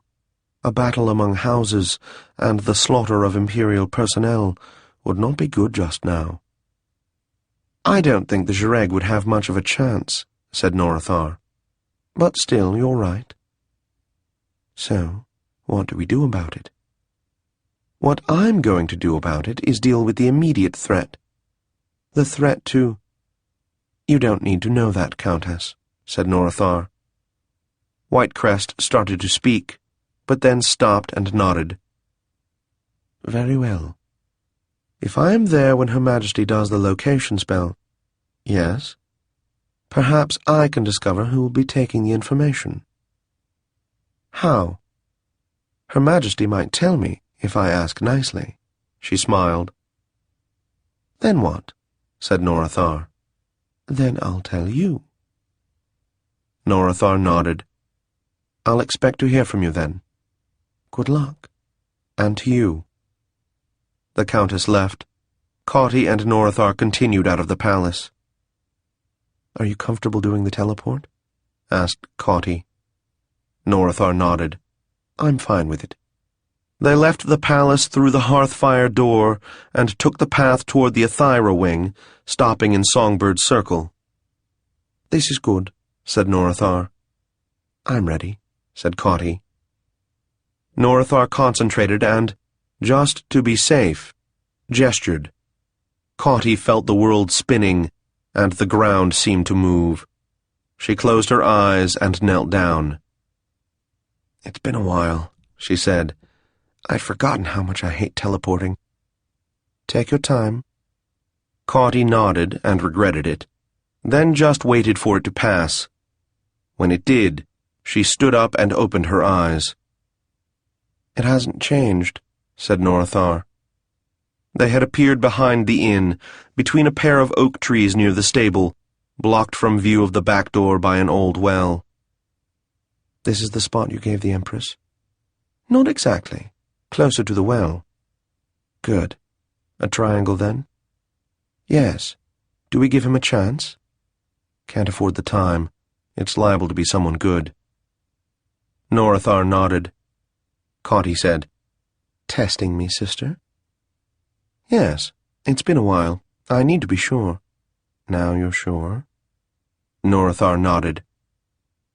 Cauty looked around, moved to a place 2 feet in front of the stable, and drew her daggers. Norathar walked to a place equidistant from Cauty and the well, and drew her sword. Cauty felt her shoulders relax. The daggers felt cool in her hands, forefingers at the balance points, middle finger for leverage, palms up just above her hips, pointing just a little bit toward each other. For knife fighting, she would be using different weapons, holding them with the points inward and the edges out.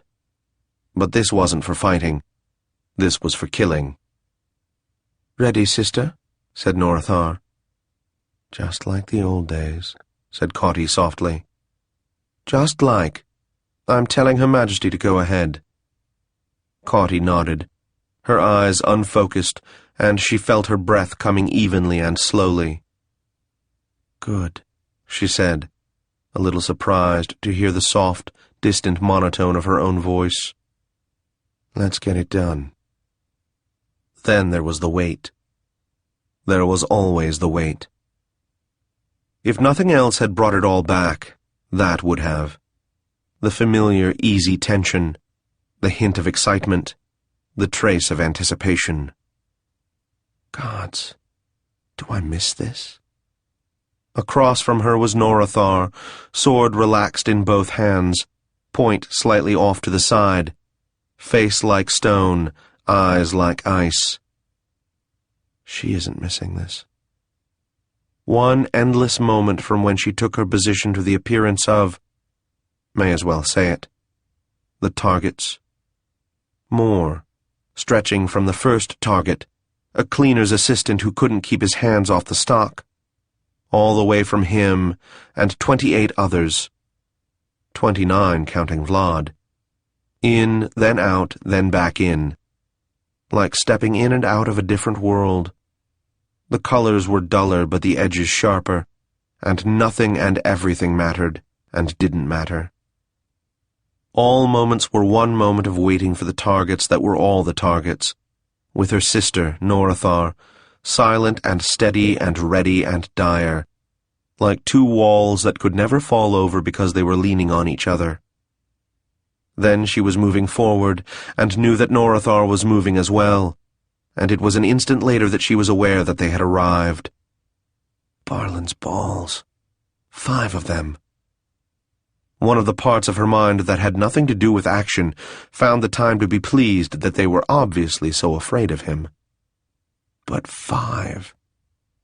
By the time this thought had completed itself, she had already left one of her daggers in one of them, her favorite strike, coming up under the chin, through the throat into the brain. With her left hand, she threw her other dagger in the general direction of a pair of startled eyes. She pulled a pair of fighting knives from the sheaths behind her back, and then rolled as she felt something swing in her direction. Of course it does make sense. 1 for Vlad, 1 for Loyos, 1 for Rotsa, and 2 for backup. She came easily to her feet, and turned to see what was going on. She was aware that Norathar had neatly decapitated one of them. 3 left. She didn't notice unimportant details like their appearance. What mattered was that they were all carrying swords and daggers. None had completely recovered from the surprise of being attacked, and they looked to be hired muscle rather than assassins. This could be good or bad. If one of those still standing was a sorcerer, things could get very ugly. She sensed the presence of a Morganti weapon, but couldn't tell who had it. Norathar was dueling with one of them, so Cauty looked at the other 2. One was cautious, the other aggressive. Good. The aggressive one came at her just like he should. Cauty hesitated, then moved in quickly to throw his timing off and, left to deflect the sword, right to guard against the dagger, another half-step in and left again. She stepped out quickly before the other one could flank her. The aggressive one dropped his weapons and put his hands over his throat. Futile. He was already dead. There was a grunt and a cry, and Cauty knew she didn't have to worry about the one Norathar was fighting. Not that she ever had. The remaining one looked from her to Norathar, sword out, knife ready. If he was frightened, and he almost certainly was, he didn't let it show. Norathar worked her way around him. He backed up to the well. Cauty said, "As far as I'm concerned, you can walk away. Can you walk away?" His eyes flicked between the 2 of them. "Yes," he said. "Go then," said Norathar. He hesitated, then turned his back on them, sheathed his weapons, and walked. Apparently he had the Morganti weapon, as its presence diminished as he left. Cauty looked around. 3 of the enemy were dead, and the other was probably dying. "He might have recognized me," said Norathar. "And if he did?" "Good point. All right, then. Now what?" "We're not done." "I know. Back to the palace, then. We need to find who's responsible. We could have asked our friend." "You're funny, sister." Norathar grinned. Cauty couldn't remember having seen her grin in years. She grinned back. Suggestions? Northar asked. Know anyone who can do a mind probe? No one I can ask. You? The Empress? Well, yes. But the consequences? For her, Cauty. You care? For the Empire. And no, but you do. Northar nodded. She'll go after the Zhireg with everything she has. They deserve it. Whoever came up with this idea deserves it. And whoever approved it. Think it had to go through the Council? No. I think it had to, but didn't. I can't see the Council approving something like this. I suppose you're right, said Cauty. So the question is it our responsibility? We're attracting attention. I'll bring us back to the palace. Cauty took a deep breath, then nodded. Go ahead. Then the churning, the twisting, the flopping around, and once more she knelt with her eyes closed, waiting for it to pass. Ugh, she said. You'd think there'd be a way to prevent those effects, said Northar. There is. I just haven't gotten around to it. I haven't needed to teleport in years. She stood up. I'm all right now. Northar shook her head. 5 of them. Can you believe it? We did all right. Yes, You're bleeding. Am I? Where? Oh, just a scratch. I can't think of how it happened. Here, wrap this around it. I'll tie it. It's really nothing. The longer you wait, the more blood you'll have to get out of that blouse. All right. Too tight? No, it's fine, thanks. I should have learned a few healing spells. We're attracting attention again. I suppose it comes with being in Zhireg outfits outside the Imperial wing, and one of us being an Easterner and bleeding, and the other waving around a big honking sword. Northar sheathed her weapon. Other than that, why would we be attracting attention? Let's leave off exchanging witticisms until we're somewhere more private. Back to my rooms? Maybe. What are you thinking? I'm wondering if you know a Zhireg from the old days, someone who owes you a favor. Enough of a favor to finger whoever tried to shine Vlad? No. How about someone you can threaten? The only one we could threaten is the guy who did it. Or, said Cauty, whoever paid for it. What could we threaten him with? Even if we knew, we couldn't prove it. We don't have to prove it, sister. It's enough if the Empire believes it. Oh, said Northar. Then, not bad. Can you find out who paid for it? I can get enough information to make a good guess.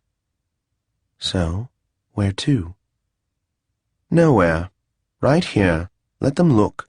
I just need to ask a few people. Cauty nodded to a bench a few feet away. I'm going to sit down. I haven't enjoyed standing as much as I did before the boulder. You don't still call him that, do you? I haven't. But if he keeps growing so fast and still wants to be picked up, I'll start to again. Cauty went to the bench and sat and watched as Northar closed her eyes. She kept them closed for some time. Occasionally her lips moved a little. Cauty could imagine what was going on. Old acquaintances, some of them almost friends. Yes, surprise, greetings, cautions, evasions. I'm going to be Empress someday. How much is it worth to you to have the Empress owe you a favor? Maybe not quite so direct. But then again, Northar wasn't big on subtlety, was she? There would be hesitation, and finally, maybe, a few pieces of information swimming in a sea of qualifiers like the bits of bread in a prisoner's broth. She remembered prisoner's broth. The memory wasn't pleasant. She missed Vlad's cooking, too, sometimes, as well as his nasty wit, and no point in that. Northar walked up to her. 2 names. I don't know either of them, but my sources tell me it's probably one or the other. One is Reinand, who was given the job by the Council. The other is Shreeball, who's been heard to make remarks about wanting to pull it off. I haven't heard of them either. Where should we start? Rhinand, I think. Norathar nodded. We have more leverage if it ties directly to the council. Exactly. Where do we find him? He works out of his home, on Greenway, in the parapet. Of course, said Cawdy. What's the best way to play this? Norathar frowned, then said, I think the best bet is just me. If I don't get anything, we'll both take on Shreeball. This is a comfortable bench, said Cawdy. I'll wait here. Norathar nodded, concentrated, and vanished with a quiet pop of displaced air.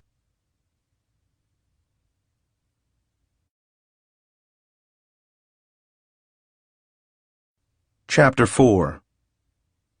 2 days earlier. Dathani. The Jareg spoke slowly, his voice as melodic as he could make it, which wasn't very. And it so happened that Balin called together the gods that dwelt in the halls of judgment and said, Our enemy will attack us anew. We must prepare ourselves.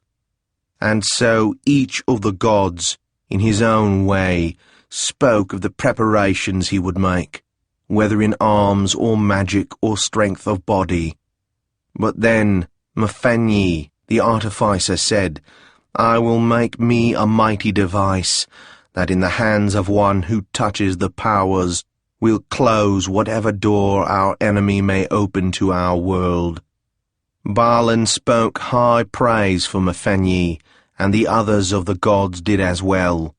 And so Mephenyi went forth, built the device, casting it into the form of a Tiassa, all of silver, small enough to fit into the hand, yet endowed with power to close the world against the enemy.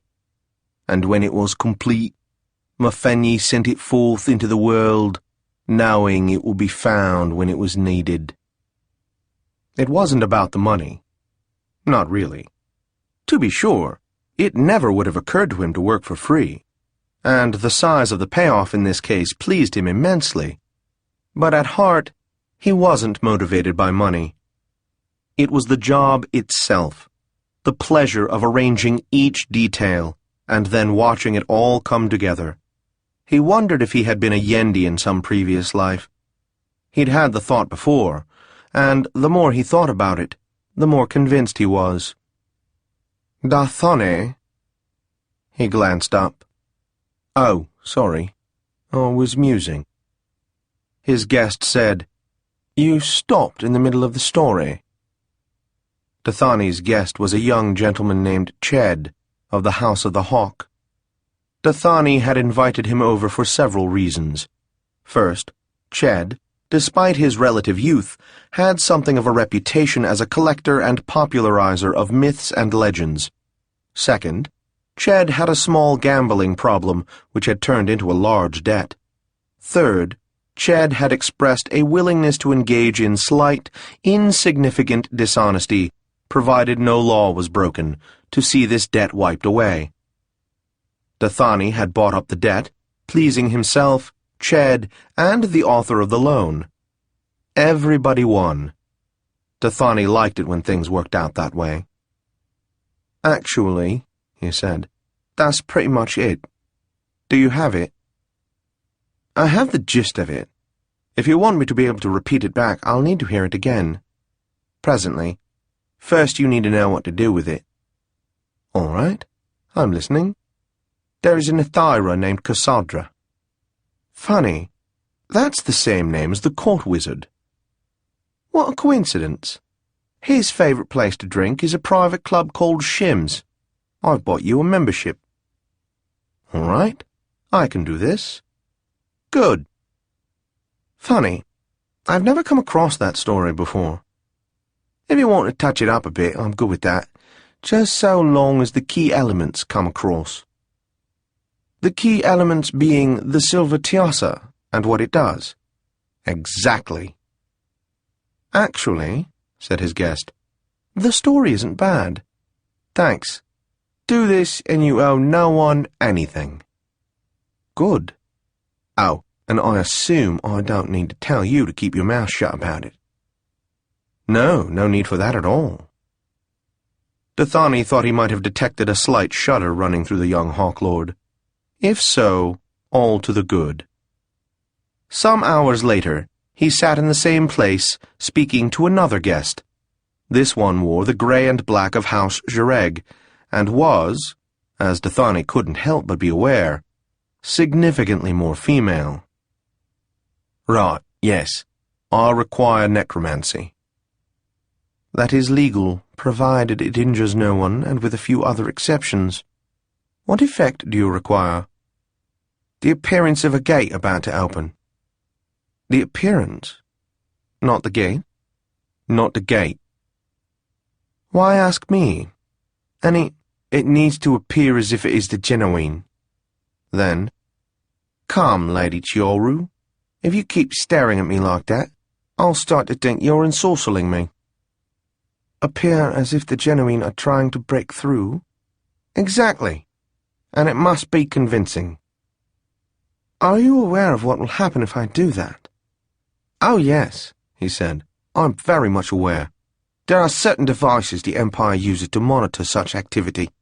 The devices themselves are not guarded against. And are you aware of what will happen to us if we get caught? I don't believe I'll be caught, and if I am, you'll not be implicated, of course. I don't even know how to set a price for that. I'll need to think about it. Take as much time as you need. It is not impossible that the Enchantress of Tsur Mountain will interest herself. It's happened before. That's as may be. Chioru hesitated. Have you a location in mind? He opened a map and indicated the marked spot. That is very close to the city, she said. Yes, it is. Very well. I trust you know your business. 1,000. I assume you'd prefer coin. Send someone by to pick it up. My man's name is Jessic. I'll let you know when I'm ready. I'd like 2 days' notice. 2 days? This is a matter of hours. I can give you 2 days' notice whenever you wish. Now then. Very well. Dathani rose and bowed. A pleasure, Lady Chioru. Lord Dathani? Once she was gone, he carefully counted 205 imperial coins into 4 bags of 50 each. As he did so, he discarded a few which showed sufficient wear to reduce their value. When finished, he set the bags aside and studied his notes, making sure he hadn't missed anything. He continued until he heard a clap at the door, which he assumed, correctly, to be the messenger for the gold. When the messenger had left, he put on his cloak, strapped on his sword, checked the dagger in his sleeve and the other in his boot. Then he went out. He followed Westwind as it curved and twisted and turned into spinners. After half a mile, as he came to the parapet, he turned onto Greenway with its flowering hedges marking the private homes of the almost wealthy. Number 88 was a dark green house of 3 stories with an artificial stream surrounding a rock garden. To look at it, one might think it the home of an Io-rich advocate or a successful Jagala merchant. Dathani approached the door and pulled the clapper. There was little that frightened Dathani, and if you'll accept that being nervous is a different feeling than fright, there was even less that made him nervous. Meeting with Rinand was one of those. He did his best to hide the nervousness, because it was humiliating, but Rinand could have him killed by just making the suggestion. And Rinand was the sort to do it if he got irritated. It was hard not to keep that in mind while having a conversation. Rinand didn't have an office. Like most of the higher-ups in the organization, he operated out of his home. And like most higher-ups in any organization, he liked to make people wait. So Dathani sat in the parlor and waited. After 10 minutes that felt like an hour, Rinand appeared with a bodyguard, a burly fellow who looked like his face had been carved out of the same marble as the floors. Rinand himself was small, elderly, and frail-looking. Dathani rose and bowed. Rinand gestured that he should sit again, then sat down facing him. Rinand looked at the bodyguard, who walked to the far end of the room, far enough that he was effectively out of earshot. Then the boss said, Dathani, you have something or not? I have something, my lord. Yeah? Is it good? Will it finish this business, or let me down? I like the chances. You like the chances? Well, I don't like chances. I like sure things. Yes, my lord. So, do we have a sure thing? No, my lord. No. See, that's not the answer I wanted. I wanted you to say, this Easterner will no longer pollute the world with his miserable, unclean presence. I understand, my lord, but, I don't know, it seems like it might be a bad idea to lie to you, to tell you something is certain when it isn't. You think that's a bad idea? I do. You're right. You don't want to tell me something that isn't true, because then I'll be sad, and you don't want me to be sad. I understand, But if this worthless crumb gets away, then I'll be sad too. Yes, my lord. So, tell me what you need. Blades to do the finalising, What about you?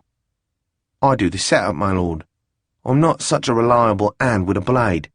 Also, with enough effort, this can lead back to me. That could be bad for all of us. So I need to make it hard for anyone to find me. Put me near the body, that's more connection than we want. The body. I like the sound of that. Yes, my lord. All right. Blades. More than one? We'll have surprise, certainly, but you know about his familiars. How many do you want? At least 3. 3? Yes, my lord. Can't get professionals. No one will work that way. I could find you muscle. Make it 5, then. All right. What else? A sorcerer to teleport the blades once we have the fix, and a note from you asking the Imperial representative to help get me what I want. Rinand didn't look happy. You need the representative. I'm afraid so, my lord. Why? We'll need someone close to the orb to pull the location and transfer it to the sorcerer to do the teleport. It should be done right away. If we wait even a half a minute, he might have moved and then things don't go so smooth. We have to catch him flat. What if the Empress refuses? Legally, she can't. You sure? Yes, my lord. It sounds complicated. It is. Rinand shook his head. I don't like complicated. Dathani waited. All right, said Rinand. You don't go near the rep. Tell me what you need, and when you need it, and I'll arrange it. Yes, my lord. I've met with someone from the left hand. Once I have the name... Make sure whoever you find is able to appear at court. Dathani nodded. So, the setup. You like it? It was a tough problem, my lord, but I think I've solved it. As I said, I like our odds. But it's complicated. Yes, my lord. So, how are you getting him? I've recruited help finding him. Help? From who? The Empress. After a moment, Rinand said, You'd better explain. No, forget that. Don't explain. I don't want to know. You have a time and a place? A place and a day. The time is iffy, but I'll have some warning before we get his location. and then we move instantly. The blades have to be ready. How much warning? Between half an hour and an hour. All right, said Rinand. I'll get you the blades. Send them to you. You have a meeting place? Dathani told him where to meet. All right. Next I want to hear, this problem is solved. You understand? Yes, my lord. Anything else? Dathani hesitated. There is, my lord. You have to know, this is going to raise a stink. A big stink. If word gets out that the organization is behind this, and we did it just to get this guy, they're going to come down on us hard. The Empire. I need to know you'll back me if this works. Back you how? I'd be very sad if heat came down and the organization decided to use me for rice. Rinand sat back in his chair and steepled his fingers. How bad will the heat be? My lord, we are making it look as if there is about to be a major attack by Genuine. They'll pull out everything they can. Troops, sorcerers, everything. If things work the way I want, nothing will come of it. But if they find out, it'll be bad. Very bad. Okay then. If you get this bastard, I'll protect you from any heat that comes down. You'll be a rich man, and I'll see to it you live to spend it. But if you miss him, you're on your own. Clear enough? Yes, my lord. Very clear. And you're good with that? I'm good with that. All right. Anything else? Now, my lord. You could find your own way out. Dathani stood, bowed, and found his own way out, the hairs on the back of his neck still standing up. Relax, he told himself. You'll either be rich, or you won't need to worry about it. Still and all, he really did like the odds.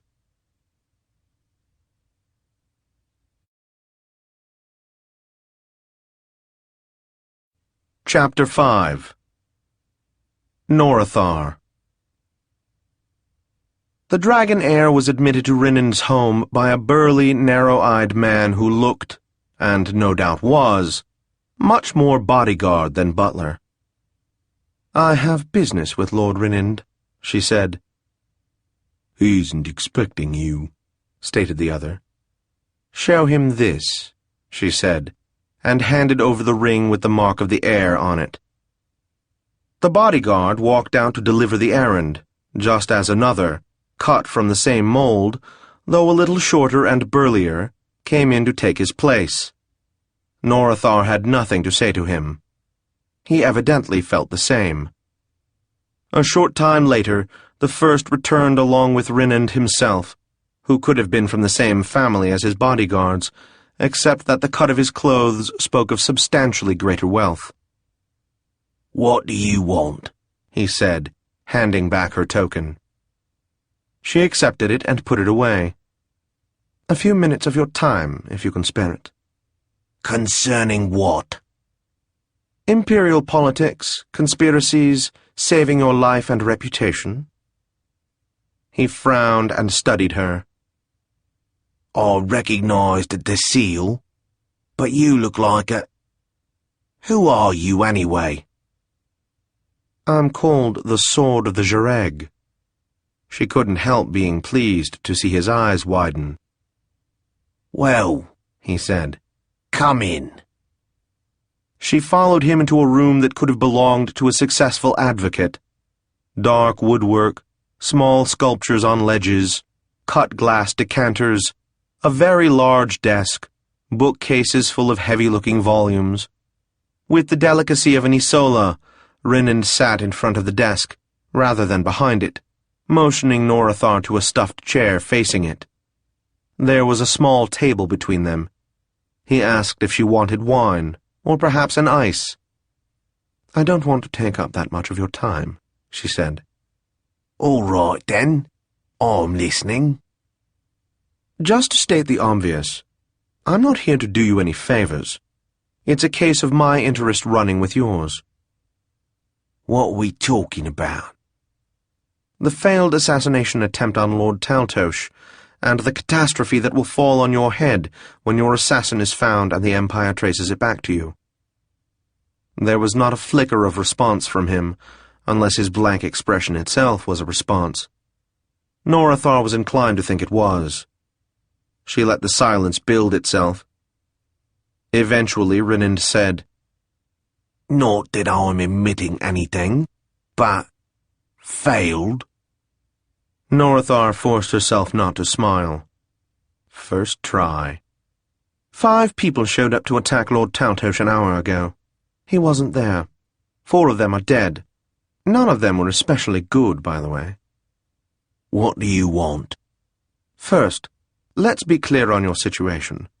The Empire is liable to find out what happened, and why, if, as I suspect, there really is no threat from the Genuine. Then think about all of the expense and disruption this has caused, and consider how they'll feel when they put it together. Are you threatening to go to the Empire? No, I've no need to go to the Empire. They'll investigate and either learn about you, or they won't learn, and will take it out on the organization. Then what will your position be? Rinind smiled without humor. You making an offer? Yes. I keep your name out of it, of course, and I can't guarantee that the Empire will be satisfied with what I give them, but I think it's a good possibility. What are you going to give them? The body of the guy who put it all together. I know it wasn't you. You don't work on that level. His body? Norathar nodded. I see. And how will they know he's the guy who did it? I'm still working that out, she thought. You'll have to trust me on that. Trust you? Norathar nodded. Well, you have a good reputation, and I don't have much choice. I wasn't going to say that. No need. What do you want? Who did it? No, I mean, what is it you want for clearing this matter up for me? Oh, that's personal.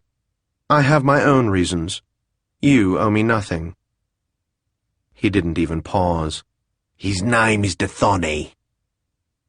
How do I know he's the one? You'll have to trust me. Norathar frowned. Give me something. I've nothing to give. Have someone talk to him, drop some hints, and see how he reacts. It's a possibility. I got nothing else. All right. Where is he? His home is on Garden, in the cliffs, but he's more likely to be at an abandoned inn on New Altar and Slate. That's his rendezvous during the operation. Norathar stood. I know the place. All right. If everything works out, I won't be in touch. Rinind rose and nodded. Then I look forward to not hearing from you. He escorted her to the door. She walked 100 feet down the street and teleported. Caughty was still waiting on the bench. Norathar approached her. What are you looking at? Said Caughty. Trying to decide if you're pale.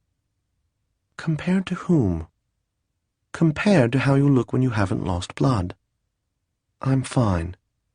All right. Shall we take a coach? Why not ride in comfort? Caughty took a step, then hesitated. Norathar. Is this going to leave you vulnerable? What do you mean? Will it give the Jireg leverage on you? They can threaten to tell what you've done. They're smart enough to know what will happen if they threaten me. Caughty nodded. Norathar checked the time and said, 16 minutes after the hour. 1 and 6 is 7. Caughty nodded, and they went to the 7th coach in line, earning dirty looks from the first 6 coachmen. They climbed in. The poor coachman was so startled that he had been selected that he had no chance to open the door for them, and only barely remembered to close it. Norathar gave him the streets. The coach shook as the coachman climbed into his seat. Then he made the yip-ha of his profession, and the team of horses, Norathar had thought they looked tired, put the coach into motion. New Walter and Slate, she thought. I know the area. It's just over the stone bridge, near the old refinery. Not much Jureg activity. Not much of anything, in fact.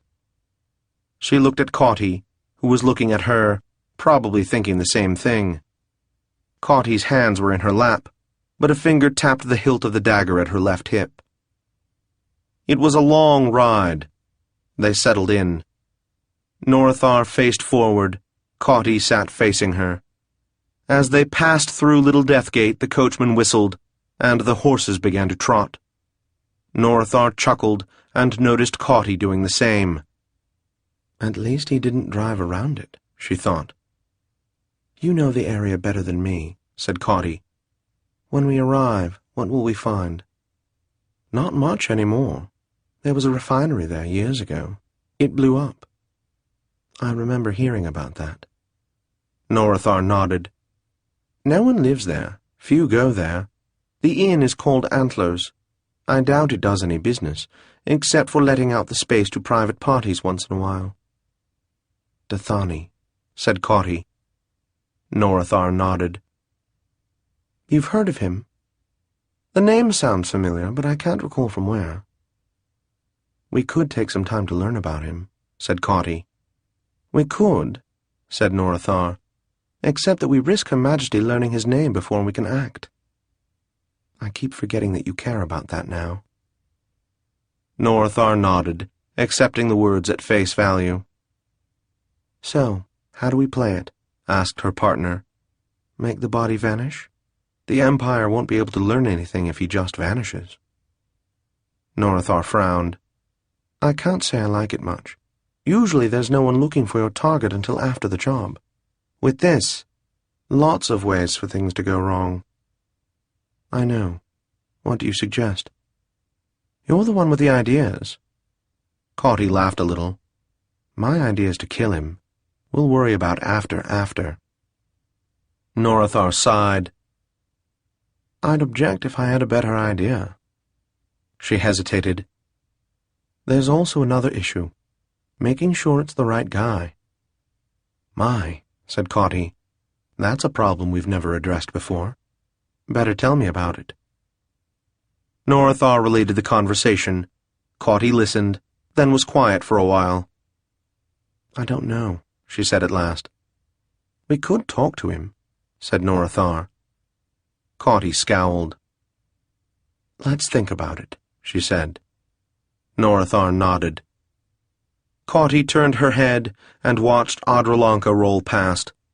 After a moment, Norathar did the same. Eventually they arrived. The coachman dismounted and assisted Norathar out the door. Cauty managed on her own. Norathar paid him and said, Wait for us. We shouldn't be long. He bowed and climbed up to his seat, looking as if he were prepared to wait indefinitely. There were few structures still standing in the area. The rubble had been cleared from what had once been the petroleum refinery, but there remained an empty lot surrounded by a few houses that appeared deserted. The inn was easily identified. The sign appeared freshly painted. It was a tall, thin, wooden structure, and Norathar wondered how it had survived the explosion. They approached the building, and Cauty said, Shall I? Yes. Her partner walked around the side of the building. Norathar waited until she had disappeared around the corner, then approached the front door. Norathar always took the front. Ready? Said Cauty into her mind. Go, Norathar said, and stepped through the door. The sound of the door opening echoed loudly, so any thought of surprise was gone at once. Drawing, she said, and did so. To her right was a stairway. To her left and ahead was a single large room. A bar on the right ran from near the stairway to the far wall, which had a single door, which, as she watched, flung open to reveal her partner, a dagger in each hand. There was no sign of a host, nor was there any sign of bottles behind the bar. The room was full of small, round tables with chairs upended on them, as if to clear the floor for sweeping. After a long fraction of a second, she saw that one table was occupied, its chairs set upright. The figure was, it seemed, looking at her from under a hood. As she watched, he reached up and pulled the hood back, revealing a head full of curly brown hair and bright, sharp eyes. He carefully set his hands on the table and waited. Norathar approached, aware of Caughty closing the distance as well. She stopped just a bit more than her sword's length away. The table was between them, but Caughty was behind him. "You," he said, "are not who I was expecting." Caughty looked at her. She mentally shrugged. "I imagine not. Mind if I ask who you are?" "We're the ones who killed the assassins you sent after Lord Taltos." "Oh," he said. He glanced behind him, seeing Caughty for the first time, then turned back to Norathar and said, "Who's the Leon?" Norathar saw Caughty's eyes widen, but her partner gave no hint that there was danger, so she kept her eyes on the target.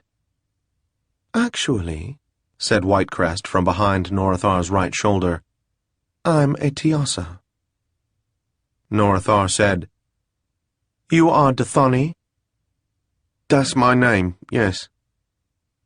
Without turning, Norathar said, "Perhaps you should wait outside, Countess. I won't be a party to anything illegal." "That," said Norathar patiently, "is why I suggested you wait outside." "No," said the Countess. "I don't play those sorts of games."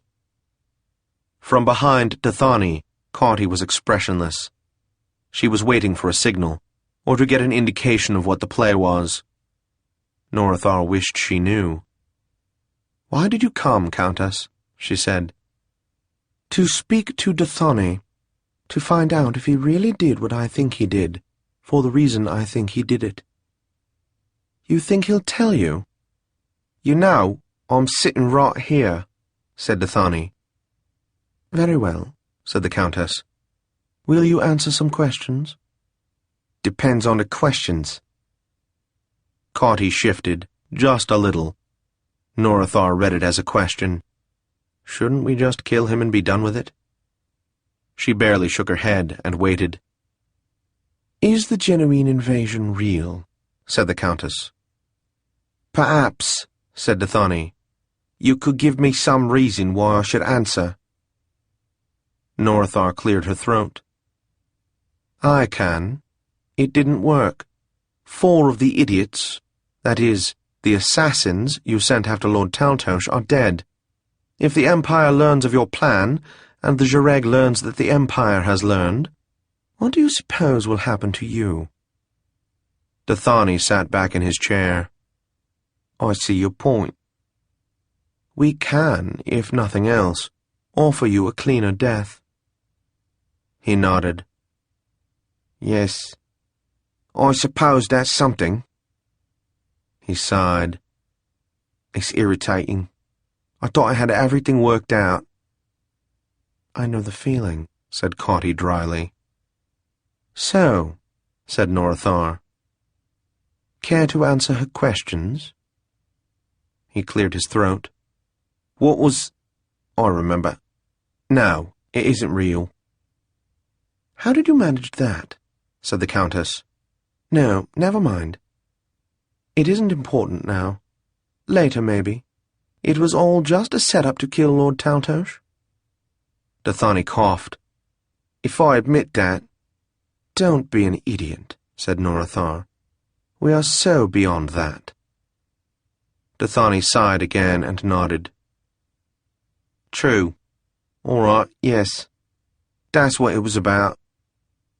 Whitecrest said, "Now what do we do, Highness?" "This is your show, Countess. You tell us." We bring him back to the palace and turn him over to the guard, I think. What will happen to him? I don't know the law. It may count as treason, in which case he'll be starred, or it might simply be considered a nuisance on a grand scale, in which case a whipping will suffice. In either case, there won't be action taken against the Jareg, for which he'll be held responsible.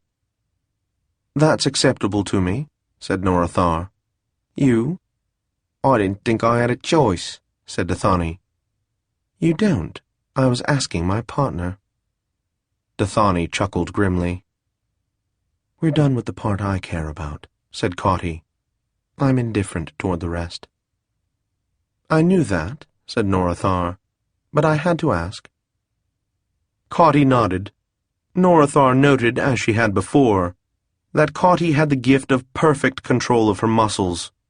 When she moved her head, there was not a hint of movement of the point of either dagger. Still, not turning her head, she said, Very well, Countess. If you wish him arrested, then so be it. Good, said Whitecrest. And you, Lord Dathani, if you are arrested, will you make a full confession?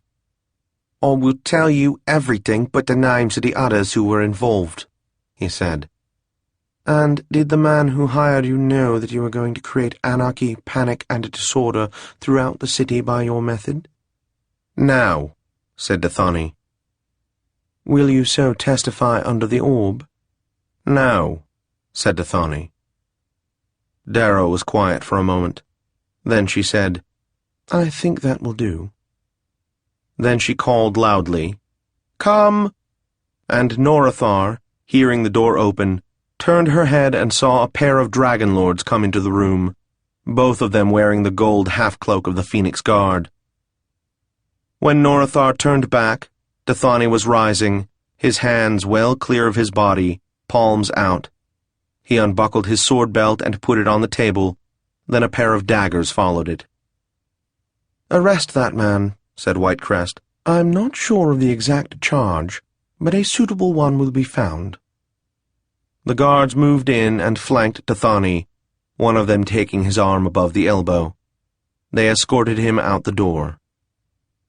Norathar said, Astonishing that they just happened to be there, Countess. Whitecrest smiled a little. Caughty moved up to stand beside Norathar, sheathing her daggers. Norathar returned her sword to her scabbard. How long have you known, Countess? Known what, Your Highness? That it was all an elaborate attack on Lord Taltos. Oh, when I saw your partner's reaction. What did that tell you? That she knew something I didn't, is all. After that, it was a matter of paying attention and putting the pieces together. So then, said Norathar slowly, you could have stopped the alarms days ago. No. Until I found out who was behind it, I had no way of knowing if the Jareg had created the threat, or were just using it. I see. How did you find Dathani? I was following you from outside the palace when you hired the coach. Oh, said Norathar. She looked at Caughty, who shrugged. We've been played. No, said Whitecrest. I don't see it that way. That man, she gestured toward the door, tried to play us all. We stopped him. It was, said Norathar, an impressive move. Not something I'd have looked for. He thinks big. I respect that. Be certain to mention that at his trial, said Whitecrest. Can we keep this quiet? That is, see that it stops with him. Yes, said Whitecrest. It wasn't, in fact, the entire Jareg behind it, was it? No. Then if one or two others are getting away, it isn't the worst injustice the Empire has ever seen. No, said Caughty.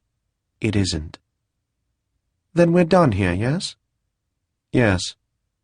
Please give my warmest regards to your son. Thank you, I shall.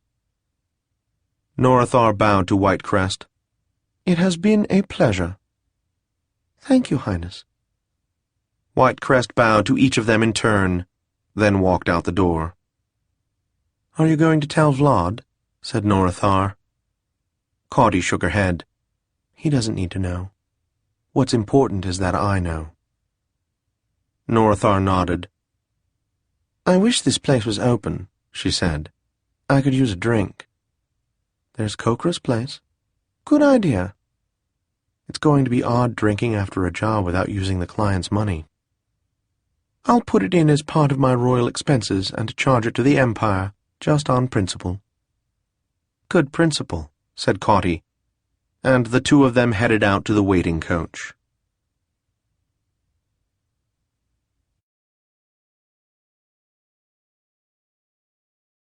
Conception. An interlude. I have an idea, said the goddess. Which one is it? Asked the god. Which one? You're saying I only have two ideas? Two kinds. The kind that frighten me, and the kind that annoy me. Oh, she considered. It might be both. Right, that kind. All right, let's hear it. I want a grandchild. That, said the god called Barlin, isn't an idea. It's a desire. You figured that out on your own? Said Vera. You're adorable when you're sarcastic. Vera sniffed. All right, so what's your plan to acquire one? I was thinking I could get my grandchild to arrange it. Vera, if you are going to play with time again, I beg you to remember that there are laws about that. Why? Why do we have the laws? If I recall, you were the one who first proposed them, when we started to understand. Yes. Why? You said something about paradox causing the utter destruction of all of time. You have a good memory. Unfortunately, I do. So then, why should I worry about it when no such risk applies? And how can you be certain there is no such risk? Because if I find my grandchild, then it clearly works, and there is no paradox. Barlin stared at her. Eventually he said, I don't even know how to begin to respond to that. Well, you might ask me how I intend to find my grandchild. All right. How do you intend to find your grandchild? That will take some explanation. This is bound to be good, said Barlin. Alira lowered herself into a white chair in a white room. She picked up the white goblet from the white table and drank. The wine was red, which she was sure was intended as a joke. Hello, Alira. She turned her head. A chair that hadn't been there before was occupied. Hello, Mother. You don't seem excited to see me, dear. I don't yet know what scheme you need me for, Mother. Maybe I just want some family time. That seems unlikely. But it's true. Alira's eyes narrowed, and she tilted her head. Family time? Yes, in a manner of speaking. Ah, said Alira. In exactly what manner of speaking? Have you ever thought about having a child? Not seriously. Eventually, when I meet someone worthy. You haven't met anyone worthy? Ever? Not worthy to father a child with me. Well, once, I suppose, but... Ah. Alira stared at her. You do not mean that. Oh, but I do. Mother, this is meddling beyond all reason and propriety. Now, I'm just giving you the opportunity. Whether you take it is up to you. I can't believe you're serious about this. Of course you can. Aside from everything else, he's, well, dead. Trifles. Mother! Care to take a walk with me? Oh, stop looking so suspicious. Is suspicion unreasonable? Oh, no, it's entirely reasonable. And justified. I just don't like the look. Come. Alira rose without another word and followed the goddess into the suddenly appearing swirling mists that filled the room, and then her lungs, and then her mind. So she was no longer walking through mist, but she was mist. And she didn't move, but was pulled by the vacuum like a black funnel ahead of her, moving always forward, though Alira knew that direction didn't mean what it felt like here. As much to see if she could as for any other reason, she formed the thought, "Mother, where are we going?" "Through you, dear." "Through... I don't understand." "We are traveling through your essence, your past, what makes you who you are." "My genes?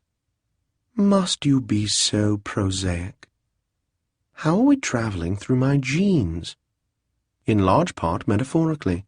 Physically, insofar as that means anything, we are adjacent to the paths of the dead." "Adjacent?" "Close enough that I can play with time until I find... Ah, there." "It's a girl." "What?" "I'm sorry, dear. I must cut off your senses for a moment. You two can't meet yet. I need to ask someone who doesn't exist for an impossible favor." This is bound to be good, thought Alira. And so the goddess, outside of time, planted something like a thought in the mind of one who did not exist, thus to bring her into being. Gods can do that. They shouldn't, but they can. This done, she called in a favor from one who, though not a goddess, held power that even the gods might fear, and had certain other skills as well. "What is that?" said Tuco, staring at the paper spread out on the table. "A rendering of Chiron's bower," said Sethra. "Bower?" "His home, if you will." "In the paths?" "Yes." "And you have this because—" "We need to duplicate it." "We?" "The necromancer and I." "Why?" Sethra gestured at the small silver object on the table. "To plant that under the bed." Tuco started to ask why, but evidently thought better of it. He took the artifact, held it up, and studied it from every angle.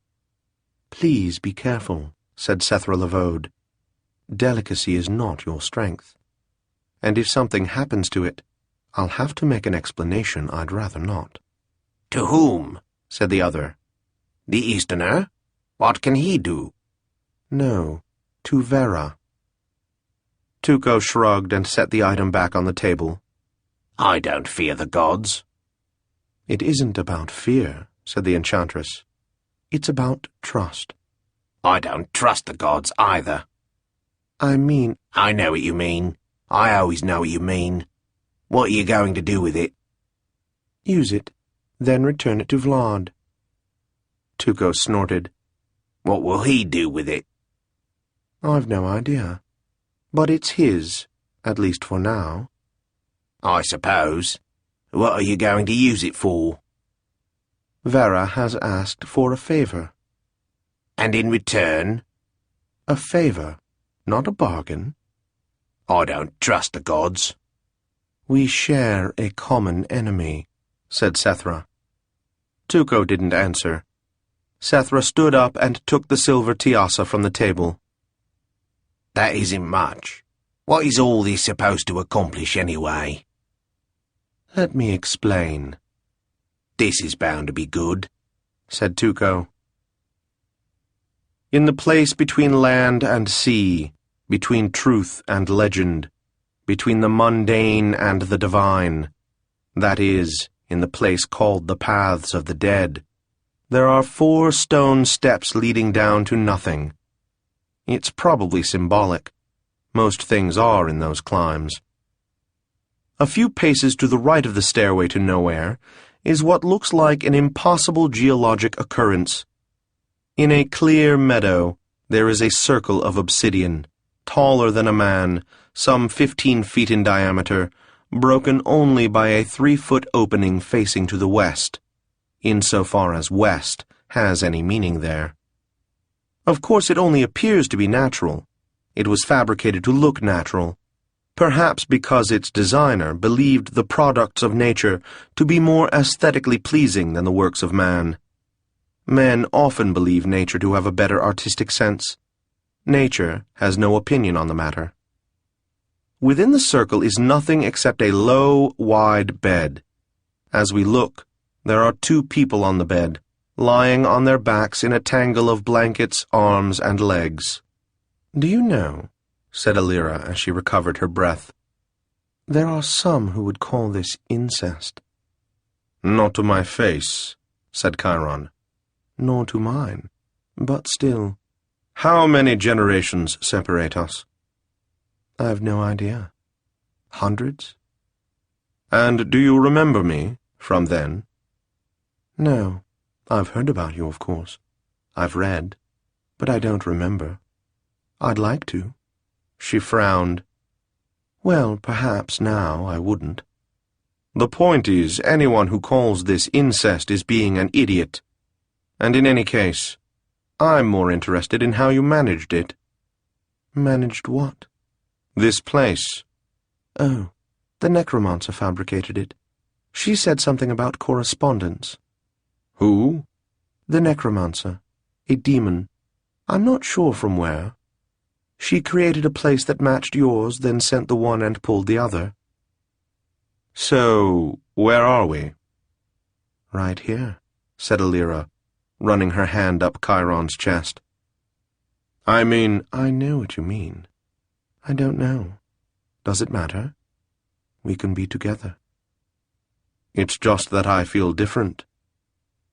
"Different how?" Chiron hesitated, then said, "Alive." "Oh," said Alira. That isn't because of the place." "What then?" "Let me explain," said Alira. "This is bound to be good," said the father of the empire.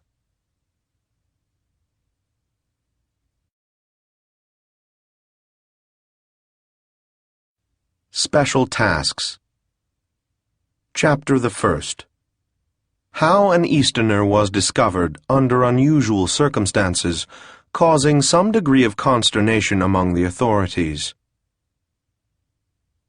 It is well known among those who live to the north of the city of Adralanka that, as the great river makes its penultimate southward turn, it creates pools, bars, eddies, and shoals.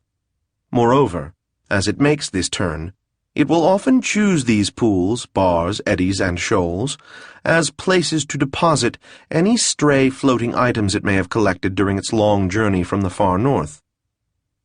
This flotsam may include an oar dropped by a boatman, a cake of soap dropped by a bather, a toy soldier dropped by a child, some spinnerweed flowers dropped by nature, or even, perhaps, a body. The reader will, we trust, forgive the perhaps overly histrionic revelation of the particular object with which our attention is concerned. We hope, at any rate, that a life has not become such an unimportant thing as to render a small measure of drama inappropriate to the revelation of its end. The body, we should say, was floating face upward and turning in a slow circle in a channel separated from the rest of the river by a short, barren sandbar. It was seen first by a tekla who was driving an ox cart toward Faventoe Market. This tekla worked land that abutted the river a quarter of a mile from the sandbar. Thus the tekla, whose name proved to be Dyphon, passed by it every day. In the past, he had found an intricately carved doll, the tin cap of an ornate oil lamp, 3 feet of creotha web rope that he had thought at first was a pale yellow snake, a walking stick, and more than 40 particularly interesting samples of driftwood, some of which he was able to sell. This, however, was his first body, and so he wasn't entirely certain what he should do. After some few moments of contemplation, he decided to pull it to shore. His work with hogs and poultry having left him without any special distaste for handling the dead.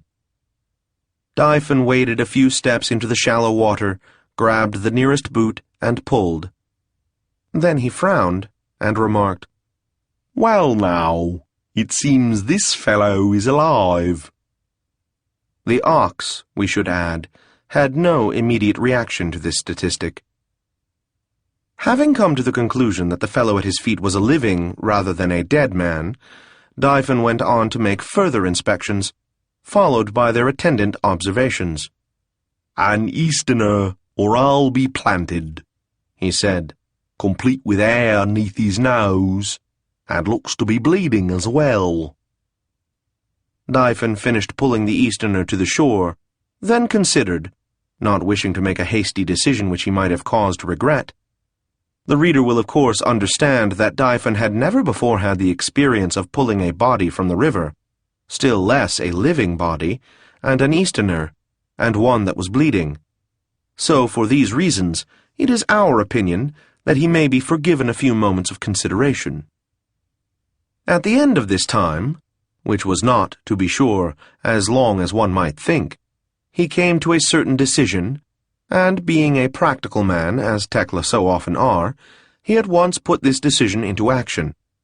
He sat down and removed his boots, and then his stockings, they being, as it happened, his second pair, and put these, that is to say the stockings, over the two biggest wounds, the one being a slash low on the Easterner's side, the other a stab wound in the shoulder a scant few inches above the heart. He pushed the stockings, which, though not without holes, were of thick wool, as hard against the wounds as he could. Having done this in a workmanlike manner, he replaced his boots and set off with his ox to see if he could find help. About 2 miles farther along, the road split, one side going directly to the market, the other leading toward the town of Junglebrook. This latter road, some distance before reaching the village, we have just had the honor to mention, passed before a small traveller's rest where, more often than not, could be found whichever pair of Phoenix Guards was, on this day, responsible for this region. Insofar as Dyphon hoped to find just such a pair, he was not disappointed. They sat in the far corner of the tavern, the man nursing a stout, the woman sipping a porter, both of them obvious by the gold half-cloaks draped over the backs of their chairs. After a brief moment spent gathering his nerve as if it were grains of sand to be pulled into a pile, he approached them and bowed so deeply that his forehead positively touched the floor. The man glanced at the woman, rather than Dyphon, and said, "Good now. I nearly think our dull patrol has become interesting." "Well, Farrand, and so do I, for not only would a Tekla never speak to us save under unusual circumstances, which conclusion I had also come to, but moreover, there is blood upon both of his sleeves, blood which, you perceive, is not his own. Therefore, we are about to learn of a dead or injured person, who is not a Tekla. Not a Tekla? More than not a Tekla, who is not human. Ah, there you have me. How have you deduced this? You wish me to tell you? If you would, for I am always eager to gain experience in the art of deductive reasoning, so vital if I am to rise to higher rank in the Phoenix Guards. Well then, good Farrand, it is this. As you have already concluded, were it animal blood, there would be nothing to tell. Were it a conflict among Tekla, they'd not have told us. Exactly. But if it were of any other house, he should be paralyzed with fear, lest we accuse him of harming the noble, or failing to report it quickly enough, or lying, or any of the other 1,000 things Tekla fear us for. At this point, she turned to the Tekla, addressing him for the first time. Is the Easterner still living? Dyphon was unable to speak, but did manage to nod, at which time the 2 dragon lords rose. Then guide us to him, said Farrand, for I find my partner's logic completely convincing. Dyphon, in response to this, tried again to speak, but then merely bowed and turned away, looking over his shoulder to see that the 2 Phoenix Guards were following him. This they were doing, donning their uniform cloaks as they did so. Once outside, they retrieved their horses from the stable, had them saddled, and mounted with practiced ease. As they did this, Dyphon went to his cart. "No," said the guardsman called Nil. "Leave that. It will slow us down." "On the contrary," said Farrand. "Bring it. It will make it easier to bring the body." Dyphon opened his mouth, closed it, then did the same with his hands. Farrand observed this and said, "You may give this to your master in lieu of the supplies you were unable to get. He should be sufficiently understanding." With this he tossed a silver coin to the Tekla, who dropped it and then recovered it. "Thank you, my lord," he managed. Farrand carefully noted the expenditure in a notebook he carried for the purpose, after which he nodded to Dyphon to indicate that it was time to go. Dyphon began to lead the way, driving the ox at his usual steady pace. He wondered if the Easterner might have died while he was gone, or, to the left, have recovered and walked off. He hoped fervently, should either be the case, that he would not be held responsible by the two dragonlords. From this we can conclude that a Tekla is no less capable of hope than anyone else. Indeed, if there is any trait that is universal, it must be hope, or rather, the capacity for hope. It may well be that even Easterners are possessed of this capability. Dyphon guided them well, and, as it chanced, the Easterner was not only there, but still breathing. The two dragonlords dismounted and gave him a cursory inspection. Nil glanced up and chuckled. "I'm sorry, my friends, but you will miss this meal." Dyphon, following her gaze, saw a pair of Jaregs circling overhead and shuddered. "Interesting," said Farrand. "You perceive he carries a scabbard for a sword and a dagger in his sleeve, and charms about his neck. Shall we bring him to a physicier? Let us see what else he carries. I suspect he may be of the house of the Jareg, for how else would he dare carry a weapon openly?" "And yet," said Farrand, "he does not wear the colours." "So I had observed." "And then? What is this?" "An imperial signet. An Easterner with an imperial title." "Well," said Nil, "this is an enigma wrapped in, another enigma?" "Precisely." "I suggest we bring him to headquarters. There they can decide if he should be given to the care of a physicier." "And yet, should he die on the journey and prove to be important in some way, then headquarters would be required to consider the expense of a revivification." "Well, and if they are?" "Should they then decide we were culpable, we might be charged for it." "Ah, I should mislike that." "As should I." "And then?" "Let us examine his wounds, and attempt to determine how quickly this decision ought to be made." "Very well. I agree with this plan." They made a quick examination and deduced that, thanks to the Tekla's stockings, the Easterner would most likely survive being moved. This decision made, they loaded him onto the ox cart, where he suffered through a bumpy ride with significantly less discomfort than he would have experienced had he been awake. While it is the case that the headquarters of the Phoenix Guards was located in the dragon wing of the palace, the listener should be aware that, when Farrand and Nil spoke of headquarters, this was not the place to which they referred. Instead, on Old Quarry Road, not far from the market that had been Dyphon's original destination, was the North Central Guard Station, a two-story building of baked brick painted a particularly hideous shade of orange. It was to this station that our dragonlords referred when they spoke of headquarters, and it was, therefore, to this station that the Easterner was accordingly brought. Upon their arrival, a messenger was at once dispatched for a physicier. Nil and Farrand asked Dyphon for his name and lord, which information Dyphon gave for the simple reason that he was too frightened not to, and they also took down what little information he had, after which they went in to see their ensign. Dyphon, for his part, returned to his task and his life. To our regret, we must now bid him farewell, as he no longer forms any part of the history we have taken upon ourselves to relate. Upon presenting themselves to the ensign, whose name was Sherip, they saluted and, in the brief and businesslike manner she required, they explained what had brought them back early from their patrol. The ensign listened until they explained about finding the signet in his purse, at which time her eyebrows rose, and she made a noise which Farrand and Nil interpreted as surprise. "I believe," said the ensign after some consideration, "that you did the right thing.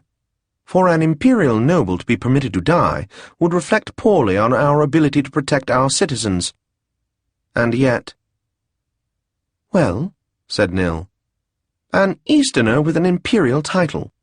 It is exceptional. More than exceptional, in fact. It is unusual." "And then," said Farrand, "shall we question him when the Physiker is finished?" "No," said the ensign.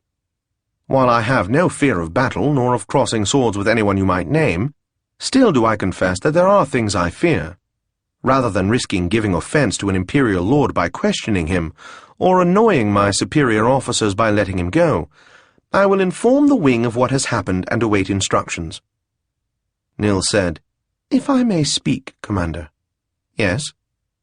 "This seems wise to me, only—" "Well?" "What if he should wake up before we have heard from the wing?" "Oh, in that case—" "Well?"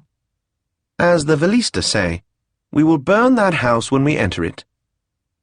Farrand frowned, as he was not, in fact, certain that the Velista said this, but he and Nil comprehended her meaning, and at once nodded and said, "We understand, Ensign. Shall we then return to our duty?" "Yes, do you do that. I will see that word of this matter reaches the proper ears."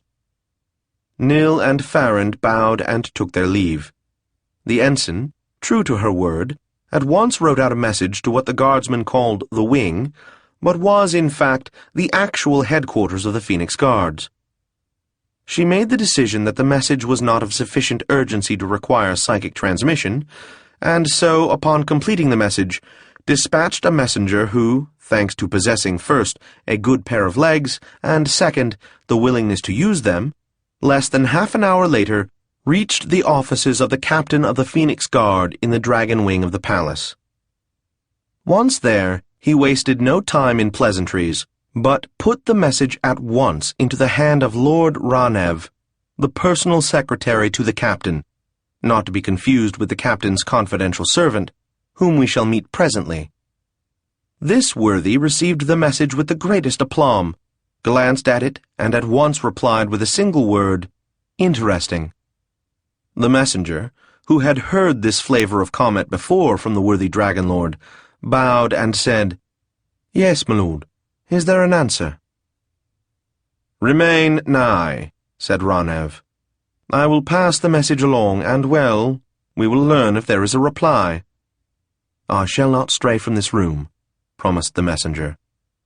"And you will be right not to," agreed the secretary. With this reassurance, the messenger took a seat and began to wait.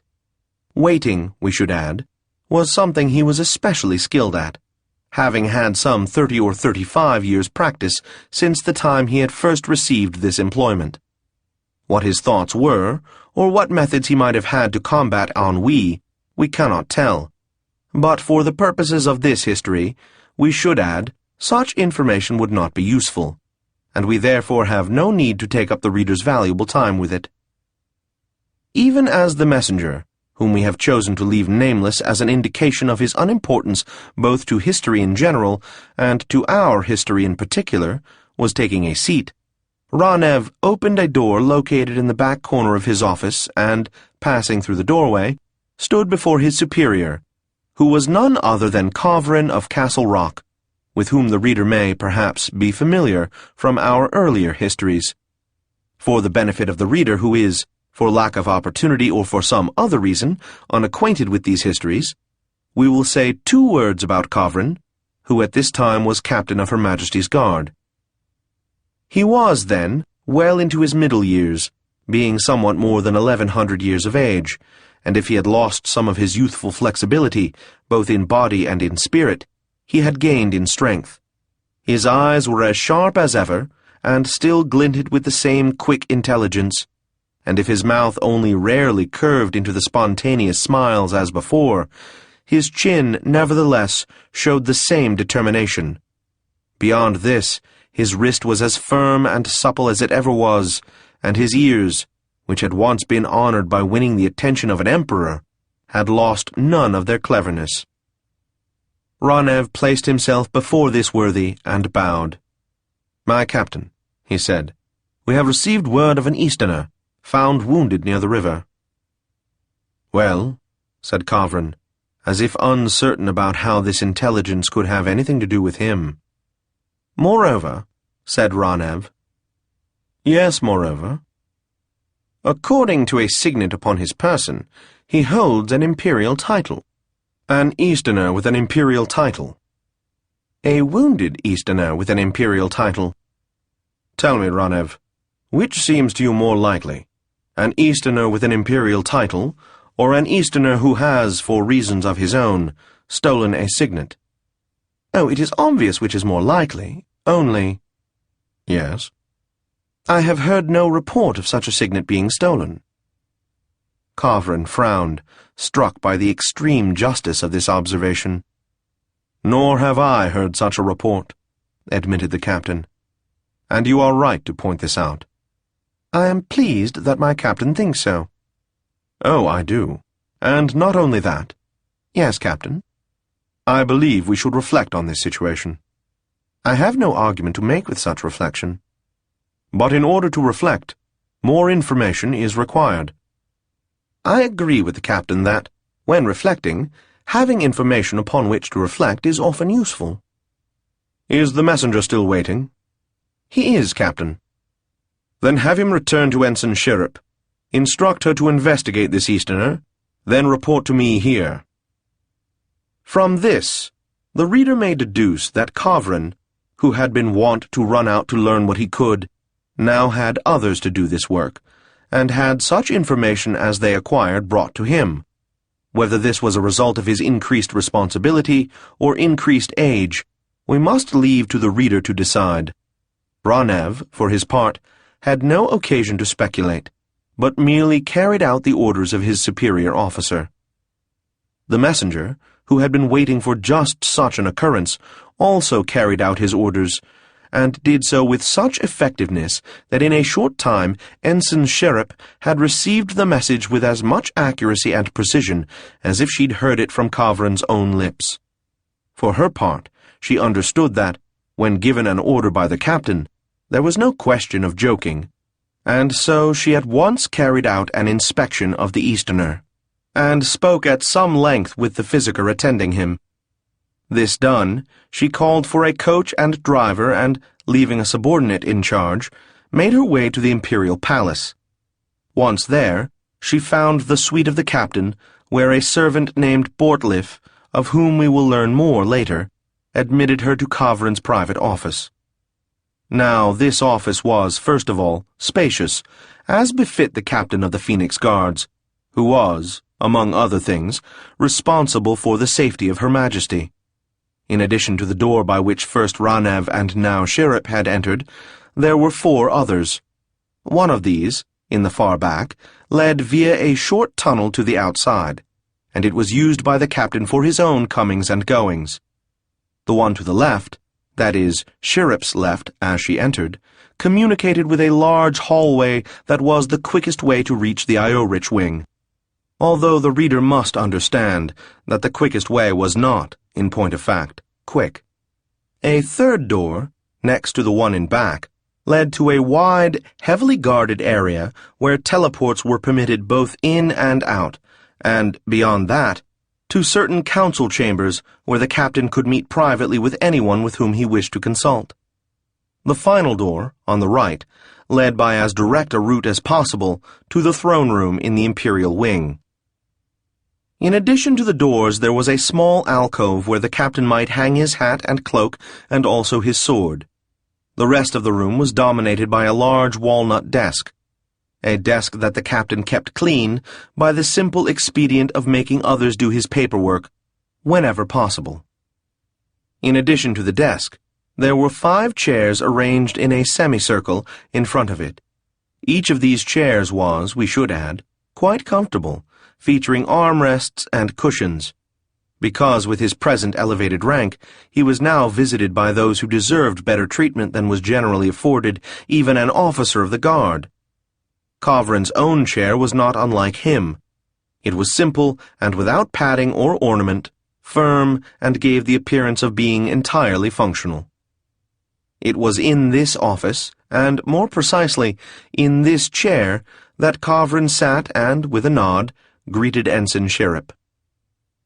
"Captain," she said, saluting, "I have inspected the Easterner as you ordered." "And you were right to do so. Is he conscious?" "Not yet, but the physiker is hopeful." "How was he injured?" "By he, you understand," added Kavrin, who was always careful to avoid confusion. "I refer to the Easterner, not the physiker." "I understand all the better, Captain, because the physiker is a she." "Ah, then there can be no ambiguity." "Exactly." "So then, you will tell me of his injuries?" "I will do so this very instant." "Excellent. I am listening." 4 cuts and 2 stab wounds, Captain. All but 1 cut and 1 stab are shallow and insignificant. He is cut on the right shoulder and elbow, and the right leg above the knee, as well as a significant gash on the left side, just above the hip. There is a shallow puncture wound in the left shoulder, as well as a serious one low on his right chest, only just missing the lung. "How many weapons caused the wounds?" 3. "So, unless one of them fought with 2 weapons, there were at least 4 attackers." 4, Captain, and yet—" Kavrin brushed it aside. "A tolerably skillful player. Other than his wounds, what did you observe?" "He seems somewhat slight for one of his race. He has grown hair above his lip, but none on his chin. His cheekbones are high like those of a surlord. His ears are round and close to his head. He has thick eyebrows and long lashes, and his chin has a crease, as if it were cut, but there is no scar. He does have a faint scar to the left of his nose, and another beneath his right ear, and he is missing the 5th finger of his left hand." Kavrin nodded. "Is his hair dark? That is to say, black?" "It is, my lord," said Shirrip. "His brows are thick, his chin strong with no trace of point?" "You have described him, Captain," said Shirrip with a raised brow. The captain answered the question implied by the look. "I believe I know him." "And then?" said the ensign. "I must see him." "But does he in fact hold an imperial title?" Kavrin replied with a brusque nod, informing Shirrip that not only was her question answered in the affirmative, but, moreover, that the captain no longer wished to continue the conversation. Shirrip understood both of the messages her superior officer did her the honor to convey, and so asked no more questions. For his part, Kavrin at once made arrangements for a carriage to bring him to where the wounded Easterner was. We should note in passing that the Kavrin of 200 years before would have ridden a horse rather than a carriage, but we should also note that the Kavrin of 200 years before was younger, and younger, we should add, by the amount of 200 years. Thanks to the efficiency demanded by the good Tiassa of all of those whom he commanded, it was only moments before he was informed that the carriage and driver were ready. With another of his expressive nods, he invited Shirrip to accompany him to the conveyance. They climbed into the coach, reaching it, as the reader will no doubt deduce, by the door which we have earlier had the honor to describe, and settled in for the brief ride. Kavrin, having no wish for conversation, initiated none. Shirrip took this as a cue, and also remained silent for the duration. After some little time, they arrived at the North Central Guard Station, where the coachman, a private soldier detailed for this duty because of his skill with horses, alighted and held the door for the captain and the ensign. Kavrin led the way into the station with the ease and command that came naturally to him. He at once went to the infirmary, politely clapping outside of the door.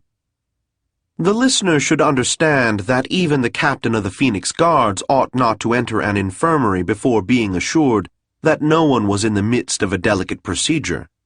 While interrupting a physiker in the midst of an operation is less hazardous than interrupting a sorcerer in the midst of a complex spell, it is not less discourteous.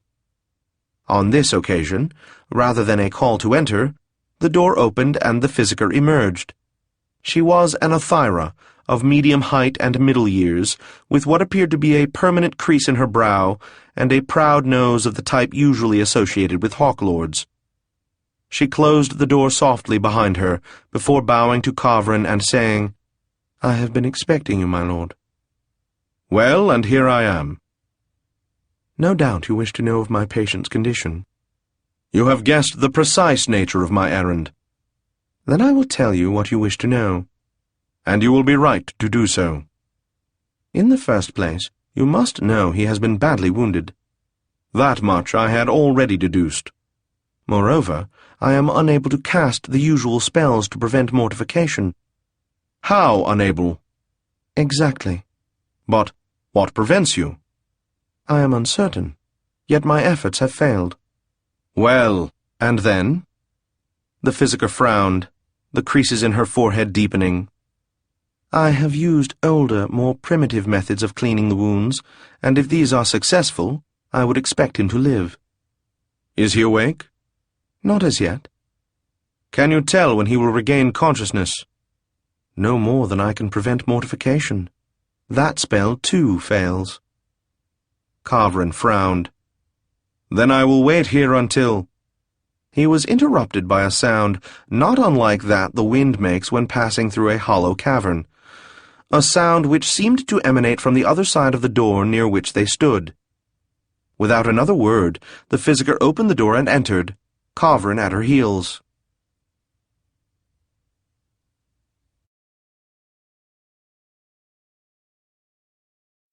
Chapter the 2nd. How the Captain Spoke to the Easterner, and the Easterner received a visit. Inside was a high, thin bed, upon which lay the Easterner, covered by a sheet and a blanket. His eyes were squeezed tightly shut, but opened as Kavrin and the Physiker approached. He looked at the black silken scarf about her neck, and whispered, "If you have something for the pain, I would be not ungrateful." "I'm sorry," she said. "My spells will not work on you." He closed his eyes again. "Opium," he said. The Physiker frowned. "I am not familiar with this term." The Easterner appeared to sigh. "Of course you are not," he said, putting something of a sarcastic twang to his voice.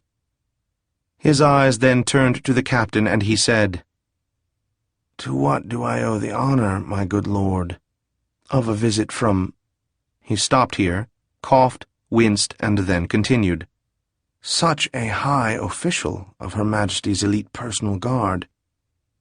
We should add that, to judge from the tone, this question was also not devoid of a sarcastic, or at least an ironic element. Kavrin, for his part, ignored the tone, and merely responded to the words, saying, "It is of some concern to Her Majesty when an imperial nobleman is found to be injured, and questions naturally arise." "How?" said the other. "Then I am not under arrest?" "Not at all, I assure you," said Kavrin coolly. The Easterner squeezed his eyes shut again, then opened them once more. "I know you," he said. "You are Lord Kavrin, are you not? Brigadier of the Phoenix Guards?" "Captain," said Kavrin, both by way of affirmation and correction, thus conveying the maximum amount of information in the fewest possible words.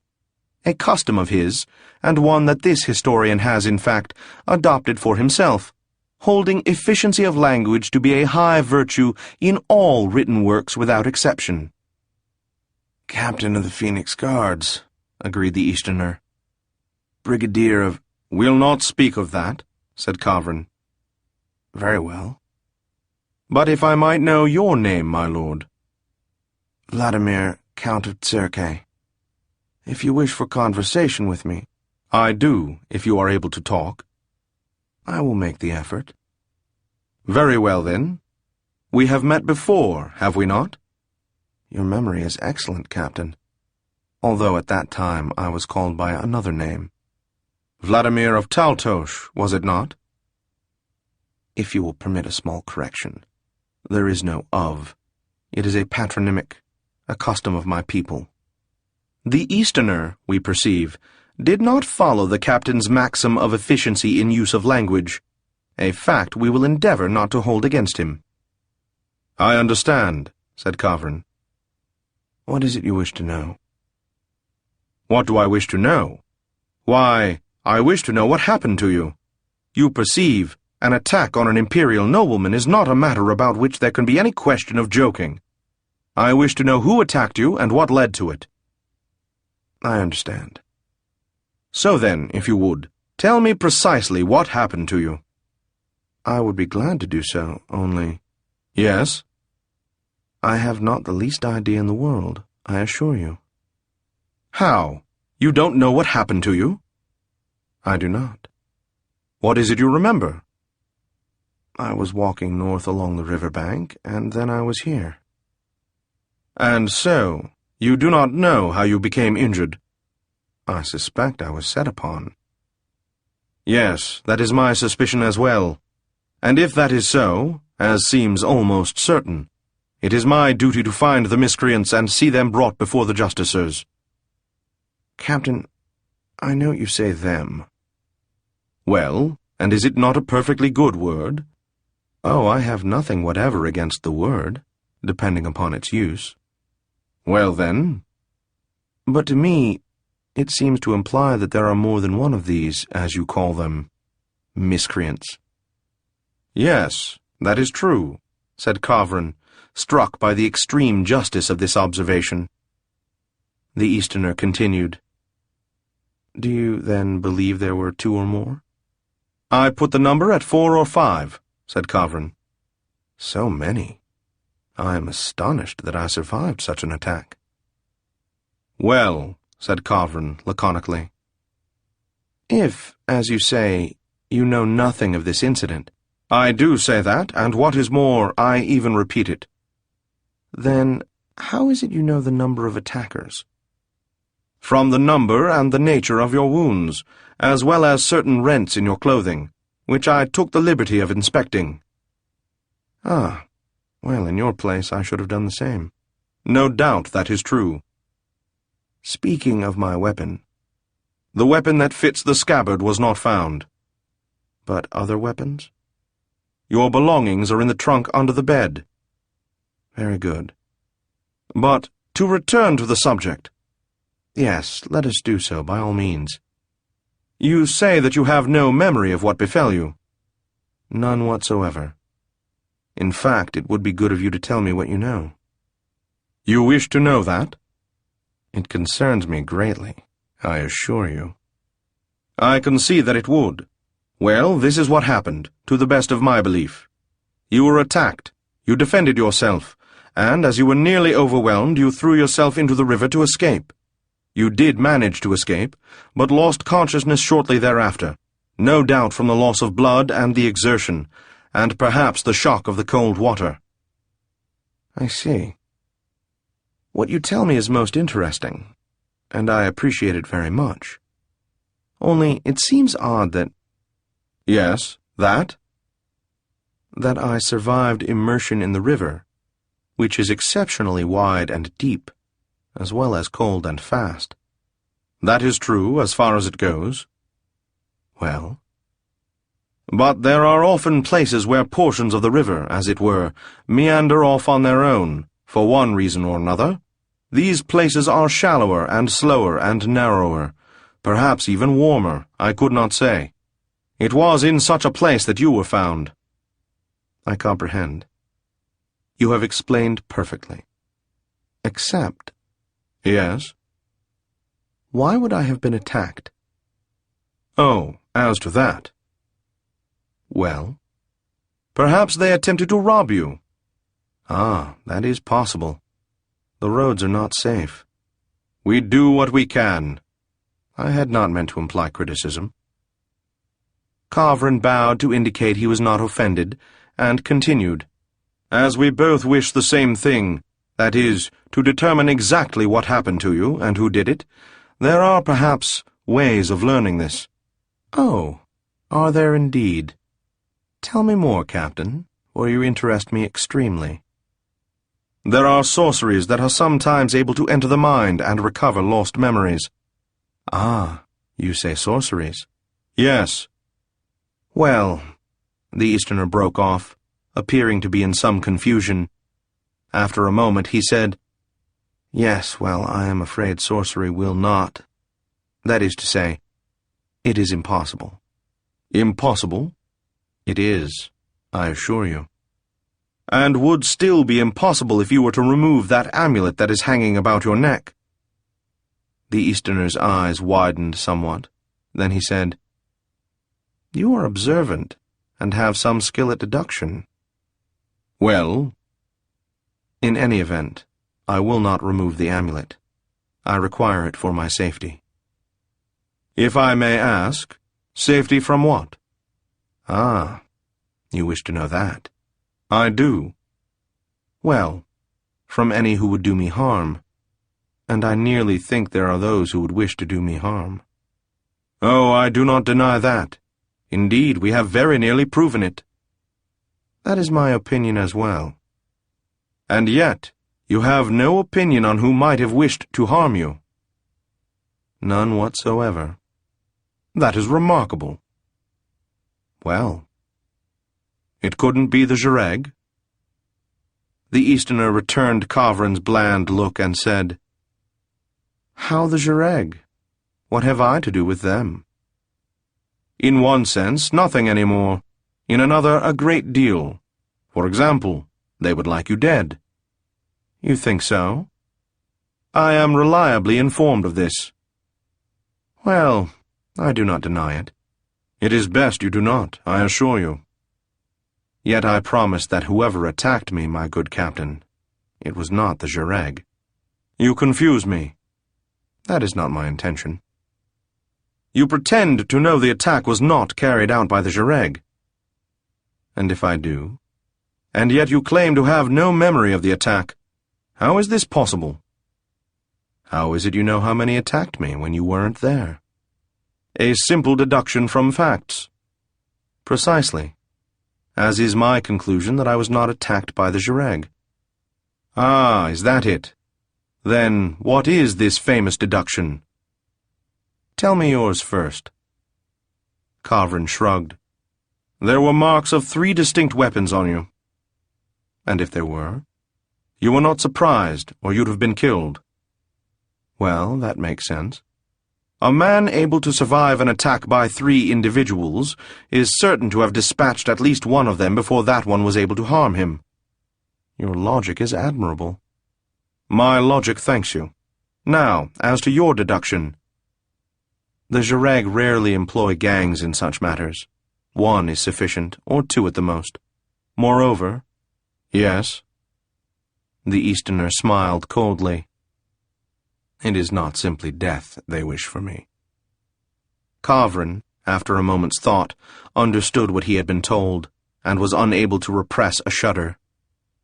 Well, he said at last, I am convinced. It is good that you are. But if you will permit another question. Yes? If you are attempting to avoid the Jareg, so you have said, why have you returned to Adralanka? In fact, I have not returned, but rather was on my way out after returning for a visit. A visit? I have family here. Ah, I comprehend. I, too, have family, and it grieves me when I must be apart from them for any length of time. Yes, and so I return when I can. I would do the same. I am gratified that you understand. Kavrin coughed. Then let us move on to details. Yes, let us. I am always in favor of details. That is good. Then tell me this, if you would. Where were you when you last remember? Near the river, some 9 or 10 miles north of Profamin. Kavrin nodded. And your reason for being there? My lord. I asked your reason. I heard you, good captain. But I do not understand why you do me the honor to ask this question. It is my duty, replied Kavrin laconically. Ah, your duty. Exactly. Well, I have nothing to say against duty. I am glad you do not. But I do not understand how your duty requires you to inquire into my personal affairs. How can you know if your personal affairs are not in some way related to the attack you suffered? These things can happen. I have seen it. I do not doubt you. And then, my affairs are, nevertheless, personal. If you question my discretion, oh, not in the slightest. And then, nevertheless, am I obligated to speak of matters important only to myself? It is unusual for the Empire to require this. Oh, it is not unusual at all, under the circumstances. Circumstances? What are these circumstances? Why, the circumstances that you have been the victim of a crime. Surely you would like to see the perpetrators brought to justice, would you not? Why, I care very little about it, I assure you. You astonish me. Do I? Very much. The Easterner shrugged his shoulders. No doubt they had reasons having to do with social maladjustment and childhood neglect. And after all, are not all crimes addressed in the halls of judgment? And if they are never brought there, well, that is a judgment itself, is it not? Kavrin studied the Easterner after this remarkable speech, as if unable to find the words with which to reply. At last he said, "You are very complacent, my lord." "It is my nature," said the Easterner. "I comprehend," said Kavrin, who was especially skilled at comprehension. "Nevertheless, you perceive how useful this intelligence would be to me in the performance of my duty."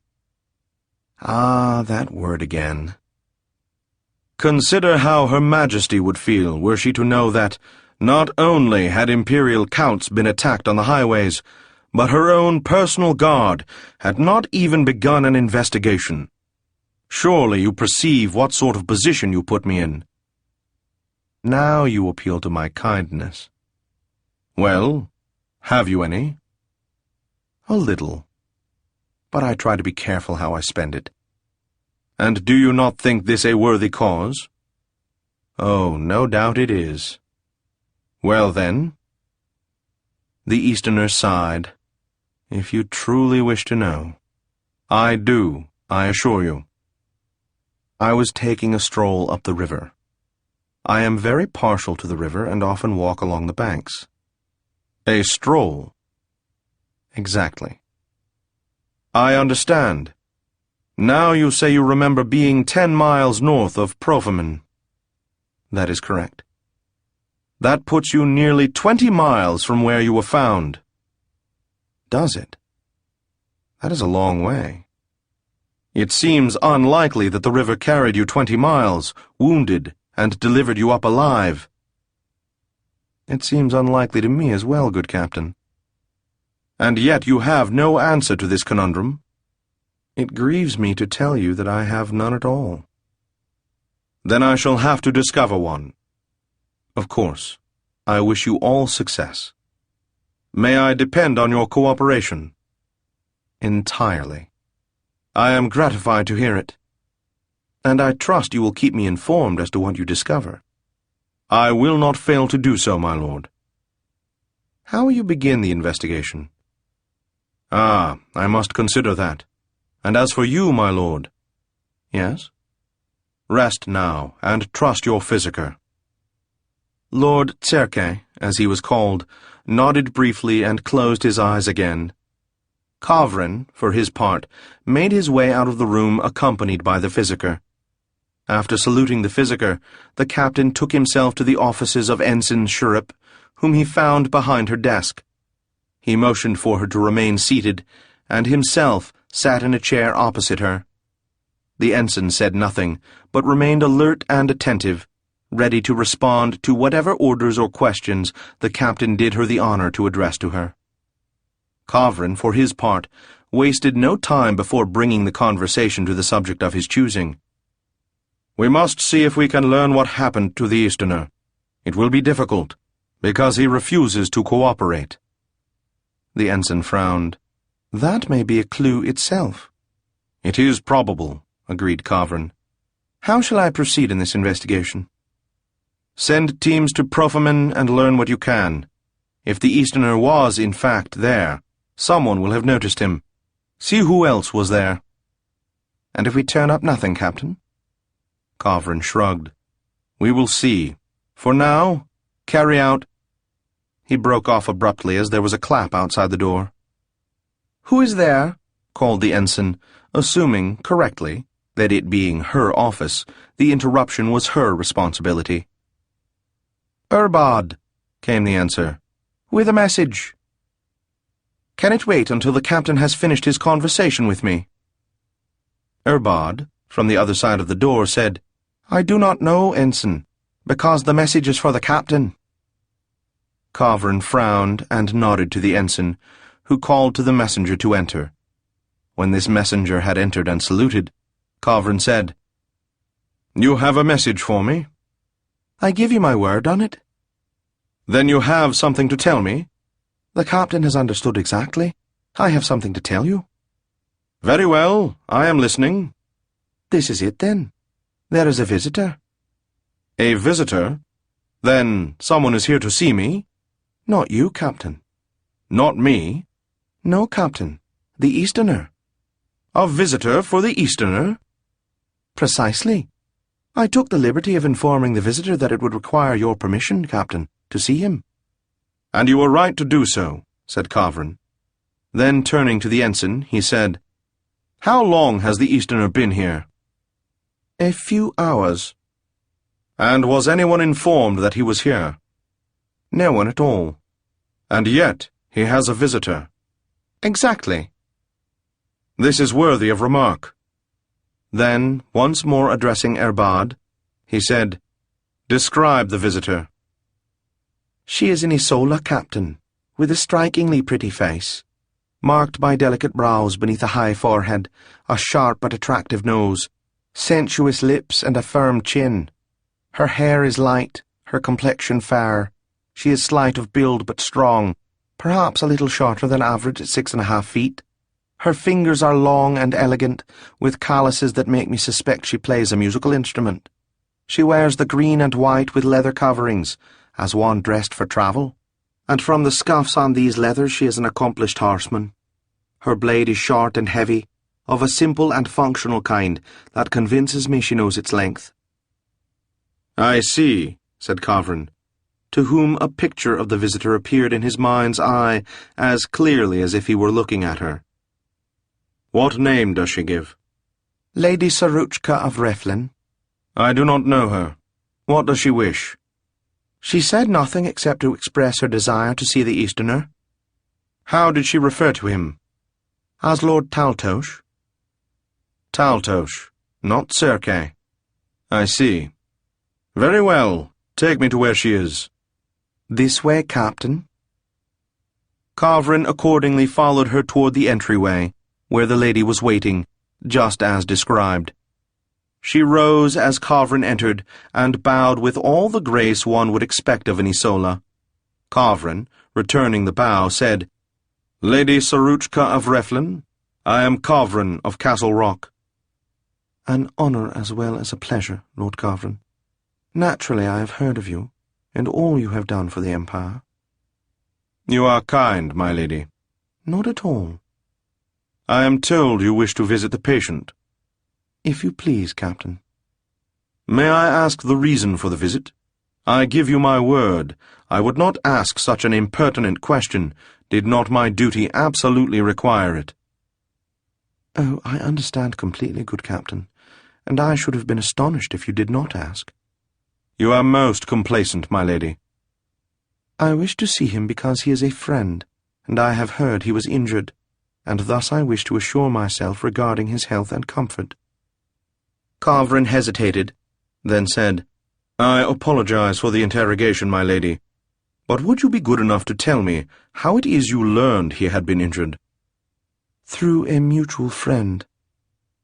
Captain, I understand that it is your duty to be inquisitive, yet this questioning seems, if you'll pardon me, extreme. I understand that it might seem so, my lady, but I assure you there is a reason, Ah, a reason. Exactly. And is this a reason of which, without betraying your duty, you might inform me? For I confess, this has made me as curious as a hawklord. If you wish to know, I will tell you. I very much wish it. This is it, then. Count Circe, or Lord Taltos, if you prefer, was not merely injured. He was attacked. Attacked? Exactly. And it would be irresponsible of me to permit anyone to see him before assuring myself that, by doing so, I was not subjecting him to any danger. I understand completely, Captain, and, moreover, I compliment you on your attention to your duty. You are gracious, my lady. For my part, I will give my sword into your keeping, and moreover swear to you by my hopes of Death Gate that I mean no harm to Lord Taltos, but, on the contrary, desire nothing more than his swift recovery to full health. As she spoke, she unbuckled her sword-belt and placed it into Kavrin's hand. Kavrin, hearing her words, bowed and said, "My lady, that is more than sufficient. Come, I will escort you to his room." When they reached the room, Kavrin gave a perfunctory clap, then opened the door and stepped back, bowing slightly to indicate the Isola should precede him. As she stepped into the room, Kavrin, whose sharp eyes missed nothing, carefully observed the expression that came over the Easterner's countenance, and the captain had no doubt that this expression was one of intense pleasure. Indeed, Count Circe, in spite of his weakness, smiled and attempted to sit up. Lady Saruchka rushed to him as he collapsed back onto the bed, and Kavrin, close on her heels, heard the Easterner say, "Ah, my lady, you ought not to have come here." "What nonsense you speak, to be sure." She then turned to the captain and said, "You now perceive that I am no threat to his welfare. May I request a few moments alone with him?" Kavrin bowed and said, "I have no objection to this plan." "You have my thanks, good captain." With this said, Kavrin bowed and left the room. After some consideration, he decided against listening at the door, and so, instead, he placed Lady Saruchka's weapon in Urbad's hands with instructions that it was to be returned when the Isola left. This done, he instructed Ensign Shirip to have a horse prepared for him. Shirip neither made a comment nor asked a question, but simply did as ordered, with the result that in 5 minutes Kavrin was mounted and riding northward. After an hour of riding, he found the place where the Easterner had washed up, and he spent some time studying the river, noticing the flow of the currents and the effect of the sandbar. He decided, as a result of this study, that it was more likely that the Easterner had entered the river on this, the west bank, which was, in point of fact, south, than that he had survived crossing the entire river. This was fortunate, as it would have been an hour's ride to the nearest bridge, and there was neither horse nor man ever born who could cross the river this close to its mouth. Having come to this conclusion, he led his horse, a roan gelding of the Egislav breed, northward, actually westward, along the bank, his sharp eyes missing nothing. After a quarter of a mile, he stopped and, nodding to himself, tied up his horse and began a minute inspection of the ground. He was still engaged in this activity when night came on, making its gentle way across the muddy expanse of the river, but instead of stopping, he lit the lantern with which he had supplied himself before setting out, and continued. Eventually he decided that he had learned all that he could, and so he extinguished the lantern, mounted his long-suffering horse, and rode back to the headquarters building where Shirip was still on duty, having determined that she would remain so until certain that the captain had no further need of her services. In the event, it was well done, because conversation with her was exactly what Kavrin wished when he returned. He began this conversation himself by saying, "Is there any change in our patient?" "The physician last inspected him 3 hours ago, shortly after the Isola left, and determined that he would almost certainly live. So much the better. I have made an inspection of the ground where the fight took place. And did you learn anything, Captain? You mean beyond confirming what we already suspected, that our Easterner lies like a Yendi? Yes, I have. Or, at any rate, I have formed certain conclusions, which I will test by speaking again with Count Circe, in hopes that he will either admit to the truth of what I tell him, or will, by some mannerism, betray himself if he lies in denial. May I do myself the honor of complimenting the captain on this plan? Then you think it is a good one, Ensign? You perceive I ask your opinion. I do, for which compliment I thank you. Yes, it seems to me a good plan if you acquired reliable knowledge, and I am certain that you have. You will judge for yourself. I had suspected there were 4 or 5 attackers. In this, I was wrong. How wrong? In fact, the number was 9. 9? Yes, there were 9.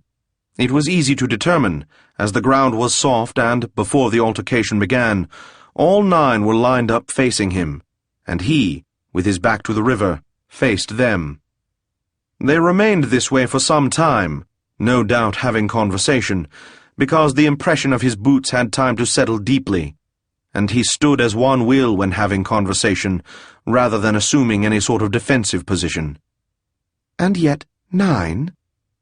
There are reasons why he survived against 9 opponents. That is to say, reasons beyond simply his skill, which is not inconsiderable. But what reasons? For one, he had help of some sort. Of some sort, Captain? Not human. I do not understand. Nor do I, Ensign.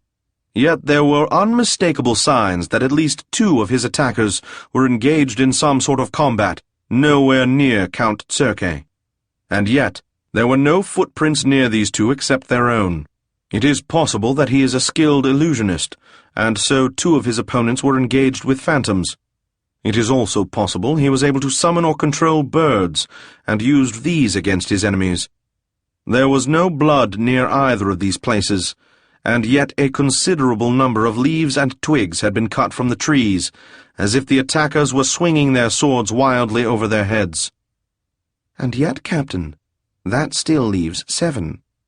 As I read the signs, one of them was removed from combat in the first instant after speech ended, by either a thrown knife or a sorceress attack of some kind, because there are signs that one of those facing the Easterner fell to her knees and remained in that position for some time, after which she collapsed to the ground, where she remained, bleeding, until after the battle, when she was assisted from the field by 2 of her comrades. I see, but that still leaves 6. One of whom was killed at the first pass. His body fell in such a position that it was in everyone's way for the rest of the battle, and there was so much blood lost that no one could have survived. So then, there were 5 remaining, still. As I read the signs, he had wounded 2 of them almost at once. It is almost as if... Yes, Captain. As if he attacked them, rather than receiving the charge. But that is impossible because... Ah, yes, I think I know what happened. For now, what is important is that, when it came to combat, it was 3 against 1. Each of them wounded him at least once. They pressed him hard, back toward the river, until he was so severely wounded that he threw himself into it and chanced to luck, being unable to continue the contest. Shirip nodded, able to see the fight as clearly as if she herself had been a witness to it. She said as much to Kavrin, who replied, "There is yet one more significant detail." "And that is, my lord?" "Something of a breeze came up after the fight. I cannot say long after, but there are leaves scattered here and there, covering many of the signs, but not stepped on." "And this is of interest because—" "At a spot very close to the river, there is a place where the impression remains in the ground of a thin sword, such as an Easterner might use. There are the prints of someone in small but expensive boots approaching it and leaving it. The boots stepped on some of the leaves that fell after the battle." "And so?" "Someone arrived after the fight, looked around, took the Easterner's weapon and left. "Ah, yes. I see that, Brigadier." "I wonder if the Easterner knows who this might be." "Will you ask him?" "Yes, and about other things as well." "It seems to me, Captain," she said, "that it will be strange indeed if you are unable to learn something from this Easterner when you confront him with the facts you have accumulated." "Good then," said Kavrin, standing. "I will go and see him." Having made this decision, Kavrin wasted no time putting it into action. He at once went to the patient's room where, after clapping and receiving no response, he admitted himself. After no more than 3 minutes, he returned to Ensign Shirrip and sat in front of her desk once more. "Well," he said, "our patient has escaped." Shirrip rose to her feet, crying, "How escaped?" Perhaps it would be better to say that he left, as he was not a prisoner, and yet he left by climbing out the window.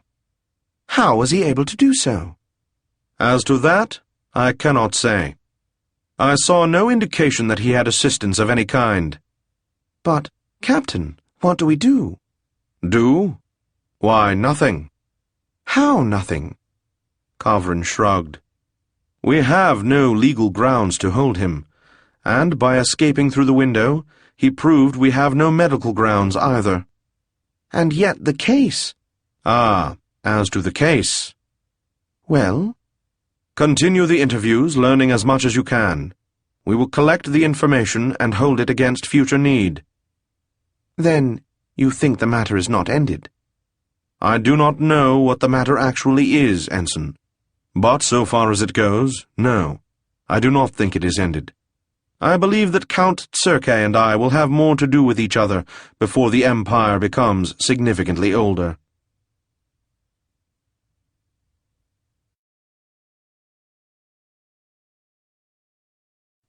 Chapter the 3rd. How Kavrin had a confidential meeting with a friend, which caused an old investigation to be reopened, and how Kavrin and Darrow enjoyed an evening out. The listener will, we hope, forgive us if, before we continue, we say 2 words about the writing of history, as this will serve to explain why we make certain of the decisions we have made in describing the events we have taken it upon ourselves to relate.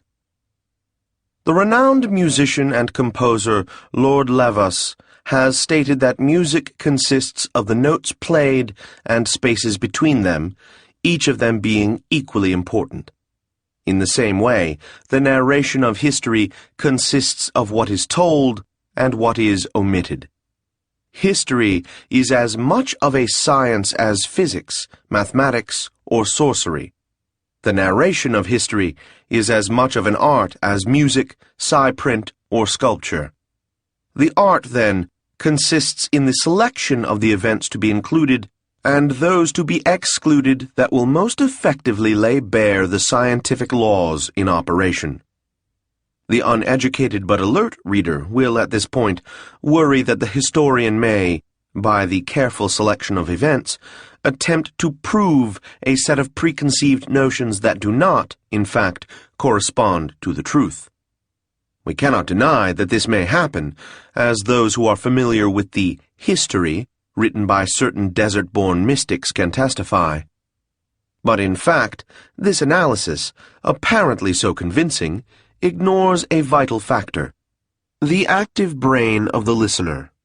That is to say, should a supposed historian attempt to distort the meaning, significance, and causes of the events he describes, it seems to us this cannot help but reveal itself to the alert reader. The historian's awareness of this, in turn, cannot but serve to encourage the most scrupulous honesty and rigorous precision in his work.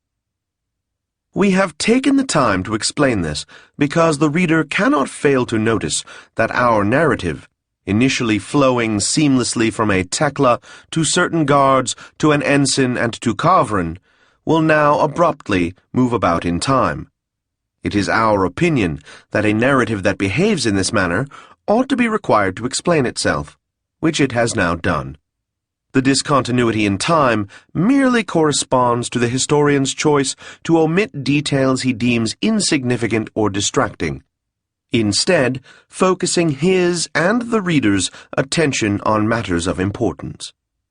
With our reader's permission, and we hope, understanding, we must now, as promised, move forward in time, an action we take with full awareness of the suddenness of our temporal shift, yet confident that it is the best way to present to the reader the history we have undertaken to relate.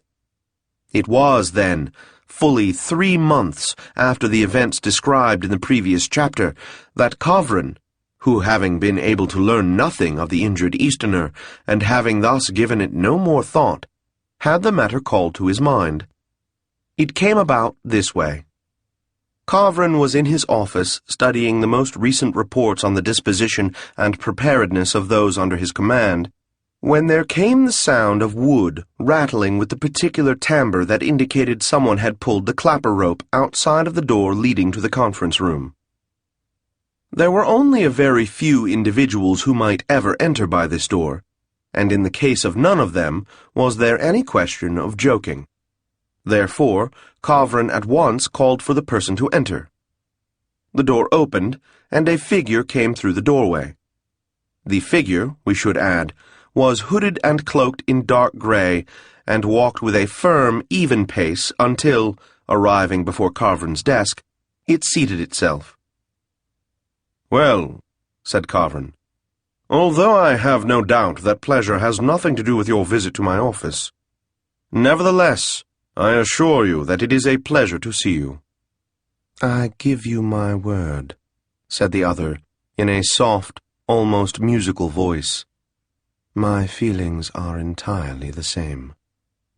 "I am glad to hear it. While I would enjoy spending some time in conversation, I should imagine that you have come here with a particular purpose, and that of some urgency." Kavran observed the gleam of white teeth within the cowl, and the other said, "You think so?" "It seems to usually be the case when you visit me, my friend." "I do not deny it." "And so?" "Yes, there is a matter I would like to bring to your attention." "Well, you have my attention. Therefore, this is a good time to bring a matter to it." "So much the better. Do you recall that, 3 months ago, you investigated the beating of an imperial count?" "You must know, Pell, that I would not forget something like that after only 3 months." "That is true. I merely wished to recall it to your mind." "Well, you have done so. What then?" "A new matter has come before us, and one that, I believe, ought to become a subject for the Special Tasks Group." "Ah, you think so? And Her Majesty?" "Has not yet been informed. Whether to do so will be up to you after you have heard what I have to say." "And this matter relates in some way to the attack on Count Circe?"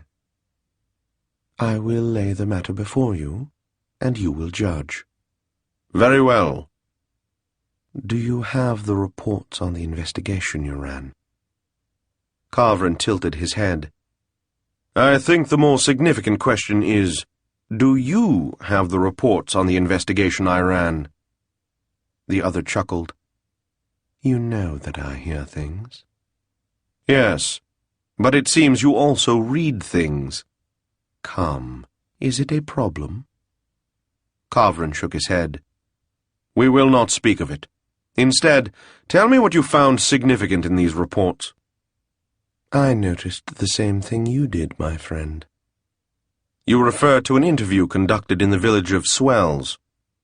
"Precisely." "Then indeed, we noticed the same thing." "Let us see. If you would, my friend, please read the appropriate section." "Very well, if you wish." Kavran rose and opened up a chest next to his desk, and from there removed a box labeled simply with the year and the word, "Open." In this box he found a thick envelope wrapped in white ribbon, and from this, after some looking, he removed a particular folio. He sat down again and, after some searching, read the following aloud. Question. Have you seen any Easterners in the last few days or weeks? Answer. Easterners, your lordship. No Easterners.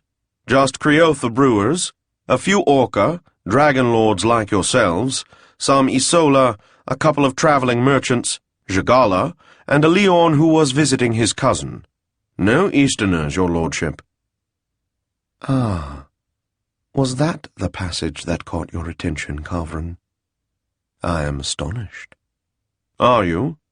But if there was anything else significant, I confess that I missed it. Well, that is only fair, as I missed any significance in what you read. Well, I will explain what I noticed if you will tell me what I missed. That seems perfectly equitable, and I accept. Then I am listening. If you will turn back to the 11th page. You seem very well acquainted with this document, pal. It is possible that I have seen it. Very well. There, I am now looking at the 11th page. Do you see where your observant and well-trained guards describe purchasing 6 bottles of wine to loosen the tongues of those they wish to question? Yes, I see it, and I even approve. In the margin, you perceive they list the expense of these bottles. That is customary, pal, for if they did not, they could not be reimbursed for this expense, but must pay for it out of their own pockets. Of course. It is a perfectly reasonable custom. Then what? Ah, I see. I had not observed before. But that is an unreasonably low price for 6 bottles of Eprishka wine. Exactly. And yet I do not perceive— Come, Kavran, my friend. What do you know of the Eprishka wine? I know that it is excessively sweet to my tongue, but is nevertheless a not unpopular wine, grown and bottled in the Eprish region. That is correct, my friend. And permit me to say in passing that your palate agrees with mine. Do you know anything of how it is distributed? Distributed? Why, I confess I never gave it a thought. Presumably carters load barrels or cases of bottles. That isn't precisely what I mean by distribution, my friend. What then? I mean that it is not sold to retailers, but only directly to inns, and in large quantity. So then? In most cases, if you will pardon the unintentional play on words, an inn will only make this purchase if there is some sort of significant event to take place. So then, if the bottles are being sold cheaply, it means a significant event was planned for, and did not take place. My dear Kavran, your wits are as sharp as ever. Are they? So much the better. I need my wits to be at their sharpest whenever I speak with you. And yet it seems they are not sharp enough to see how this matter is of sufficient importance to gain your interest. In itself, it is little enough, but it caused me to wonder what sort of event might have been scheduled, and why it was cancelled. You wondered that? I did. Well, had I noticed the price, I would almost certainly have wondered as well. I do not doubt you. I would have more than wondered, Pell. I would have investigated. I am certain you would have. And if I had investigated— Yes. If? What would I have discovered?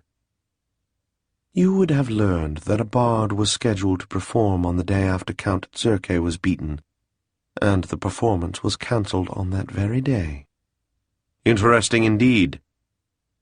Even more interesting is the bard, not a Tekla, as you would expect, but an Isola.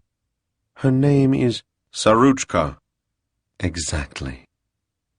And so, the beating of this Easterner led this Isola to cancel her performance. So it would seem. And yet, I do not see how this information, significant as it is, might turn the incident into a matter for the Special Tasks Group. Patience, Kavrin. First, I must acquaint you with an item that did not pass across your desk. Some years ago— Years? Yes, Kavrin. This is an old matter that has just now taken on new dimensions. Very well. I apologize for interrupting. Some years ago? Yes. Some years ago there was a request for imperial reimbursement for a lost object from Lord Fiori. Fiori? County and city investigations? The same. A request for reimbursement? Exactly. My staff, that is to say, certain friends of mine, keep a sharp eye out for unusual matters, even the most trivial, on the principle that the smallest incident may have larger implications. I agree with that principle, my friend. I'm glad you do. And so, this request struck my friend as being out of the ordinary. I agree that it is unusual. If something is lost, well, one cannot generally ask the Empire to reimburse the cost, unless— Yes? Unless it was lost pursuant to imperial matters. Is that not the law? It is close, Kavrin. In fact, the law reads, lost or failed of recovery pursuant to approved discharge of imperial duties. Ah, so then, it is the failed of recovery that is significant. Exactly. In other words, Pell, Fiori lost a possession, and he did not recover it because of imperial duties. That is the claim. It is most unusual. That was my thought. Nevertheless, well, what of it? Word has reached my ears. Many words reach your ears, Pell. I sometimes wonder if you have been gifted with more ears than the customary two. If I have, Kavrin, I take my oath that the excess only exist metaphorically. I do not doubt you. But, you were saying? Yes. Word has reached my ears that the object he wishes reimbursement for was stolen. Well, and was it so reported? That is, did he report this theft to himself and cause himself to investigate it? No, in fact, he did not. That is something else that is unusual. It is, and there is yet another matter of interest. With all of these matters of interest, it no longer startles me that you have become interested. What is this one? The author of the request for reimbursement. The author of the request? The author was what directed my attention to you in the first place. How me? I recall no such request. Not you, Gavrin. Then, who is this famous author? None other than the Countess of Whitecrest. My wife? Exactly. Well, the matter is simplicity itself. I shall ask her about it. And I am certain you will get an answer. The Countess's loyalty cannot be questioned. I am glad to hear you say that, Pell, for it is also my opinion. So now I perceive why you bring the matter to me, and you are right to do so. But I still do not comprehend how it has any connection with the beating of Count Circe. Nor did I at first.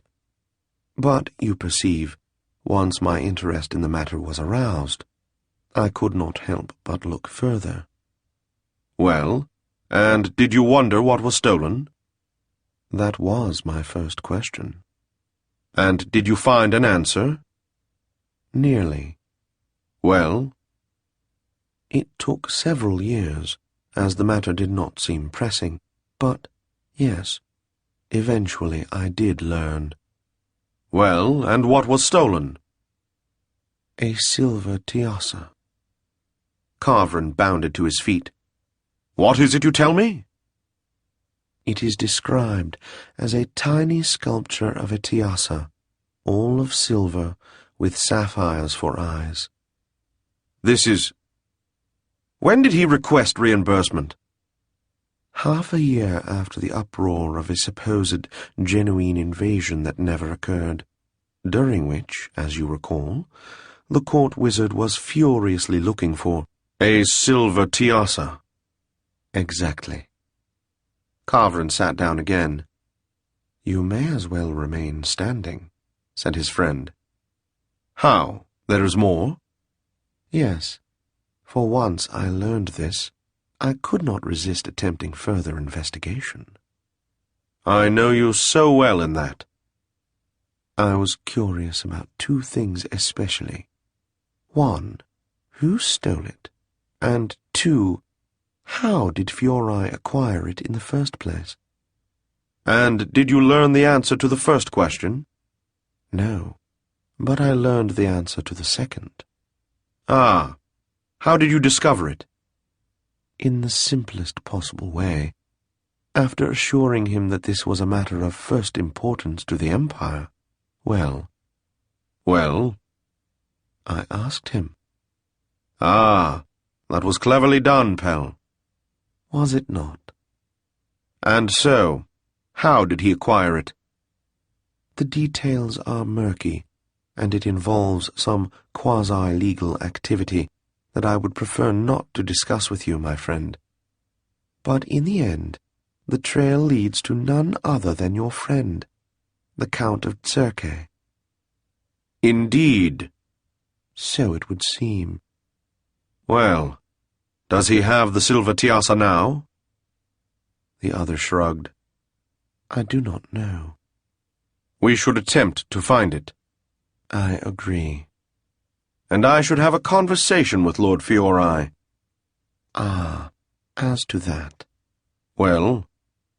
"You may do so if you wish, but I have learned all there is to learn from him." Carveran nodded. "Very well, then. This job of tracing the Tiassa. How do I convince Her Majesty that it is suitable for the tasks group?" "I am certain you can be persuasive, Carveran." Carveran made a sound of disgust. "And I am certain you have suggestions that would be helpful." "Perhaps I do." "Well?" "You might point out to her that this involves an attack on an imperial nobleman, which is something she cannot be pleased about." "That is true." "And moreover, it has to do with the false genuine invasion, which I know is a subject upon which she has strong feelings." Carveran nodded. "That will help." "I am always pleased to be of assistance." Carveran stood. "I will go now." "If you don't mind, I shall await you here." "Certainly," said Carveran, smiling. "That will make it easier for you to look through my files." "Now, my friend, have you ever known me to do anything so obvious?" "Never." Carveran stood and strode to the door. "Which is exactly what makes it subtle." An hour later he returned, to find his friend still sitting in the same place. Carveran sat behind his desk and said, "How much can you tell me?" There was, for the moment, a gleam of teeth from within the cowl. "How much do you imagine I can tell you, my friend?" "Oh, you know I have no imagination." "You have Her Majesty's approval of the mission?" "Yes, I managed to convince her. She is still angry over the false genuine invasion, and is perfectly aware that the matter goes deeper than the man who was punished for it." The cowl nodded. "As I'd have expected," came the soft voice. "The Special Tasks Group will investigate to see if there is a connection between this mysterious silver Tiassa and the attack on Count Circe." "Precisely." "Pell, why am I only now being informed?" "I was conducting my own investigation until today." "What happened today to change your mind?" I saw the connection between the two investigations. Kavrin studied his friend for a moment, wondering, as he always did with the Yendi, what he hadn't been told. He said, "Well, I will certainly look into the matter." "I am confident you will find whatever there is to be found." Kavrin sighed. "Very well, then. But, of course, with so little to go on, I can promise nothing." "I believe we understand each other. I do not expect promises or guarantees." Kavrin smiled. "At any rate, you understand me, and that is sufficient." When his friend had left, Kavrin settled back to consider his next move. The file concerning the investigation into the attack on Count Tsirke was still before him. He therefore took a few minutes to refresh his mind on the details. After this time had passed, he put the file down and rang the bell for his confidential servant, not to be confused with his private secretary. The individual, then, who responded to this bell was a man whom we have already met briefly. That is, the individual who went by the name of Bortolef. Physically, there was nothing unusual about him. He had the round face and stocky build of the House of the Tekla. His nose was short and snubbed, his mouth rather thin and pinched.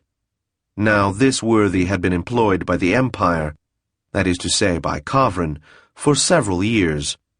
Kavrin had discovered him while on a mission in the Duchy of Tildholm, where the Tekla had been employed as a procurator for a textile manufacturer. Bortolef, a Tekla of middle years, had so impressed the captain with his organizational abilities and discretion, and above all his reticence, that he had at once offered him a new post, a post which the procurator had accepted with all the more alacrity as Kavrin's mission had resulted in the destruction of his previous employment. Many of those who worked with or near Bortolef believed he was mute. In fact, he was capable of speech. It is merely that he had discovered many years before that, as a servant, the less he spoke, the more he was valued. He therefore developed the habit of saying little. Having adopted this laudable custom, he then found that the less he spoke, the better he was able to listen, and the better he listened, the more precisely he could carry out the tasks entrusted to him. This, quite naturally, increased his value to his employer still further, and thus, the less he spoke, the more he was valued, and the less he spoke, with the result that, at the time of this history, he scarcely uttered a word in a year. In addition to his laconicity, the worthy Bortolef had many other virtues. He was precise, careful, had a remarkable head for details, and was disposed to obey orders at once and without question. The reader will not be astonished to learn that, with this list of qualifications, Kavrin not only depended on this servant, but considered him invaluable. Bortolef, then, appeared at once upon hearing the bell, and presented himself before the captain with a slight bow, which he used to indicate that he was prepared to receive any instructions with which he might be honored. Kavrin, unusual though this may be in a Tiassa, considered each word to be a precious commodity, and he thus hoarded them as the proprietor of a counting-house hoards his coins and notes. On this occasion, he doled out the following: "Attempt to learn the present and recent whereabouts of a bard named Saruchka, house of the Isola. Inform the Countess that I will sup at home. Any information arriving is to be forwarded to me there. Take this file and have copies made, and see that each member of the tasks group has one. They are to be informed that the group will meet tomorrow at the 10th hour. That is all." Bortolef bowed to indicate that he understood, and turned and set about his errands. With complete confidence in the Tekla, Kavrin gave no more thought to the tasks he had assigned this worthy.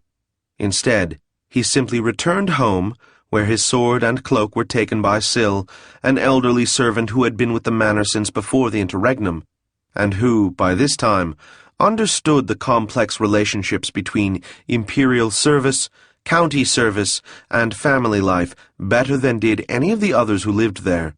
particularly including the Countess and Lord Carverin. Accordingly, as he relieved the captain of the aforementioned burdens, he said, "The Countess is on the terrace." "Thank you, Syl," said Carverin, and brought himself to one of the two terraces that had been built to provide a view of the ocean sea. One of them was frequently used by the Countess to see to imperial business on fine days. The other was referred to by all as the breakfast terrace, for the reason that it was most often used for outdoor repasts on fine mornings. Carverin found her at once, and she looked up from her work and greeted him with that smile that, as the captain had said more than once, would lighten up a dark room. "My lord," she said, extending a hand, "you are home early. How delightful." He kissed her hand and took a chair beside her. "Yes, madam, to make up for what I fear will be a long day tomorrow, and perhaps more long days after." "Ah, is there excitement at the palace?" "Two old investigations have come together, and thus must be renewed. Apropos, you may know something of one of them." "Ah, indeed? You know I am eager to be of help in your work, as you are always helpful in mine. What does it concern that I may know something of?"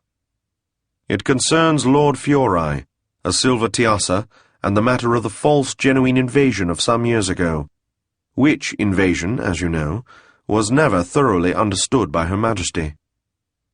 "Ah, yes," said the Countess.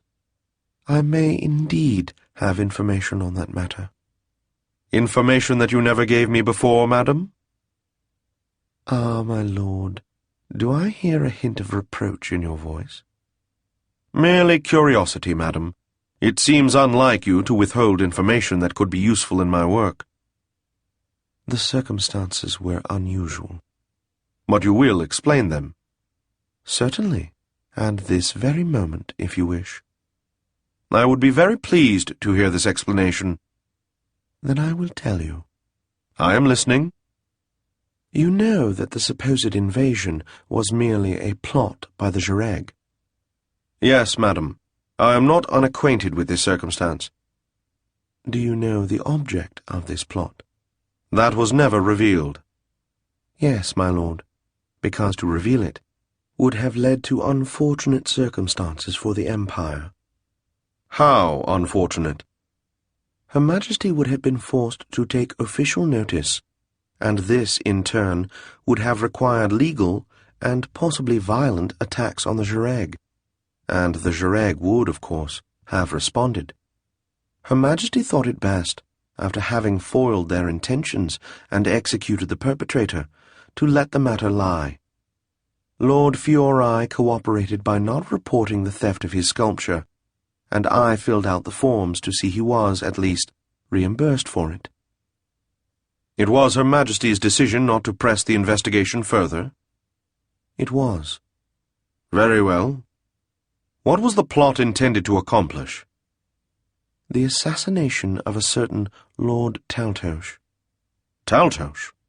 Count Circe?" "The same." "I had not been aware of how badly the Jireg wants this Easterner." "Nor was I, my lord."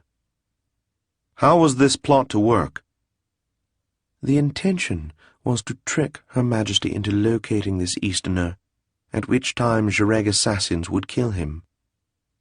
"And how is Fiori involved?" By chance, he held the object that the Jireg were using as a pretext to convince Her Majesty to locate Lord Taltos." "The silver Tiassa?" "Exactly." "What became of the object?" "As to that, I do not know. It was stolen from Fiori, and evidence left pointing to Lord Taltos. But it is clear that the Easterner did not, in fact, steal it, and so it is unknown what in fact became of it." "I see." "It may also prove useful to know that Lord Taltos is married." "Ah, is he?" "That is, he was. His estranged wife lives in South Adralanka, and still cares sufficiently for him to take great risks in order to save him." "That is good to know." My lord, I'm sorry that I didn't inform you of this before. Her Majesty— I understand completely, madam. I would have done the same had Her Majesty made the request of me. He kissed her hand again and smiled. Thank you, my lord. What will you do now? To begin, I will attempt to locate the silver Tiassa. It is possible that whoever has it will prove to be the key to this matter. I hope so indeed, my lord. But first— Yes, first?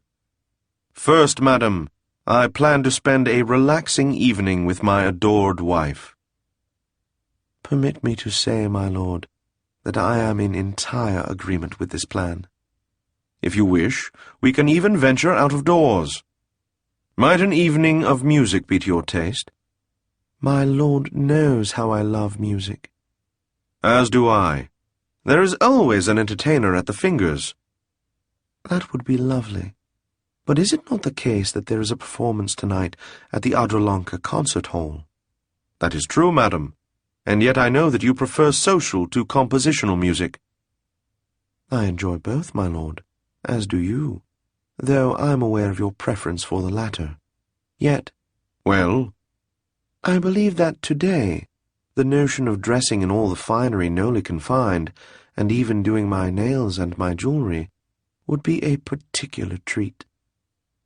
Kavrin smiled. And I will dress as the Count of Whitecrest, with a blue silk cloak and a feathered cap, and you will be on my arm, and I will be the envy of all.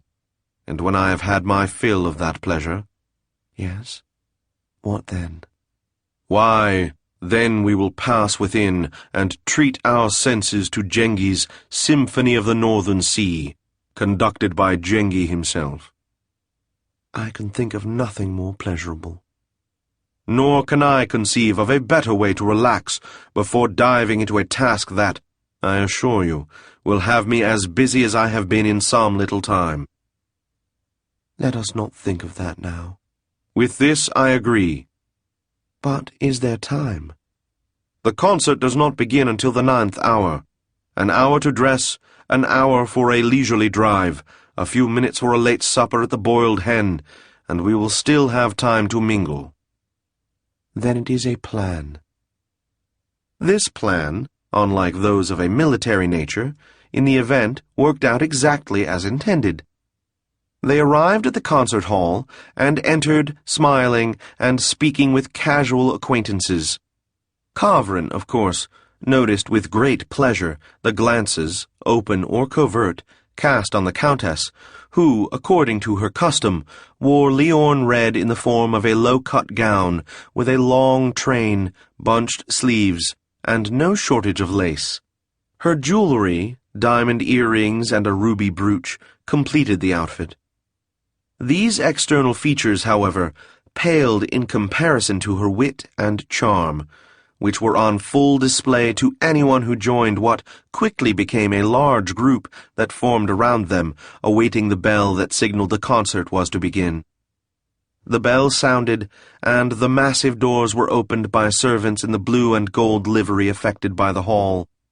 Kavrin, Darrow, the Lord Mayor, and her husband all went to the box reserved for them, relaxing into the plush velvet seats, while a servant hurried to see to any refreshments they wished. Below them, the orchestra was spread out, awaiting the lowering of the lights and the arrival of the conductor.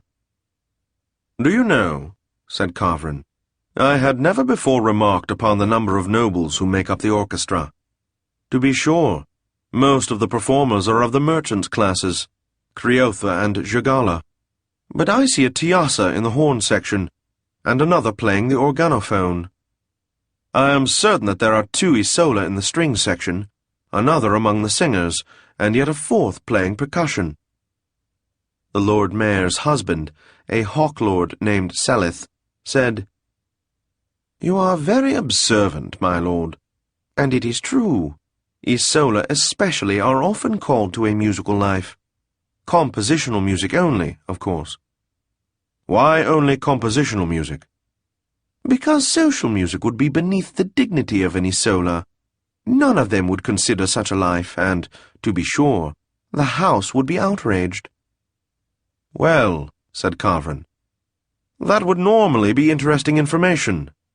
In fact, there is only one circumstance which keeps it from being of interest.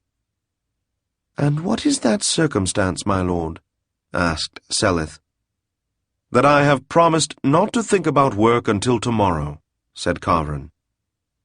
Darrow pressed his hand as he made this enigmatic remark, and, just at that moment, the house lights dimmed as the conductor entered, and, as nothing else that happened that evening has any bearing on our history, we will say no more about it.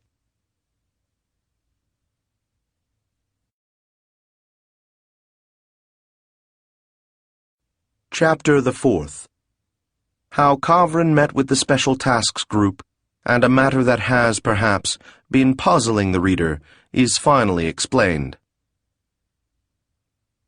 The next day, Kavrin arrived at the 9th hour and rang the bell for Bortolif, who indicated with the merest inclination of his head that the captain's instructions had been carried out. Then a search has begun for the bard, Saruchka? Bortolif nodded. Has any trace of her yet been found? Bortolif gave a negative indication. Kavrin accepted this, dismissed Bortolif, and made certain that there was nothing that required his immediate attention.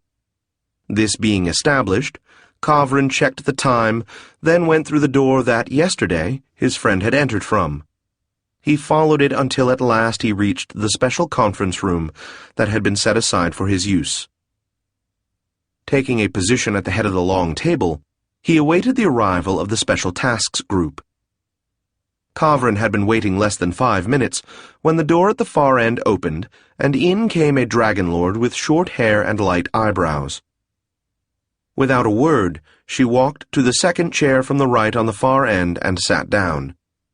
As she was sitting, another entered, this one a Tsur lord who wore a silver band about his forehead, setting off the black of his hair. He took a seat next to the dragon lord. Another dragon lord arrived at about this time, an older man with a barrel chest and powerful arms. He sat next to Kavrin. Next came a man, hooded, in the colors of the Athyra. He sat on the other side of the first dragon lord to have arrived. Last to arrive, directly on the heels of the hooded man, was yet another of the House of the Dragon, this the youngest of them, a woman who seemed to have hardly reached her 400th year, and who still had the clear eye and bright smile of youth. She sat at the far end of the table, at which time Kavrin said, "That is all of us. The others are away on missions." They nodded and awaited his further words. As it falls out that they are waiting, we cannot see any harm in saying 2 words about the individuals whom we have mentioned, as some of them will play no insignificant role in the remainder of our history. The short-haired dragon lord was called Timur.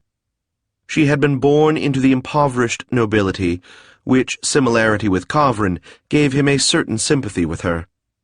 Upon leaving home, she had joined Kombrak's mercenary army and had there risen to sergeant. She sustained an injury from a poorly aimed spell at Cook's Bluff, and so was in hospital when the army, as is well known, went missing in the Gevlin Pass. Without employment, she joined the Phoenix Guards for, as she thought, temporary duty.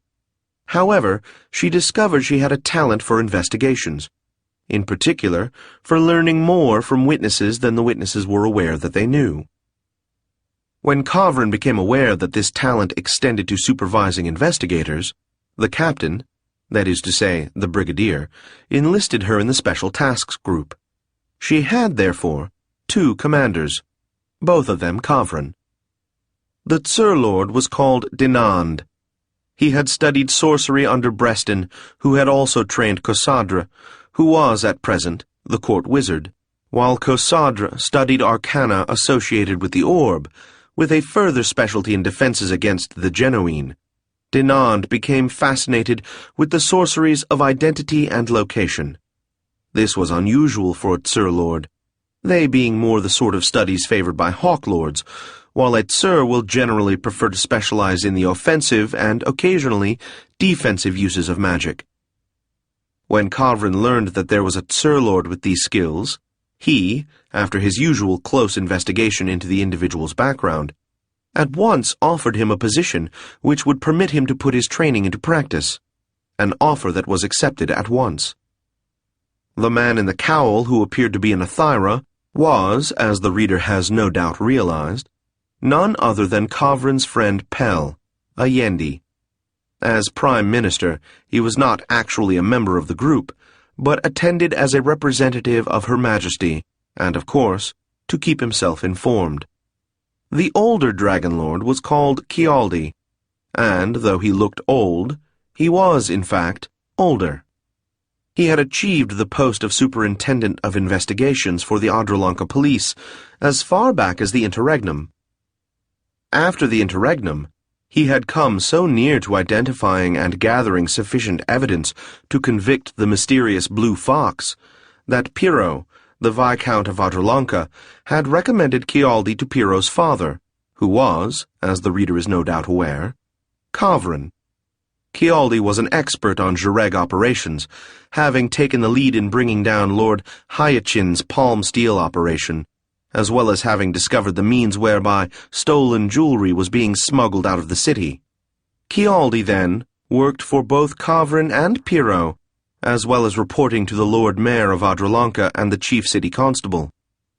It should be added that, as no conclusive evidence had been found, the matter of the Blue Fox was never mentioned by any of them, except, occasionally, the Chief City Constable, who remained utterly oblivious to what the others, and of course the reader, all knew. Kialdi was perfectly aware of the general contempt in which police were held, and cared not at all unless it was mentioned to him in an offensive manner. He was also renowned as a duelist. The last individual was also a Dragon Lord. She was called Palanis.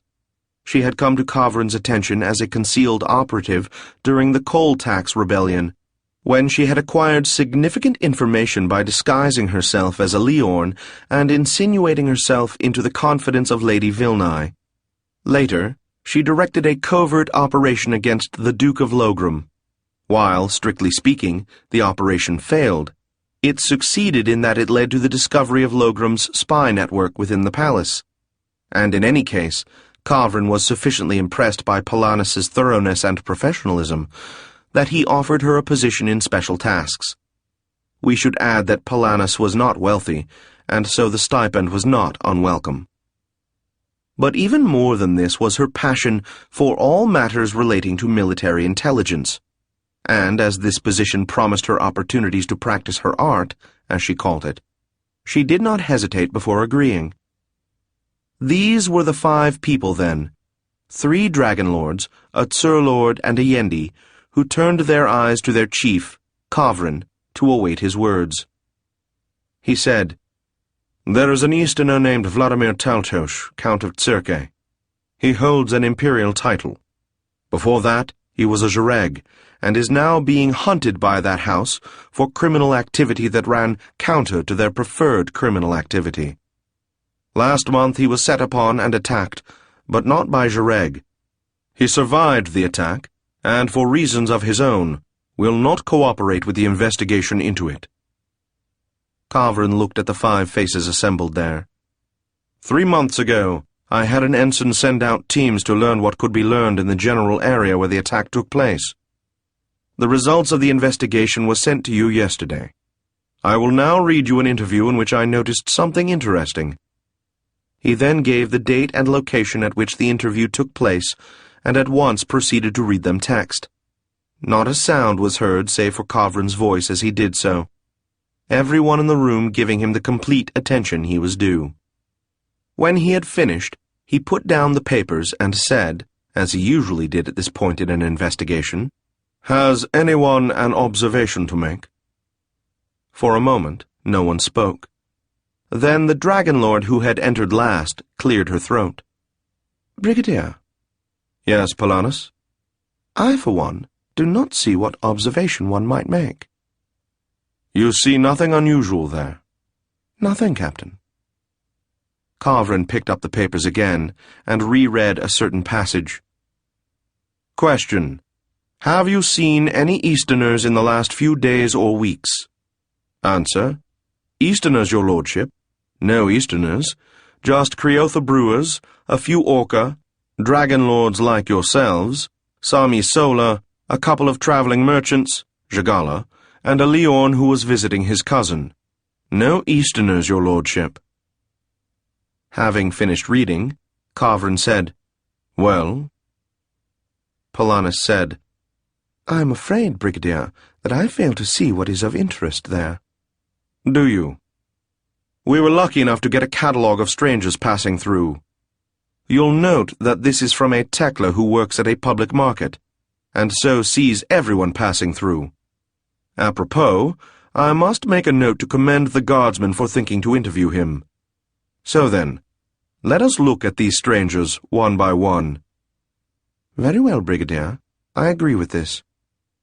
The last thing he mentions is a Leon, visiting his cousin. Yes, my lord. But the Baron of that region is a Leon, as is mentioned on page 39. And why should he not have a cousin? You are correct, Polanus. Let us pass on. What of the Creotha brewers? There are 2 public houses there, my lord. It would seem reasonable that brewers should come by from time to time. Once again, I see no flaws in your reasoning. I am gratified that you do not. So then, what of the traveling Jagala merchants? The Brigadier must be aware that there is no small number of such merchants, each with his wagon or cart, drawn by horse or mule, travelling and trading among the small villages. I am very much aware of this. So then, that is not out of the ordinary. Not the least in the world. I agree. What of the dragon lords, dressed like guardsmen, as he says? But, my lord, you know that different pairs of guards are assigned to pass through the towns from time to time, and see that all is well, and listen to complaints. I know that very well. So then, there is nothing odd in that. With this I agree. What then of the Isola? The Isola? Some Isola. I say again, some Isola. Some unknown number of nobles of the house of the Isola.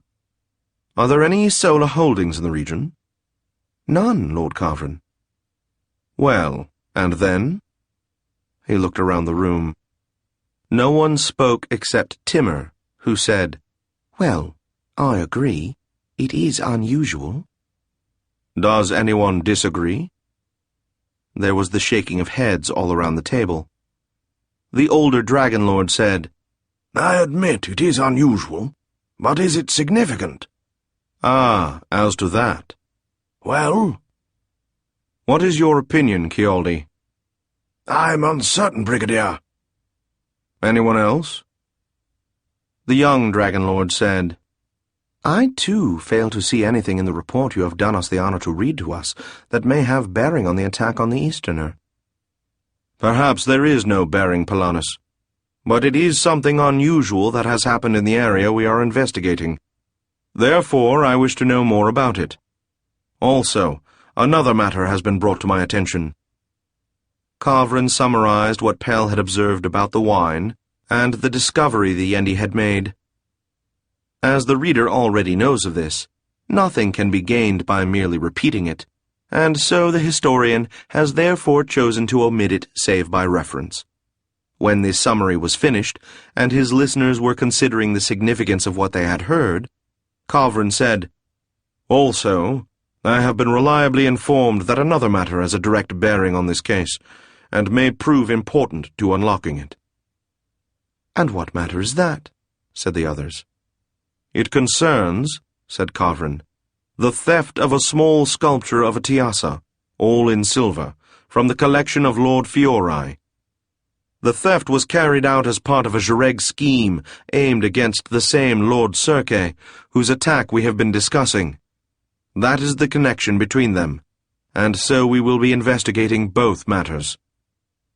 There were general nods from around the table, and the Sir Lord said, Brigadier. Kavrin nodded to him, saying, Yes, Dinand. How is it you wish us to proceed, in order to learn more about it? I have directed some of my forces to finding Lady Saruchka, Our main effort will be an attempt to find the Silver Tiassa. As to how we will go about that, has anyone any suggestions? Dinand said, I know of no way to locate it using sorcery, unless it were to be in our possession long enough to plant a trace spell on it. And if it were in our possession, well, we would not need to locate it. That is true, Dinand, said Kavrin, struck by the extreme justice of this observation. So then, Perhaps, said Timur, we could send our own teams back to that area and see if there is more to learn. While this will not net us the artifact, it may provide useful information. Kavrin nodded. That is a good plan. See to it. As for finding the Tiassa, said Polanus. Yes? It seems to me that the Jireg who was behind the false invasion was executed. Your memory does you credit, said Kavrin, for that is exactly what happened. And then? I wonder, said Polanus, if a thorough search was ever made of his residence. Ah, that is an excellent thought, said Kavrin. Look into it. I will not fail to do so, Brigadier, said the Dragon Lord. Are there other suggestions? Said Kavrin, looking around the room. There were none. Very well, said Kavrin. You will all, of course, stay in touch with me. Let us be about Her Majesty's work. With that, Kavrin rose, as did all of the others except Timur, who said, Your pardon, Brigadier. Kavrin stopped. Yes, Timur? May I speak with you privately? Kavrin sat down and nodded. One by one, the others filed out of the door through which they had arrived. Pell hesitated as if he wanted to stay, but in the end he just shrugged and followed the others. Well then, said Kavrin, what is it? I know this Easterner, my lord. Count Turkey, as he is called. How, you know him? She nodded. Does the Brigadier recall the Fyries matter? When Loftus was killed. I cannot forget it. He was involved? He was. How deeply involved? Very deeply. Kavrin's face hardened. Loftus's killer was never found. No, my lord. He was not the killer. In fact, he avenged Loftus. His name appears in none of the reports, Ensign. She met his eyes. I am aware of that, my lord. Kavrin grunted. He knew very well that, with the sort of inquiries the Special Tasks Group was assigned, a certain amount of discretion was necessary. Was he helpful? Extremely. Though it must be added, for his own reasons. Kavrin nodded. What can you tell me about him? He is, or at least was, an assassin. Kavrin's nostrils flared, but he gave no other sign of emotion. What else? He had the charge of a boy, human, Tekla, under 100. Charge? He took responsibility for him. From what I learned, heard, and deduced, Turkey felt responsible for something that happened to the boy. I see. What else? He keeps his bargains. You claim he is honorable? For an Easterner, yes. Kavrin nodded. Very well. What else? He is a known associate of Kyra the thief. Ah, is he? That brings to mind the stolen Silver Tiassa. Timur shook her head. That wasn't her work. How? You are certain? Timur nodded. I looked into it. It was sloppy, and signs were left. False signs, were they not? Nevertheless, Kyra would have left none. She especially would not have left signs pointing to Turkey, as they are friends. Kavrin nodded, accepting her judgment, and said, What else? I saw from your report that you speculate he might have had arcane or mundane assistance in the fight. Yes, that is true.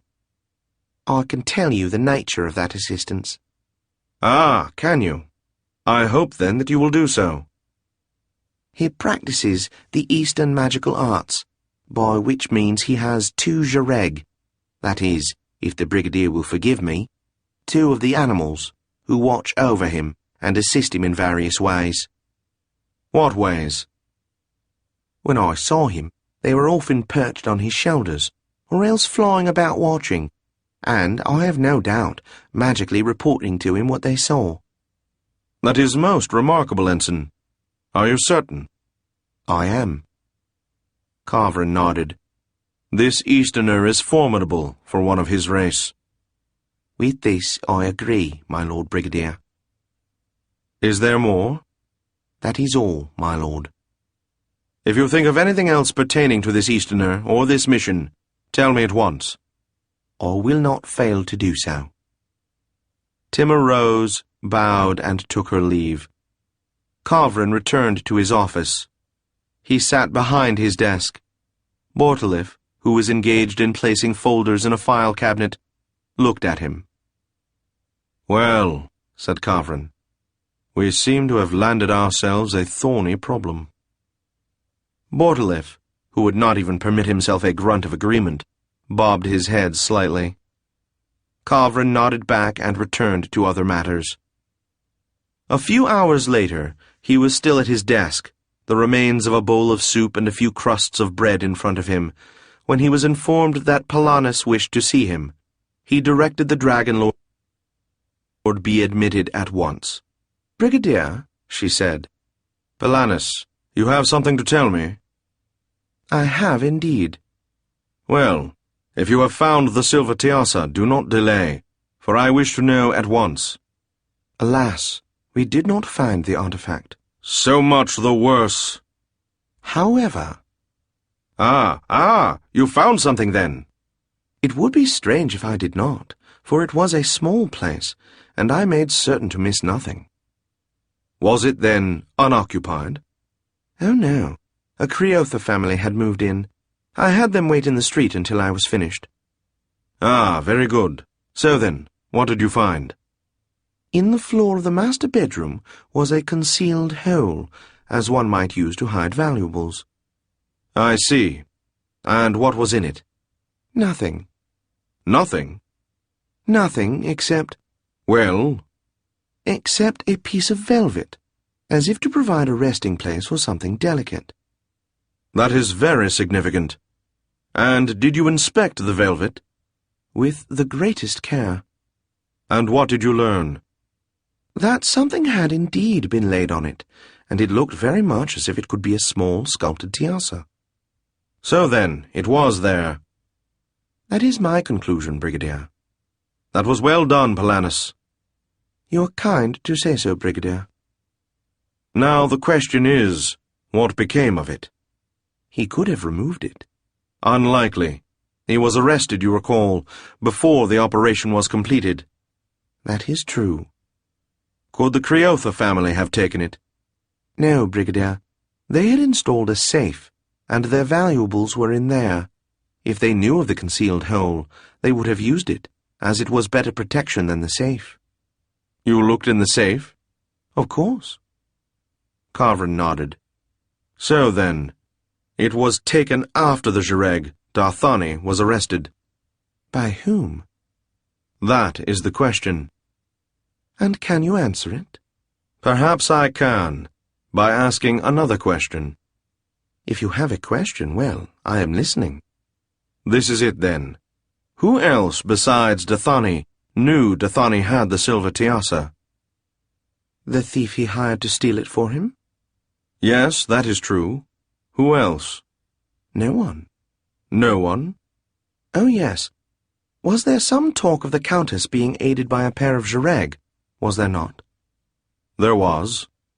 We must find out who these Jareg are. That is useless, for I already know. How, you know? Yes, I was given this information.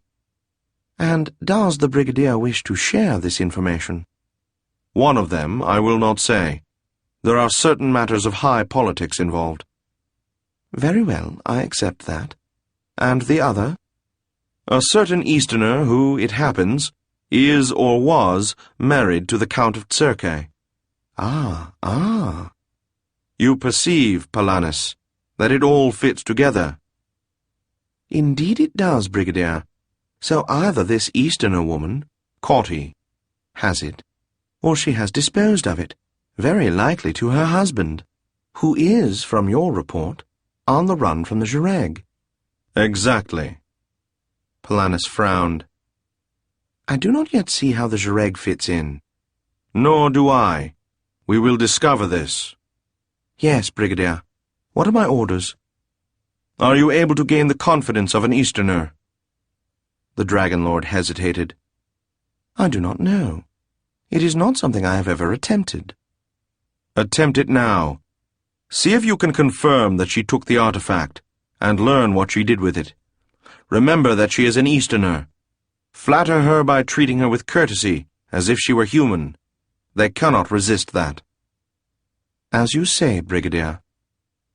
With this, Kavrin dismissed her and silently considered what he had learned. After a brief period of thought, Kavrin, as we know, wasted thoughts no more than he wasted words. He concluded that he could come to no conclusions until he received more information than he at present possessed, and he accordingly put the matter out of his mind.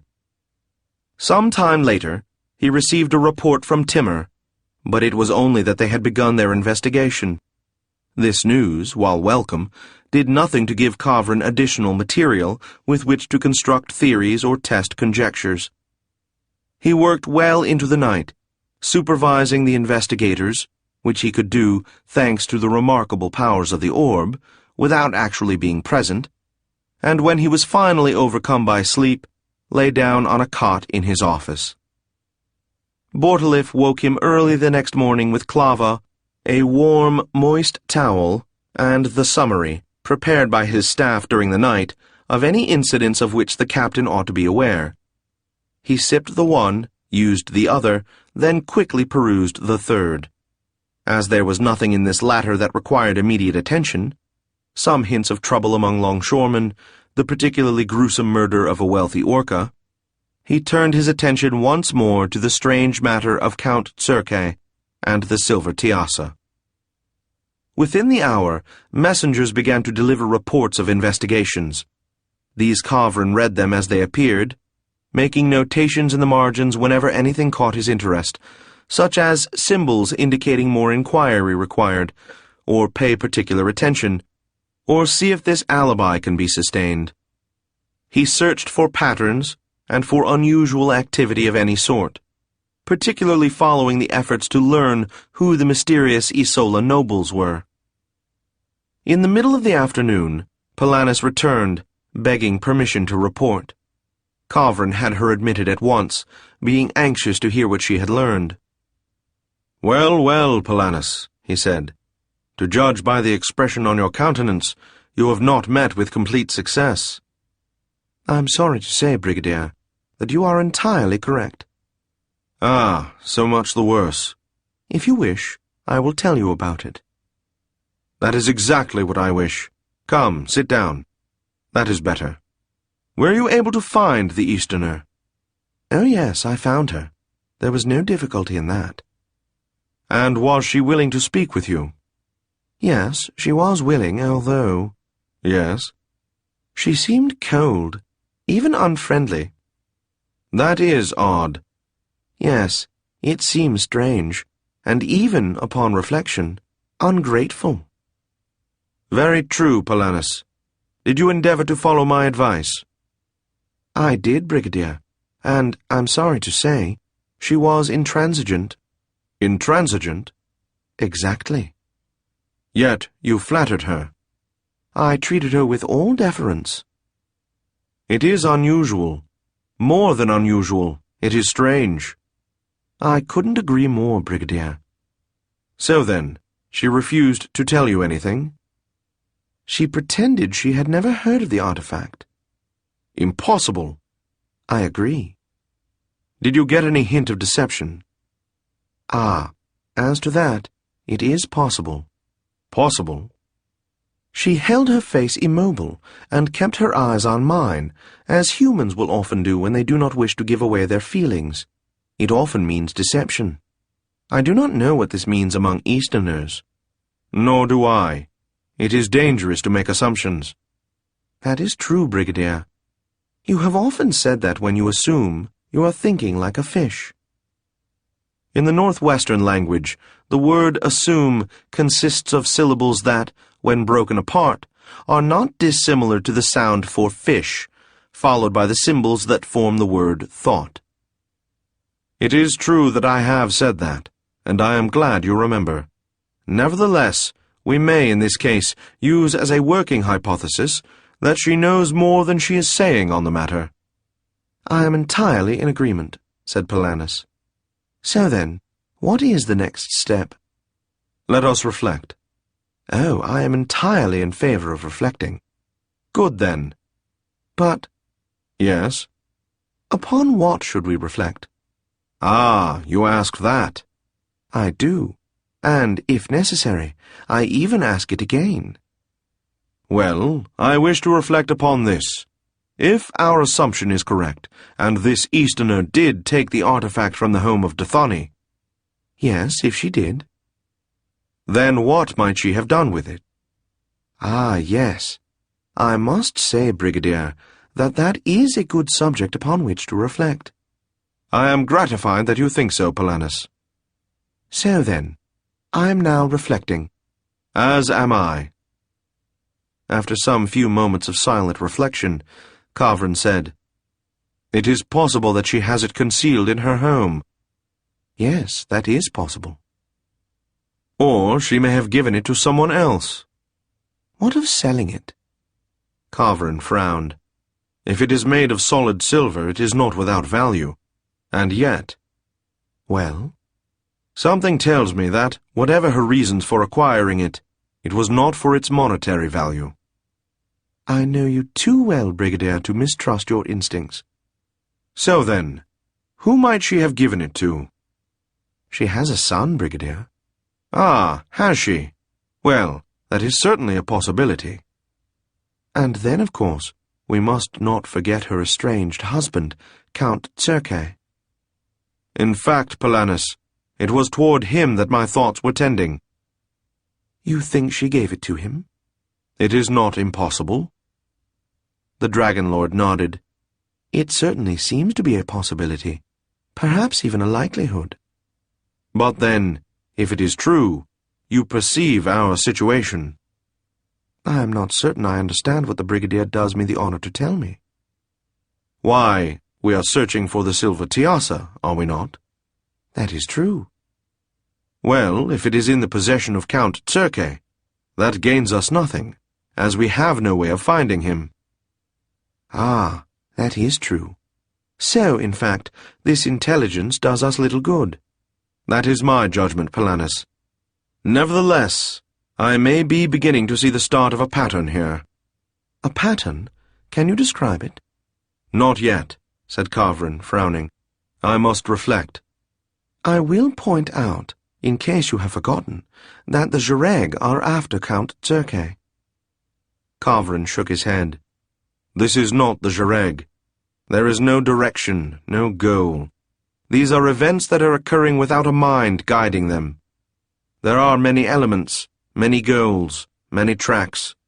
That is to say, we are seeing the result of a clash of intentions, not the working out of a plan. I see. But then, what must we do? Kavrin's eyes widened slightly. Why, that was very well said, Polanus. How was it? I assure you it was. I am glad of that, Brigadier. Only... Yes? I am uncertain what I said.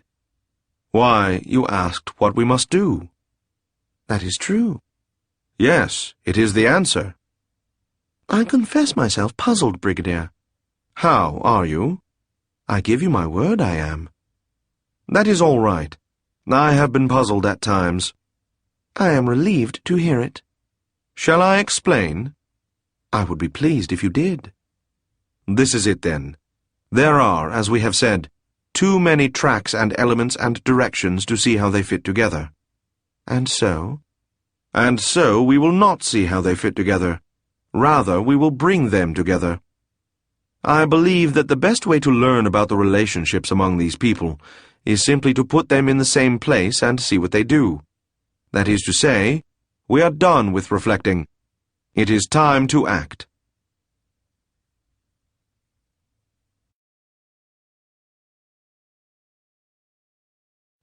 Chapter the 5th. How Kavrin became involved with the entertainment industry, and Her Majesty permitted the captain, that is to say the brigadier, to ask her certain questions. The first thing Kavrin did after dismissing Palanis was to send for Dinand, the Tsur-Lord, who arrived within 5 minutes, proving that he was always ready to respond to the brigadier's wishes, and that he was one of those with a keystone that permitted teleportation within the imperial palace. He entered, bowed, and in response to Kavrin's gesture, sat. You summoned me, Brigadier. I presume, then, that there is sorcery to be contemplated. In fact, said Kavrin, it is not your skill in sorcery that I require on this occasion, but rather your knowledge in other areas. Other areas? To which other areas does the Brigadier refer? Music, good Dinand. The Tsur-Lord's eyes widened a little. Then he smiled. I sometimes forget, Brigadier, how thoroughly you have studied those of us with whom you work. And so? It is true that I spent some years as a musician, and any knowledge I happen to have acquired is at your disposal. Kavrin knew, in fact, that the Tsur-Lord had been successful as an itinerant singer of medium quality and an outstanding player of the fretted vicello for a good score of years, and might be doing so yet had a drunk patron not been loudly disrespectful at one of his performances, the result of which had put an end to the patron's life and Dinand's career. The brigadier naturally made no mention of this circumstance. Instead, he said, "What made you decide to play a certain place and not another?" Dinand laughed. Why, money, of course. Is that all? Well, not all, but certainly it was important. You perceive I had no access to any of my family funds, and so if I wasn't paid, I didn't eat, whereas if I was paid well, I ate well. Yes, that is perfectly clear. But what were some of the other factors? The Tsur-Lord frowned. It mattered if the room sounded good and was clean. And, of course, the chance to play with particular musicians I admired was worth a great deal. How was it? Oh, of course. You must understand. For a musician to play with other musicians who excite and challenge him, why, that is a special sort of joy. I had the honor to play with the harpist Liscreta once, a memory I shall always treasure. And on another occasion, I understand, Dinand. What is it that makes another musician desirable to play with? The Tsur-Lord frowned. Well, he must be at least as skilled as oneself, preferably a little more skilled, so one feels challenged, and one must share similar tastes. Brigadier? Yes, my friend. Perhaps if you were to tell me what you were attempting to discover, I could be of more help. Well, that is true. And so? I will tell you. I am listening. This is it, then. I am setting a trap for a musician. Ah, a trap. Yes. For? Lady Saruchka. Ah, of course. I performed with her once. She is well known. Her house nearly exiled her, and her family all but disowned her. For playing music? For playing social music. Ah, yes. Compositional music would be acceptable. Some in my house feel the same way, said the Tsur-Lord. And you played social music despite that? Not in the least, Brigadier. Because of it. Ah, of course. So then, you wish to bring Lady Saruchka to you? You have understood me exactly. Dinand fell silent for a moment. Then he said, Yes, it shouldn't be too difficult. I know Lord Ramon represents her. We can find a good hall, say the Owl's Feet. Then we offer her Adam on Lant and Dav Hole on Fiddle. Or, if they are not available, others of similar skill. From what I know of Lady Saruchka, she won't be able to resist. He frowned. If it were me, I certainly wouldn't be able to. Good, said Kavrin. How long is needed? It can be set up in days, if Ramon can reach her and everyone else agrees. A good month for publicity. Do we need the month? If it is to seem real, yes. Kavrin sighed. Very well. Shall I start working on it? That is to say, shall I visit Lord Ramon and have him put it together? You are on good terms with him? As good terms as it is possible to be with a musician's representative. He will be receptive to the plan, because he will see money in it. Of course, it will require us to lay down the capital for renting the hall, and to guarantee payment for the musicians. Kavrin nodded. You will have the authorization for the funds. And so? Yes. The sooner begun, the sooner finished.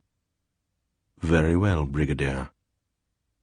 Dinand took his leave, and Kavrin sat back in his chair, closed his eyes, and considered matters. He realized that he had done everything he could for the present toward solving the problem. It must be said that the brave Tiassa, though capable of exercising great patience, felt frustration when a plan was in motion but there was nothing to do but wait. Yet he had the strength to put this aside and resume his duties. After 5 minutes, he opened his eyes, sat up, and did so. Over the next week, Kavrin, for the most part, busied himself with the day-to-day tasks of being captain of the Phoenix Guards, a post with no shortage of duties. While he never let the matter of the Silver Tiassa get far from his thoughts, he was able to distract himself with his routine. Every few days he would receive a report from Dinand, describing his progress. Kavrin gave these reports the same exacting attention he gave to all reports. In the first week he learned, therefore, that matters were progressing. The hall had been secured, the other musicians had agreed, and a date had been set pending the approval of Lady Saruchka. It was at this time that he received word that Her Majesty wished to see him, as he had certain matters to discuss with the Empress. He agreed to see her in the Blue Room at once. Being the captain, he did not require an escort, or rather, he escorted himself into the imperial presence. He noted with the experience of an old courtier that the orb was a pleasant light shade of green. Her Majesty, whom Kavrin noticed after the automatic observation of the orb, was seated, wearing an informal gown of phoenix gold. Kavrin bowed and silently awaited his sovereign's orders. Well, thank you for seeing me so quickly.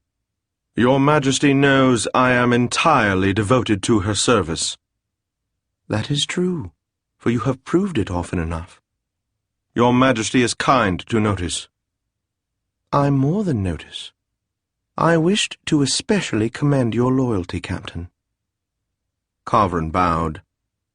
I repeat my observations on your Majesty's kindness, but I am certain that is not all you wish to say to me. On the contrary, that is all I wished to say to you, Captain.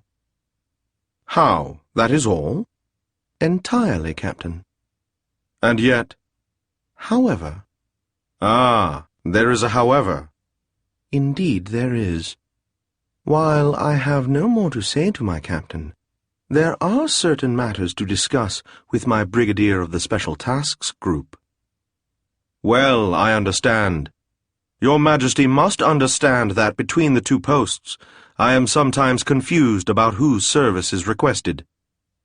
I understand completely. I am glad your Majesty does. So, then, how can I, that is, the Brigadier of the Special Tasks Group, be of service?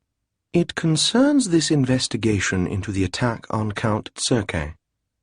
Your Majesty knows I am conducting an investigation. Yes, but it has come to my attention that this investigation has spilled over into other areas. Other areas, Majesty? I refer to the false genuine invasion, which I have no doubt you recall. Oh, there is no question that I remember it. And then, Brigadier, are these investigations running together? So it would seem, Majesty. Well, then I should imagine you would have questions to ask me. In fact, your Majesty is perspicacious. Very well. That is why I wished to see you, so you could ask these questions. That falls out better than I had expected, Majesty, as I had hoped to bring this subject up after your Majesty's business was complete. Well, you see, there is no need to wait. So much the better. Ask then, Brigadier. Very well, Majesty. My first question is simple. It is? Who was behind the false invasion? Brigadier, you know who arranged it. Yes, Majesty, but who hired him to do it? Ah, that. We never found out. Your pardon, Majesty, but was an effort made to do so? The Empress shook her head. No. If I had wished this to be discovered, you are the one I'd have asked, in one of your posts or the other. Kavrin nodded, as if that very thought had occurred to him. He hesitated, then said, Your Majesty, why? Zerika sighed. The Prime Minister and the Dragon Heir appealed to me. They pointed out what it would do to the Empire if a full attack on the Zhureg were to be launched, and nothing short of such an attack would have discovered anything. I see, said Kavrin. You see, repeated Her Majesty. But do you comprehend? Kavrin tilted his head. If your Majesty is asking if I approve, I would not do myself the honor to judge your Majesty's decisions. The Empress laughed. A genuine laugh, we should add, as opposed to the laugh of one intending to make a point. I believe that you are being disingenuous, either with me or with yourself. Kavrin started to speak, stopped, then permitted himself a smile. Your Majesty may be right. So then. In this case, Majesty, I do not presume to pass judgment. I am not unaware that sometimes justice must be sacrificed to expediency. But you don't like it, do you, Captain? Kavrin stiffened. I had thought your Majesty was speaking to the Brigadier. Zerika laughed. Well taken. What other questions do you have? The artifact, the mysterious silver Tiassa. Has your Majesty learned any more concerning it?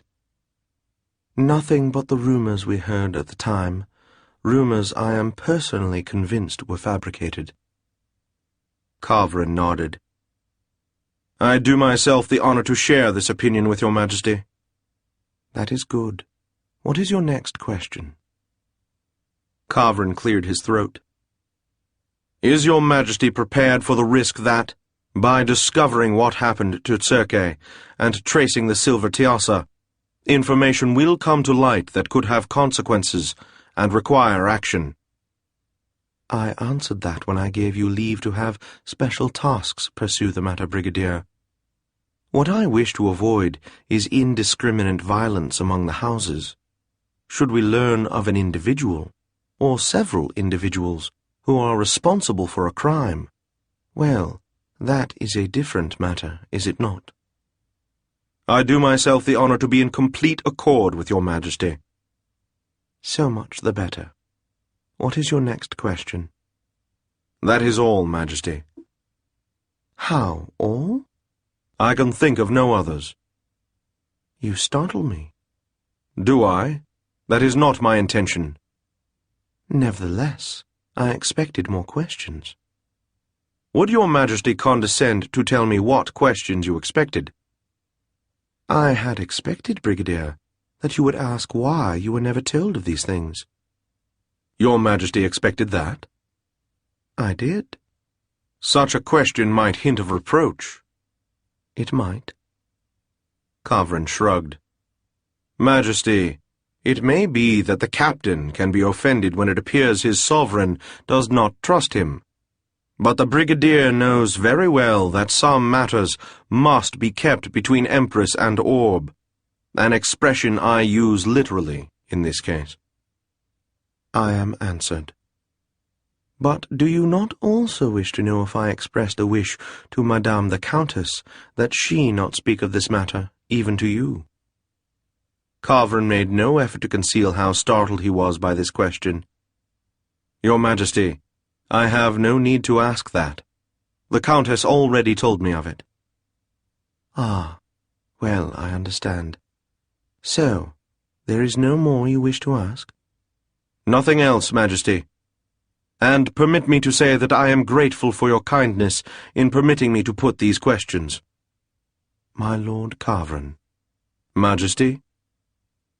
I cannot go into detail, but Count Circe, that is to say, Lord Taltos, performed a great service for the Empire at the time of the latest difficulties with Elder Island. In doing so, he made a bitter enemy of the Jareg. There is nothing I can do about that. But recently he was beaten, and it is obviously not the Jareg. There is something behind this, and it is big. I want it to be found and the Empire protected. And Circe? If you can protect him as well, I would be gratified. I understand, Majesty. Only... Yes? Suppose it is not big. What do you say? Majesty, I am beginning to suspect that this entire matter is small, trivial, unimportant. If true, so much the better. And? Then it would be good if Circe were protected anyway. Your Majesty, everything is now perfectly clear to me. Very good, Brigadier. That will be all, then. Kavrin bowed deeply and took his leave of the Empress. He returned to his offices, where he caused bread and cheese and wine to be brought to him. He ate slowly as he considered what he had learned. Well, he said at last, speaking to the empty room, it doesn't matter. It is Her Majesty's wish. It is therefore to me a command. If it weren't, I'd be holding the wrong position. Or rather, the wrong two positions. This settled, he put what, for another, would have been a moral dilemma out of his mind and continued with his duties. The next day, Dinand reported that Lady Saruchka had accepted the engagement. Kavrin replied, confirming for the third time the time, date, and location when the bard had promised to appear. That is good, observed Kavrin to himself. Now we know where it will happen and when it will happen. All we do not know is what will happen. That night, he spent an evening quietly at home with the Countess, playing coins of 4, and later reading together. The Countess preferred retellings of folk tales, while Kavrin spent time with his favorite poets of antiquity. Occasionally, they would read each other a passage or stanza. At one point the Countess said, "My lord, I know this mood you're in. A little smile that tugs at the corners of your mouth, and sometimes your eye narrows as if choosing to do so for its own reasons." Kavrin looked up from his book and said, smiling, "Well, and what do you conclude from these statistics?" "That you have solved a mystery, or finished the preparations for an operation, or both." "The preparations are complete. The mystery is still to be solved." I have no doubt you will solve it. Your confidence inspires me, madam. So much the better. It will take another week to see the end of the matter, but tomorrow everything will be arranged. And you will achieve results? And be glad to have them, for this matter causes me some confusion. I look forward to hearing the answers, my lord. And I, madam, said Carverin, look forward to explaining them.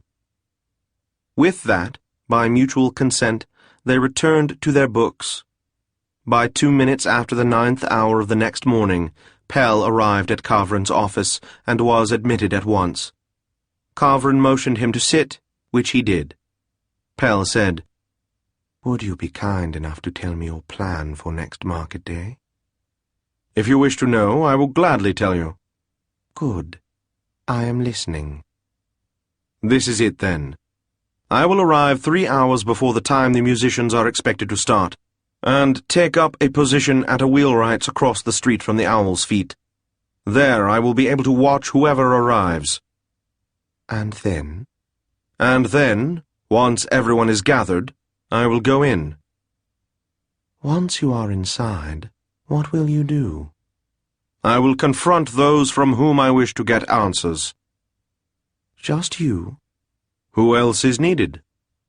But, you say, confront them? Yes, and with everyone there, it will be strange if I cannot learn who is doing what and why. And once you have learned? I will take whatever action seems appropriate. Pell shook his head. This is not what I had expected, my friend. Carverin shrugged. When we last spoke, it is not what I had expected either. And so? What do you want, Pell? Whatever is best for the Empire, of course. Carverin laughed. I forget sometimes that you are without ambition, my lord the Prime Minister. I have had ambition, Carverin, as you well know. But I have found that, having gratified it, my goal now must be to prove myself worthy of the position to which my ambition led me. My friend, you have never had to justify yourself to me, and we have strayed from the topic of our conversation. Not in the least, Carverin. How? We have not? Pell sighed. No, for this matter concerns the good of the Empire. My dear Pell, if there was something you had wished me to do, you ought to have told me what it was. Then I could have done it. Not to do, my friend. To discover. It seems to me that we ought to discover what is going on, once all of those concerned are brought together. You think so? The horse! I hope so. And yet? Pell, what did you want to learn that you didn't tell me about before? The Yendi sighed. There are times that I regret. But I suppose there is no point in complaining, is there? None that I can see. My old friend, are you laughing at me? Without malice, good Pell. I accept that, then. May I do myself the honor to repeat my question? What did you want to learn that you didn't tell me about? Carverin, I know that you remember the false genuine invasion. Of course. And, no doubt, you remember the real one of a few years before by the Lesser Sea. I was not there. No, but someone else was. Setaro Levode. Well, yes, but that is not who I meant. The warlord? She was also there, and yet... Pell, do not make me guess. Count Tsirke. What do you tell me? I tell you that this Tsirke, Lord Taltos the Jareg, was first present at the Lesser Sea when the Genuine attempted to break through, and then was the object of a false invasion a few years ago. And now he appears once more. I want to know what this Easterner is doing, and why he is doing it. I want to know his plans and intentions. He cannot be arrested, because he has made a friend of Her Majesty. But he is a mystery, and this disturbs me. And so you wished me to find out everything about him. And you didn't ask me because Her Majesty would not have approved of the investigation. Your duty would have required you to inform her, and you, my friend, have the unfortunate habit of carrying out your duty. It is true. I have acquired that habit. And so? Well, I understand. I am gratified that you do.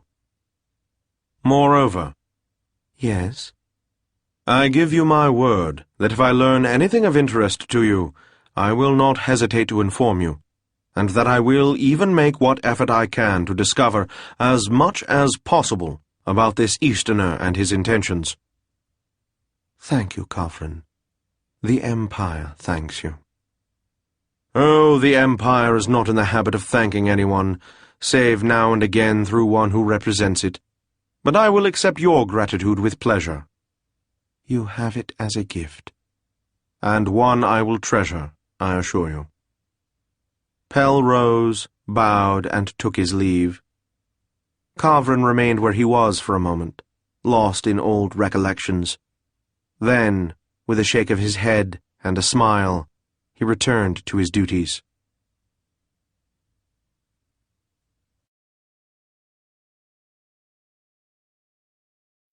Chapter the 6th. How events unfolded at the sign of the Owl's Feet. Kavrin, who had planned to arrive 3 hours early on that market day, was, in fact, at his post 5 hours before the appointed time. The post, in this case, was full of wood, woodworking equipment, and the distinctive smells of wood and the various oils and potions used to treat it. A smell which brought back pleasant associations for Kavrin from when, as a child, he had spent time with his father's carpenter, a pleasant older Criotha who was full of stories and was marvelously skilled with his hands. Kavrin exchanged a few words with the wheelwright, a young Jagala full of new ideas that were, perhaps, not as interesting to Kavrin as they would have been to another wheelwright. Fortunately, the brigadier was not in a hurry on this occasion. He was perfectly willing to make sounds associated with interest, until, at length, he was able to work the conversation around to those matters of more interest to himself. To wit, how, for a few coins, the proprietor would be willing to let Kavrin remain quietly in his shop. The proprietor, though disappointed at losing what he had hoped would be a customer, found solace in the coins. Kavrin carefully noted the expense in his notebook, and set about his task. It was a warm day, with the enclouding so thin that shadows could be seen spreading out from buildings and walking in lockstep with passers-by. Kavrin leaned against the doorway, folded his arms, and settled in to wait. From this position, he watched the coming and going of the patrons of the Owl's Feet. He made the guess that there were more than 20 patrons there. This was not surprising, as the Owl's Feet dated back to before the interregnum, and was known far and wide as a place with good food, better wine, and still better music. It was a 2-story stone structure, marked by a sign showing the head of an owl above the feet of this bird. Why it came to be called the Owl's Feet, rather than the owl's head, was something no one knew.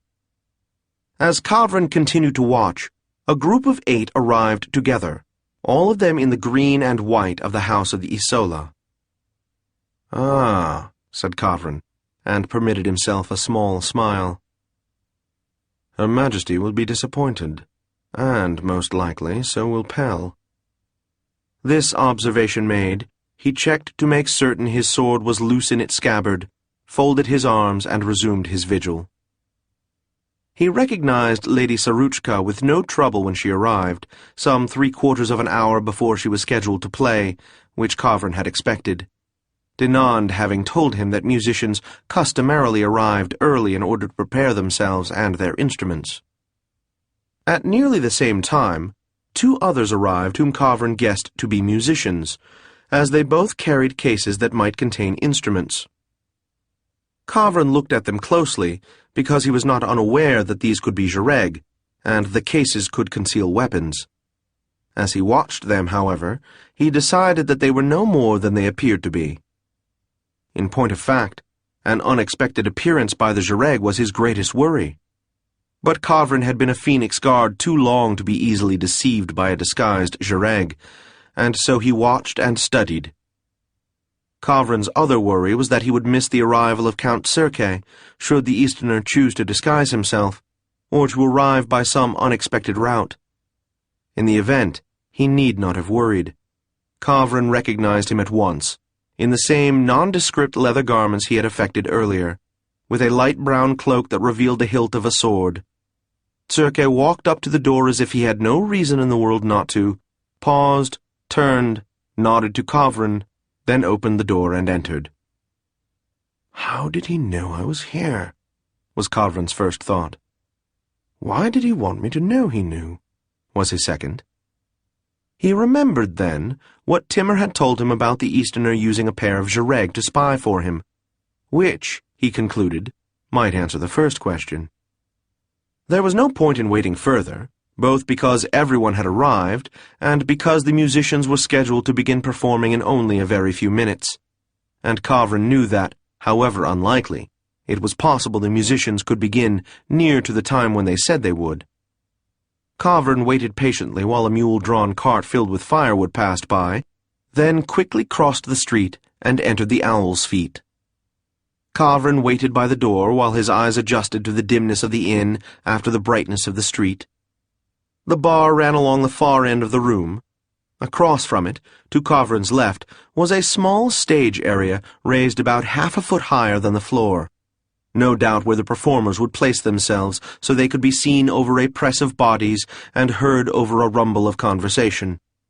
There were doors at each end of the bar, one, Kavran knew, leading to a storage area, the other to a hallway with private rooms, and thence to another door to the outside. When his eyes had adjusted, he glanced over the rest of the room. The Isola were all seated close to the stage, 4 each at 2 tables. They were seated in front of and beside the tables, none behind them. That is to say, they were all in good position to rise and draw in the shortest possible time. At that point, he realized that Count Circe was, to all appearances, nowhere in the room. Kavran mentally shrugged. He had no doubt the Easterner would appear soon enough. It was now past the time when the musicians had been scheduled to begin, and the audience was becoming restless.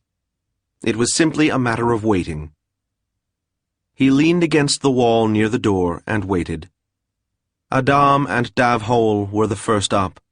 Adam stepping onto the stage with a twirl of his lant over his head, Davhol merely stepping up, moving to the back of the stage and fixing his gaze on the far end of the room.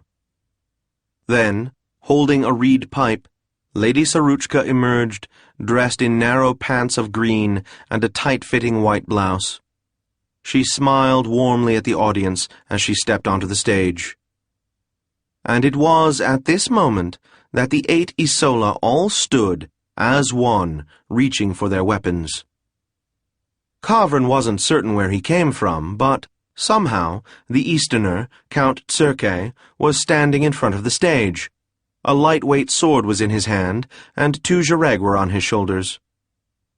It seemed to Kavran that it might be a reenactment, as it were, of the fight by the river.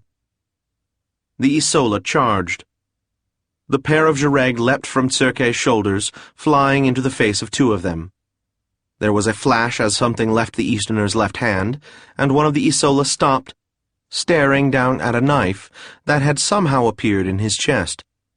After that, however, it no longer resembled the battle by the river. Kavran placed himself to the Easterner's left, his sword out and ready. It is possible Circe would have made some observation about this remarkable event, but in fact he had no time. Isola, though not perhaps as inclined to violence as certain others, are known to not waste time when the moment for action arises. These 8 certainly did not. That the reader may have a clear understanding of events as they unfolded, it is absolutely necessary at this time to say 2 words about the positions of the significant individuals. We use the qualifier significant to make it clear to the reader that we will not, at this time, be describing the position or action of the host or of those accidental patrons who do not figure in the calisthenics about to take place. So then, as we look, the instant after the Easterner has thrown his knife, we see 2 of the Isola being chased about the room by Jareg, in a scene reminiscent of some of the lower-class bodies available for 4 coppers on Verendu Lane. With one of the Isola concerned, quite reasonably in the opinion of this historian, with the knife that had penetrated a full 3 inches into his chest, this left 5 Isola who were charging Count Circe. Or so they thought. In fact, they were facing not only Circe, but also Kavran, who, drawing his sword, placed himself in a guard position beside the Easterner. Kavran, as was his custom on such occasions, feinted toward one long enough to interfere with her attack, so that he could concentrate on the other. This opponent was an exceptionally tall woman who wielded an especially long sword to add to this advantage. Kavran, therefore, took a step forward as he parried her attack, after which he disengaged with lightning speed and, still moving in, passed his sword through her body, leaving her stretched out full length upon the floor. Meanwhile, the Easterner had taken a peculiar stance in which only his side appeared as a target. He emerged with another small throwing knife, though exactly where on his person it had been concealed was impossible to say, and, with a flick of his wrist, sent it underhanded in the direction of one of his enemies. Although the weapon had been thrown too weakly to do any damage, and even failed to arrive at its target point first, it nevertheless caused him to duck, which permitted Circe to address himself to his other opponents. He took a step backward, then, much as Kavran had, feinted toward one while in fact concentrating on the other. This man was in the process of making a lunge at the Easterner's body, a lunge that would have had murderous effect if Circe had remained where he was. However, not wishing to feel several inches of steel enter his vitals, he stepped lightly and quickly to the side, after which he delivered 3 very fast cuts with his thin blade to his opponent's sword arm, with the result that the Isola's weapon fell from his nerveless hand. The 3 remaining Isola recovered their guard positions, as in fact did Kavran. The 2 Jareg, as if by command, returned to the Easterner's shoulders. The Isola they had been chasing took positions next to their comrades, also in guard positions. Circe, for his part, not only did not assume a guard position, but on the contrary, ignored his opponents entirely. Instead, he coolly turned toward the stage, bowed, and said, "My apologies for the delay in the beginning of your performance. I give you my word. I look forward to hearing your music once this little matter is disposed of." No one spoke.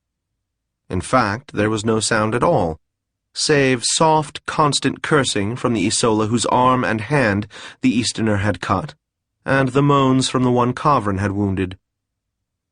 Kavran, never removing his eyes from his opponent's, said, "My dear Count, it is a pleasure to see you again."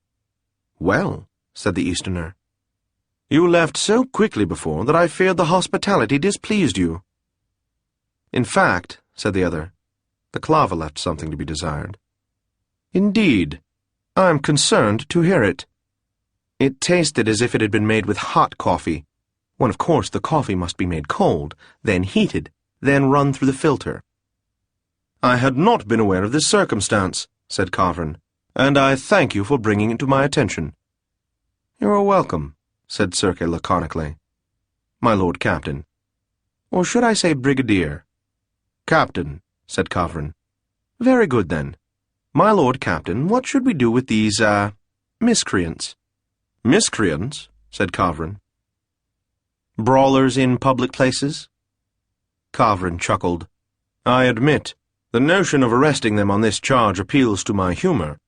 It is less humorous, but more reasonable, to arrest them on a charge of attacking an officer of the Phoenix Guard. A charge, by the way, for which the punishment is death. However—" He paused here and looked at the 4 Isola who remained in guard position, weapons out. To judge by the expression on their countenances, the statistic recited by Kavrin had no effect on them whatsoever. "However," he continued, "for now I should prefer to understand something of what this is all about." He paused, turned his head toward the stage, and said, "Lady Saruchka, might I trouble you to step forward?" Now, the listener must understand that Lady Saruchka was not only an Isola, but moreover a performer. Hence it should come as no surprise to the listener that her reply, when it came, was delivered in a calm, even voice with no hint of agitation. "I will do so, my lord, but I should prefer to have a sword in my hand. Alas, I left mine in the pacing-room."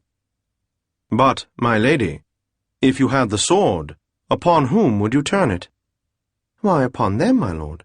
That is to say, my mother's brother, his son, his daughter, and her husband." "As I had suspected," murmured Kavrin. The Easterner, who was close enough to Kavrin to hear, said, "As I had suspected, you suspected." "Well," said Kavrin, "would you care to explain matters to me?" "It is not my place to do so. Perhaps Lady Saruchka would, if you asked." The bard, hearing this, said, "Do you think I should, Vlad?" "If you wish, Sarah. It is entirely your decision." "Perhaps I will, then." As she finished speaking, she had placed herself next to Kavrin, and, holding her reed pipe as if it were a weapon, she stared at the 5 Isola. "Or," she added, "you could ask them. Hearing their opinion cannot fail to be amusing." Kavrin shrugged, and addressing the Isola whose arm had been wounded, said, "Would you care to offer an explanation?" The Isola, who was ignoring the blood that continued to fall from his arm, said coolly, "My lord, what is it you wish to know?" "In the first place, your name." "I am Dury." "Thank you, Lord Dury. Now, if you would be so kind as to explain, why did you attack this Easterner?" "Why, what else could we do when he has dishonored our house and our family? You perceive, my lord, one cannot challenge an Easterner to a duel." "Oh, I understand that well enough." As this exchange took place, Kavrin observed a glance exchanged between the Easterner and the bard. Kavrin cleared his throat. "Please forgive the brusqueness of an old soldier," he said, "but I will to be clear about this. The Easterner and the bard are lovers, are they not?" "Yes," said Dury. At the same time the Easterner and the bard said, "No." "But," added Sergei, "I would very much like to be." "And I," added Saruchka, "am very nearly ready to consider it, out of annoyance, if for no other reason." "How, are you not?" said Dury. "I answered the captain, my lord uncle," said Saruchka. "Had you asked, I would have declined to answer. With this in mind, I am certain you can understand my reluctance to give reassurances." "And yet," said Dury, on whose face a certain degree of consternation was now visible, "it has seemed to me that the two of you have been seen together, and have met secretly, and—" "Good my lord uncle," said Saruchka, "if our meetings were secret, well then, we did not want them known, and if we did not want them known, what would make you think I will now explain them?" "For my part," said Sergei, "I would be curious to hear the explanation from our brave captain." "From me?" said Kavrin. "Why not?" "You believe I arrived already understanding the circumstances that led us all here." "You pretend you do not?" asked the Easterner with a smile. "Well, perhaps I have certain guesses." "I would admire to hear them." "Shall I tell you then?" "If you would. You perceive we are all listening." "Then, if you insist, to be sure, I do. I will explain." "Well?" "This is it, then. The Lady Saruchka, who had already earned the ire of her family by playing social music, gave the appearance of having, how may I say this, taken up, is I believe the expression, with an Easterner. That, in the event they were wrong, did not stop them from attempting to deliver a beating to the upstart Easterner. The Easterner, unaware of the reason behind the attack, or indeed the nature of it, assumed his life was in danger and reacted accordingly. This led to the death of— who exactly? My brother, Amlun, said Dury. Amlun is dead, said the bard. Yes, said Dury. I'm sorry to hear it, said Saruchka. Vlad, that wasn't nice. Sorry, said the Easterner. What remains to be answered, said Kavrin, is, if you two were not romantically involved, just what were you doing together? That is a good question, agreed Sergei. I'm glad you think so. Another good question is, whatever became of the mysterious artifact called the Silver Tiassa? What is that? Asked Dury. I had expected that you wouldn't know, said Kavrin. Well, I am pleased to meet your expectations, but what is it? No, said Kavrin. It is not for you to ask questions. It is for you to answer them, at least until I have decided what to do with you. It is up to you, of course, but may I suggest that finding us a physiker might not be unreasonable? Pshaw, said Kavrin. None of you are hurt badly.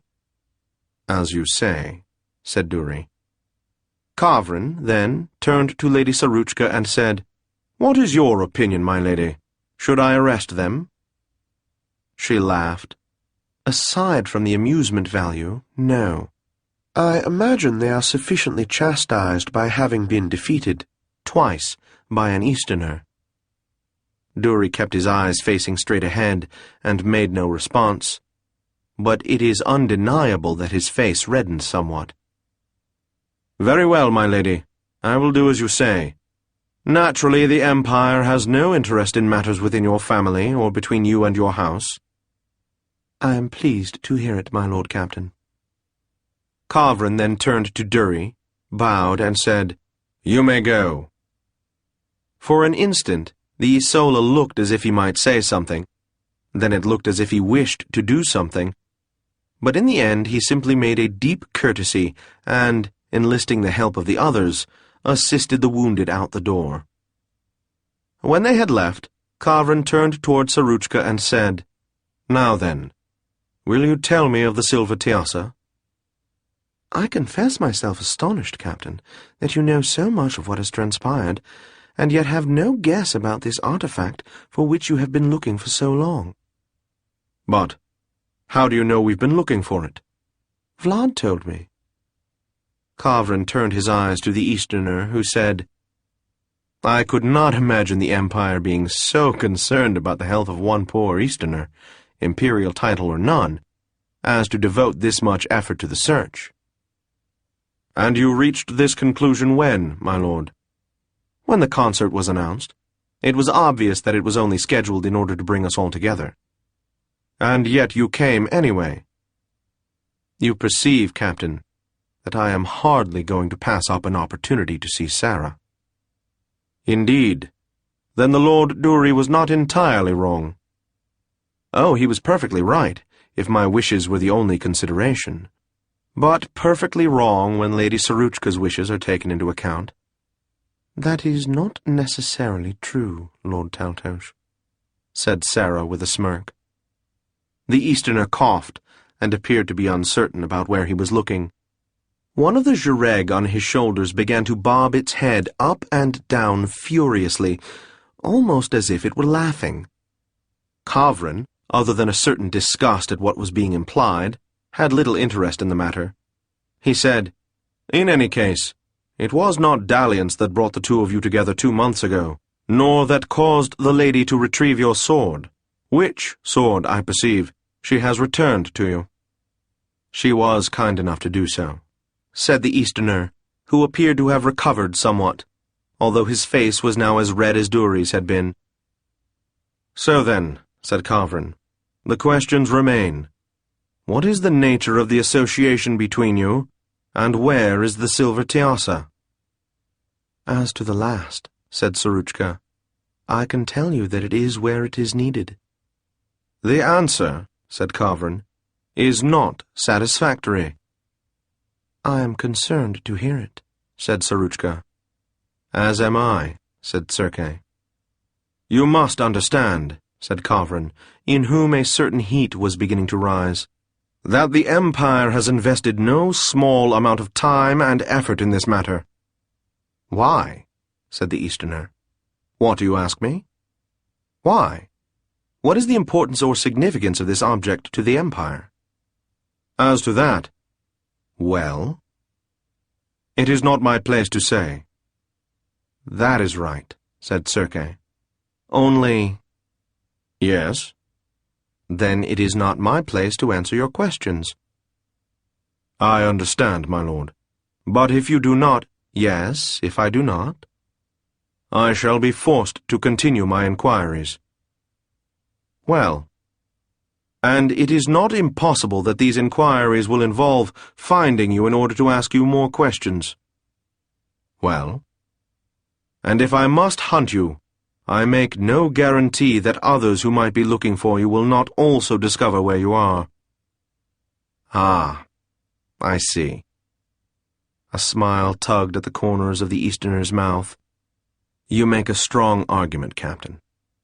And then, you seem determined to discover what was behind all of this. And if I am, it seems odd.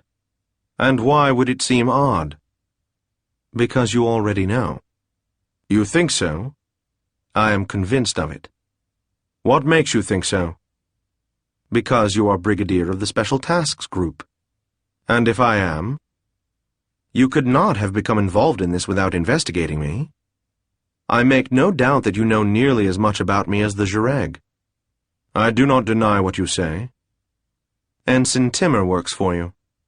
And if she does, she would have told you what she knows as well. With all of this information and with a mind like yours, you cannot have failed to discover the answer. That is possible, said Kavrin. Nevertheless, I would prefer to hear it from you. If you wish, said Sergei. The boy has it. Kavrin nodded. As I had thought. So then, what will you tell Her Majesty? Yes, I am considering that very question. Tell me, do you know what it does? I do not actually know, my lord. I have suspicions. And those are? My lord, to be inspired, well, that is to find the moment when the conscious mind comes together with parts that are unconscious. Is that not true? You speak in generalities. And if I do, I prefer specifics. The Easterner shook his head. I have already said enough. Too much. You're afraid I'll attempt to take it. If Her Majesty orders you, I doubt she would do that. In any case, I have said all I intend to say on the subject. Kavrin bowed slightly to signify that he understood. Then I have no more business here, he said. Then I will bid you farewell, Captain, for I do have business here. Ah, have you? Indeed. I am going to listen to music. With that, Sergei sat down in the nearest chair. Lady Saruchka, smiling at him, turned and stepped back onto the stage where the other musicians had been waiting patiently as unimportant matters such as life and death were settled. Kavrin turned his back on the Easterner and the bard, and took himself back onto the streets of Adralanka, where his duty lay.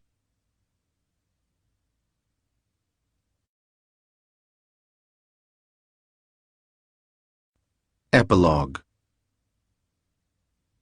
We met outdoors, beneath a low, grass-covered hill. There were a few pillar trees here and there around us, but mostly we were in the open. We sat on the grass and said our various hellos in our various ways. "How are you feeling?" said Sarah. "I don't know," said the boy. "Better, I think." "You're sounding better," I said. "A lot better. Do you still have dreams?" He nodded. "Not as often, though." He looked down at the object in his hand. How does it work? I don't exactly know, I said. A god made it. That's all I can tell you. I don't either, said Sarah. I'm curious, though. Maybe when you don't need it anymore, I'll borrow it for a while and see what I can figure out. I shrugged. For now, if it helps.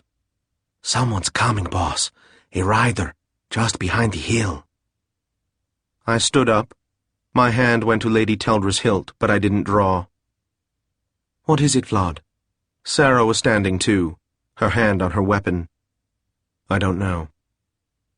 Just one? No effort at concealment? Just one. Colors of the Tiassa. Oh, it's... Of course it is. I should have guessed. Oh, said Sarah, as he appeared over the top of the hill. I should have guessed. Lord Kavran dismounted when he reached us, wrapped the reins around his hand, and bowed. What a pleasant surprise, I told him. I've no doubt, he said dryly. Lady Saruchka, a pleasure to see you again. And what's your name, boy? Savin looked fearfully at him, but didn't speak. His name is Savin, I said. And if you call him boy again, You'll what? I smiled. Ask you not to. How did you find us? You remember Ensign Timmer, of course? She followed me? Don't be absurd. She followed the bard. Sarah turned to me. I could be a danger to you if the Zhireg... Life is full of danger. Right, boss. And you're... Shut up, Loyosh. Kavran said, Is the artifact helping him? Seems to be, I said. How did you put it together? From Timmer. I should have killed her while I had the chance. That would have been a mistake. I suppose. Why did you follow me here? To find out if my guesses were right? And they are. Yes. How satisfying that must be. Yes, it will provide endless hours of pleasure contemplating it in my old age. My Lord Kavran, are you being sarcastic? I have a dispensation from Her Majesty. I couldn't help but laugh, which made me feel like he'd scored a point. Well then, you've found what you wanted. Now, may I see it? I looked at Sarah, who looked at Savin, then back at me. She shrugged. All right, I said. Savin, show Lord Kavran the Tiassa. The boy held it out. Kavran stood over him, then knelt and studied it close up. It really is quite remarkable, he said at last. Yes, I said.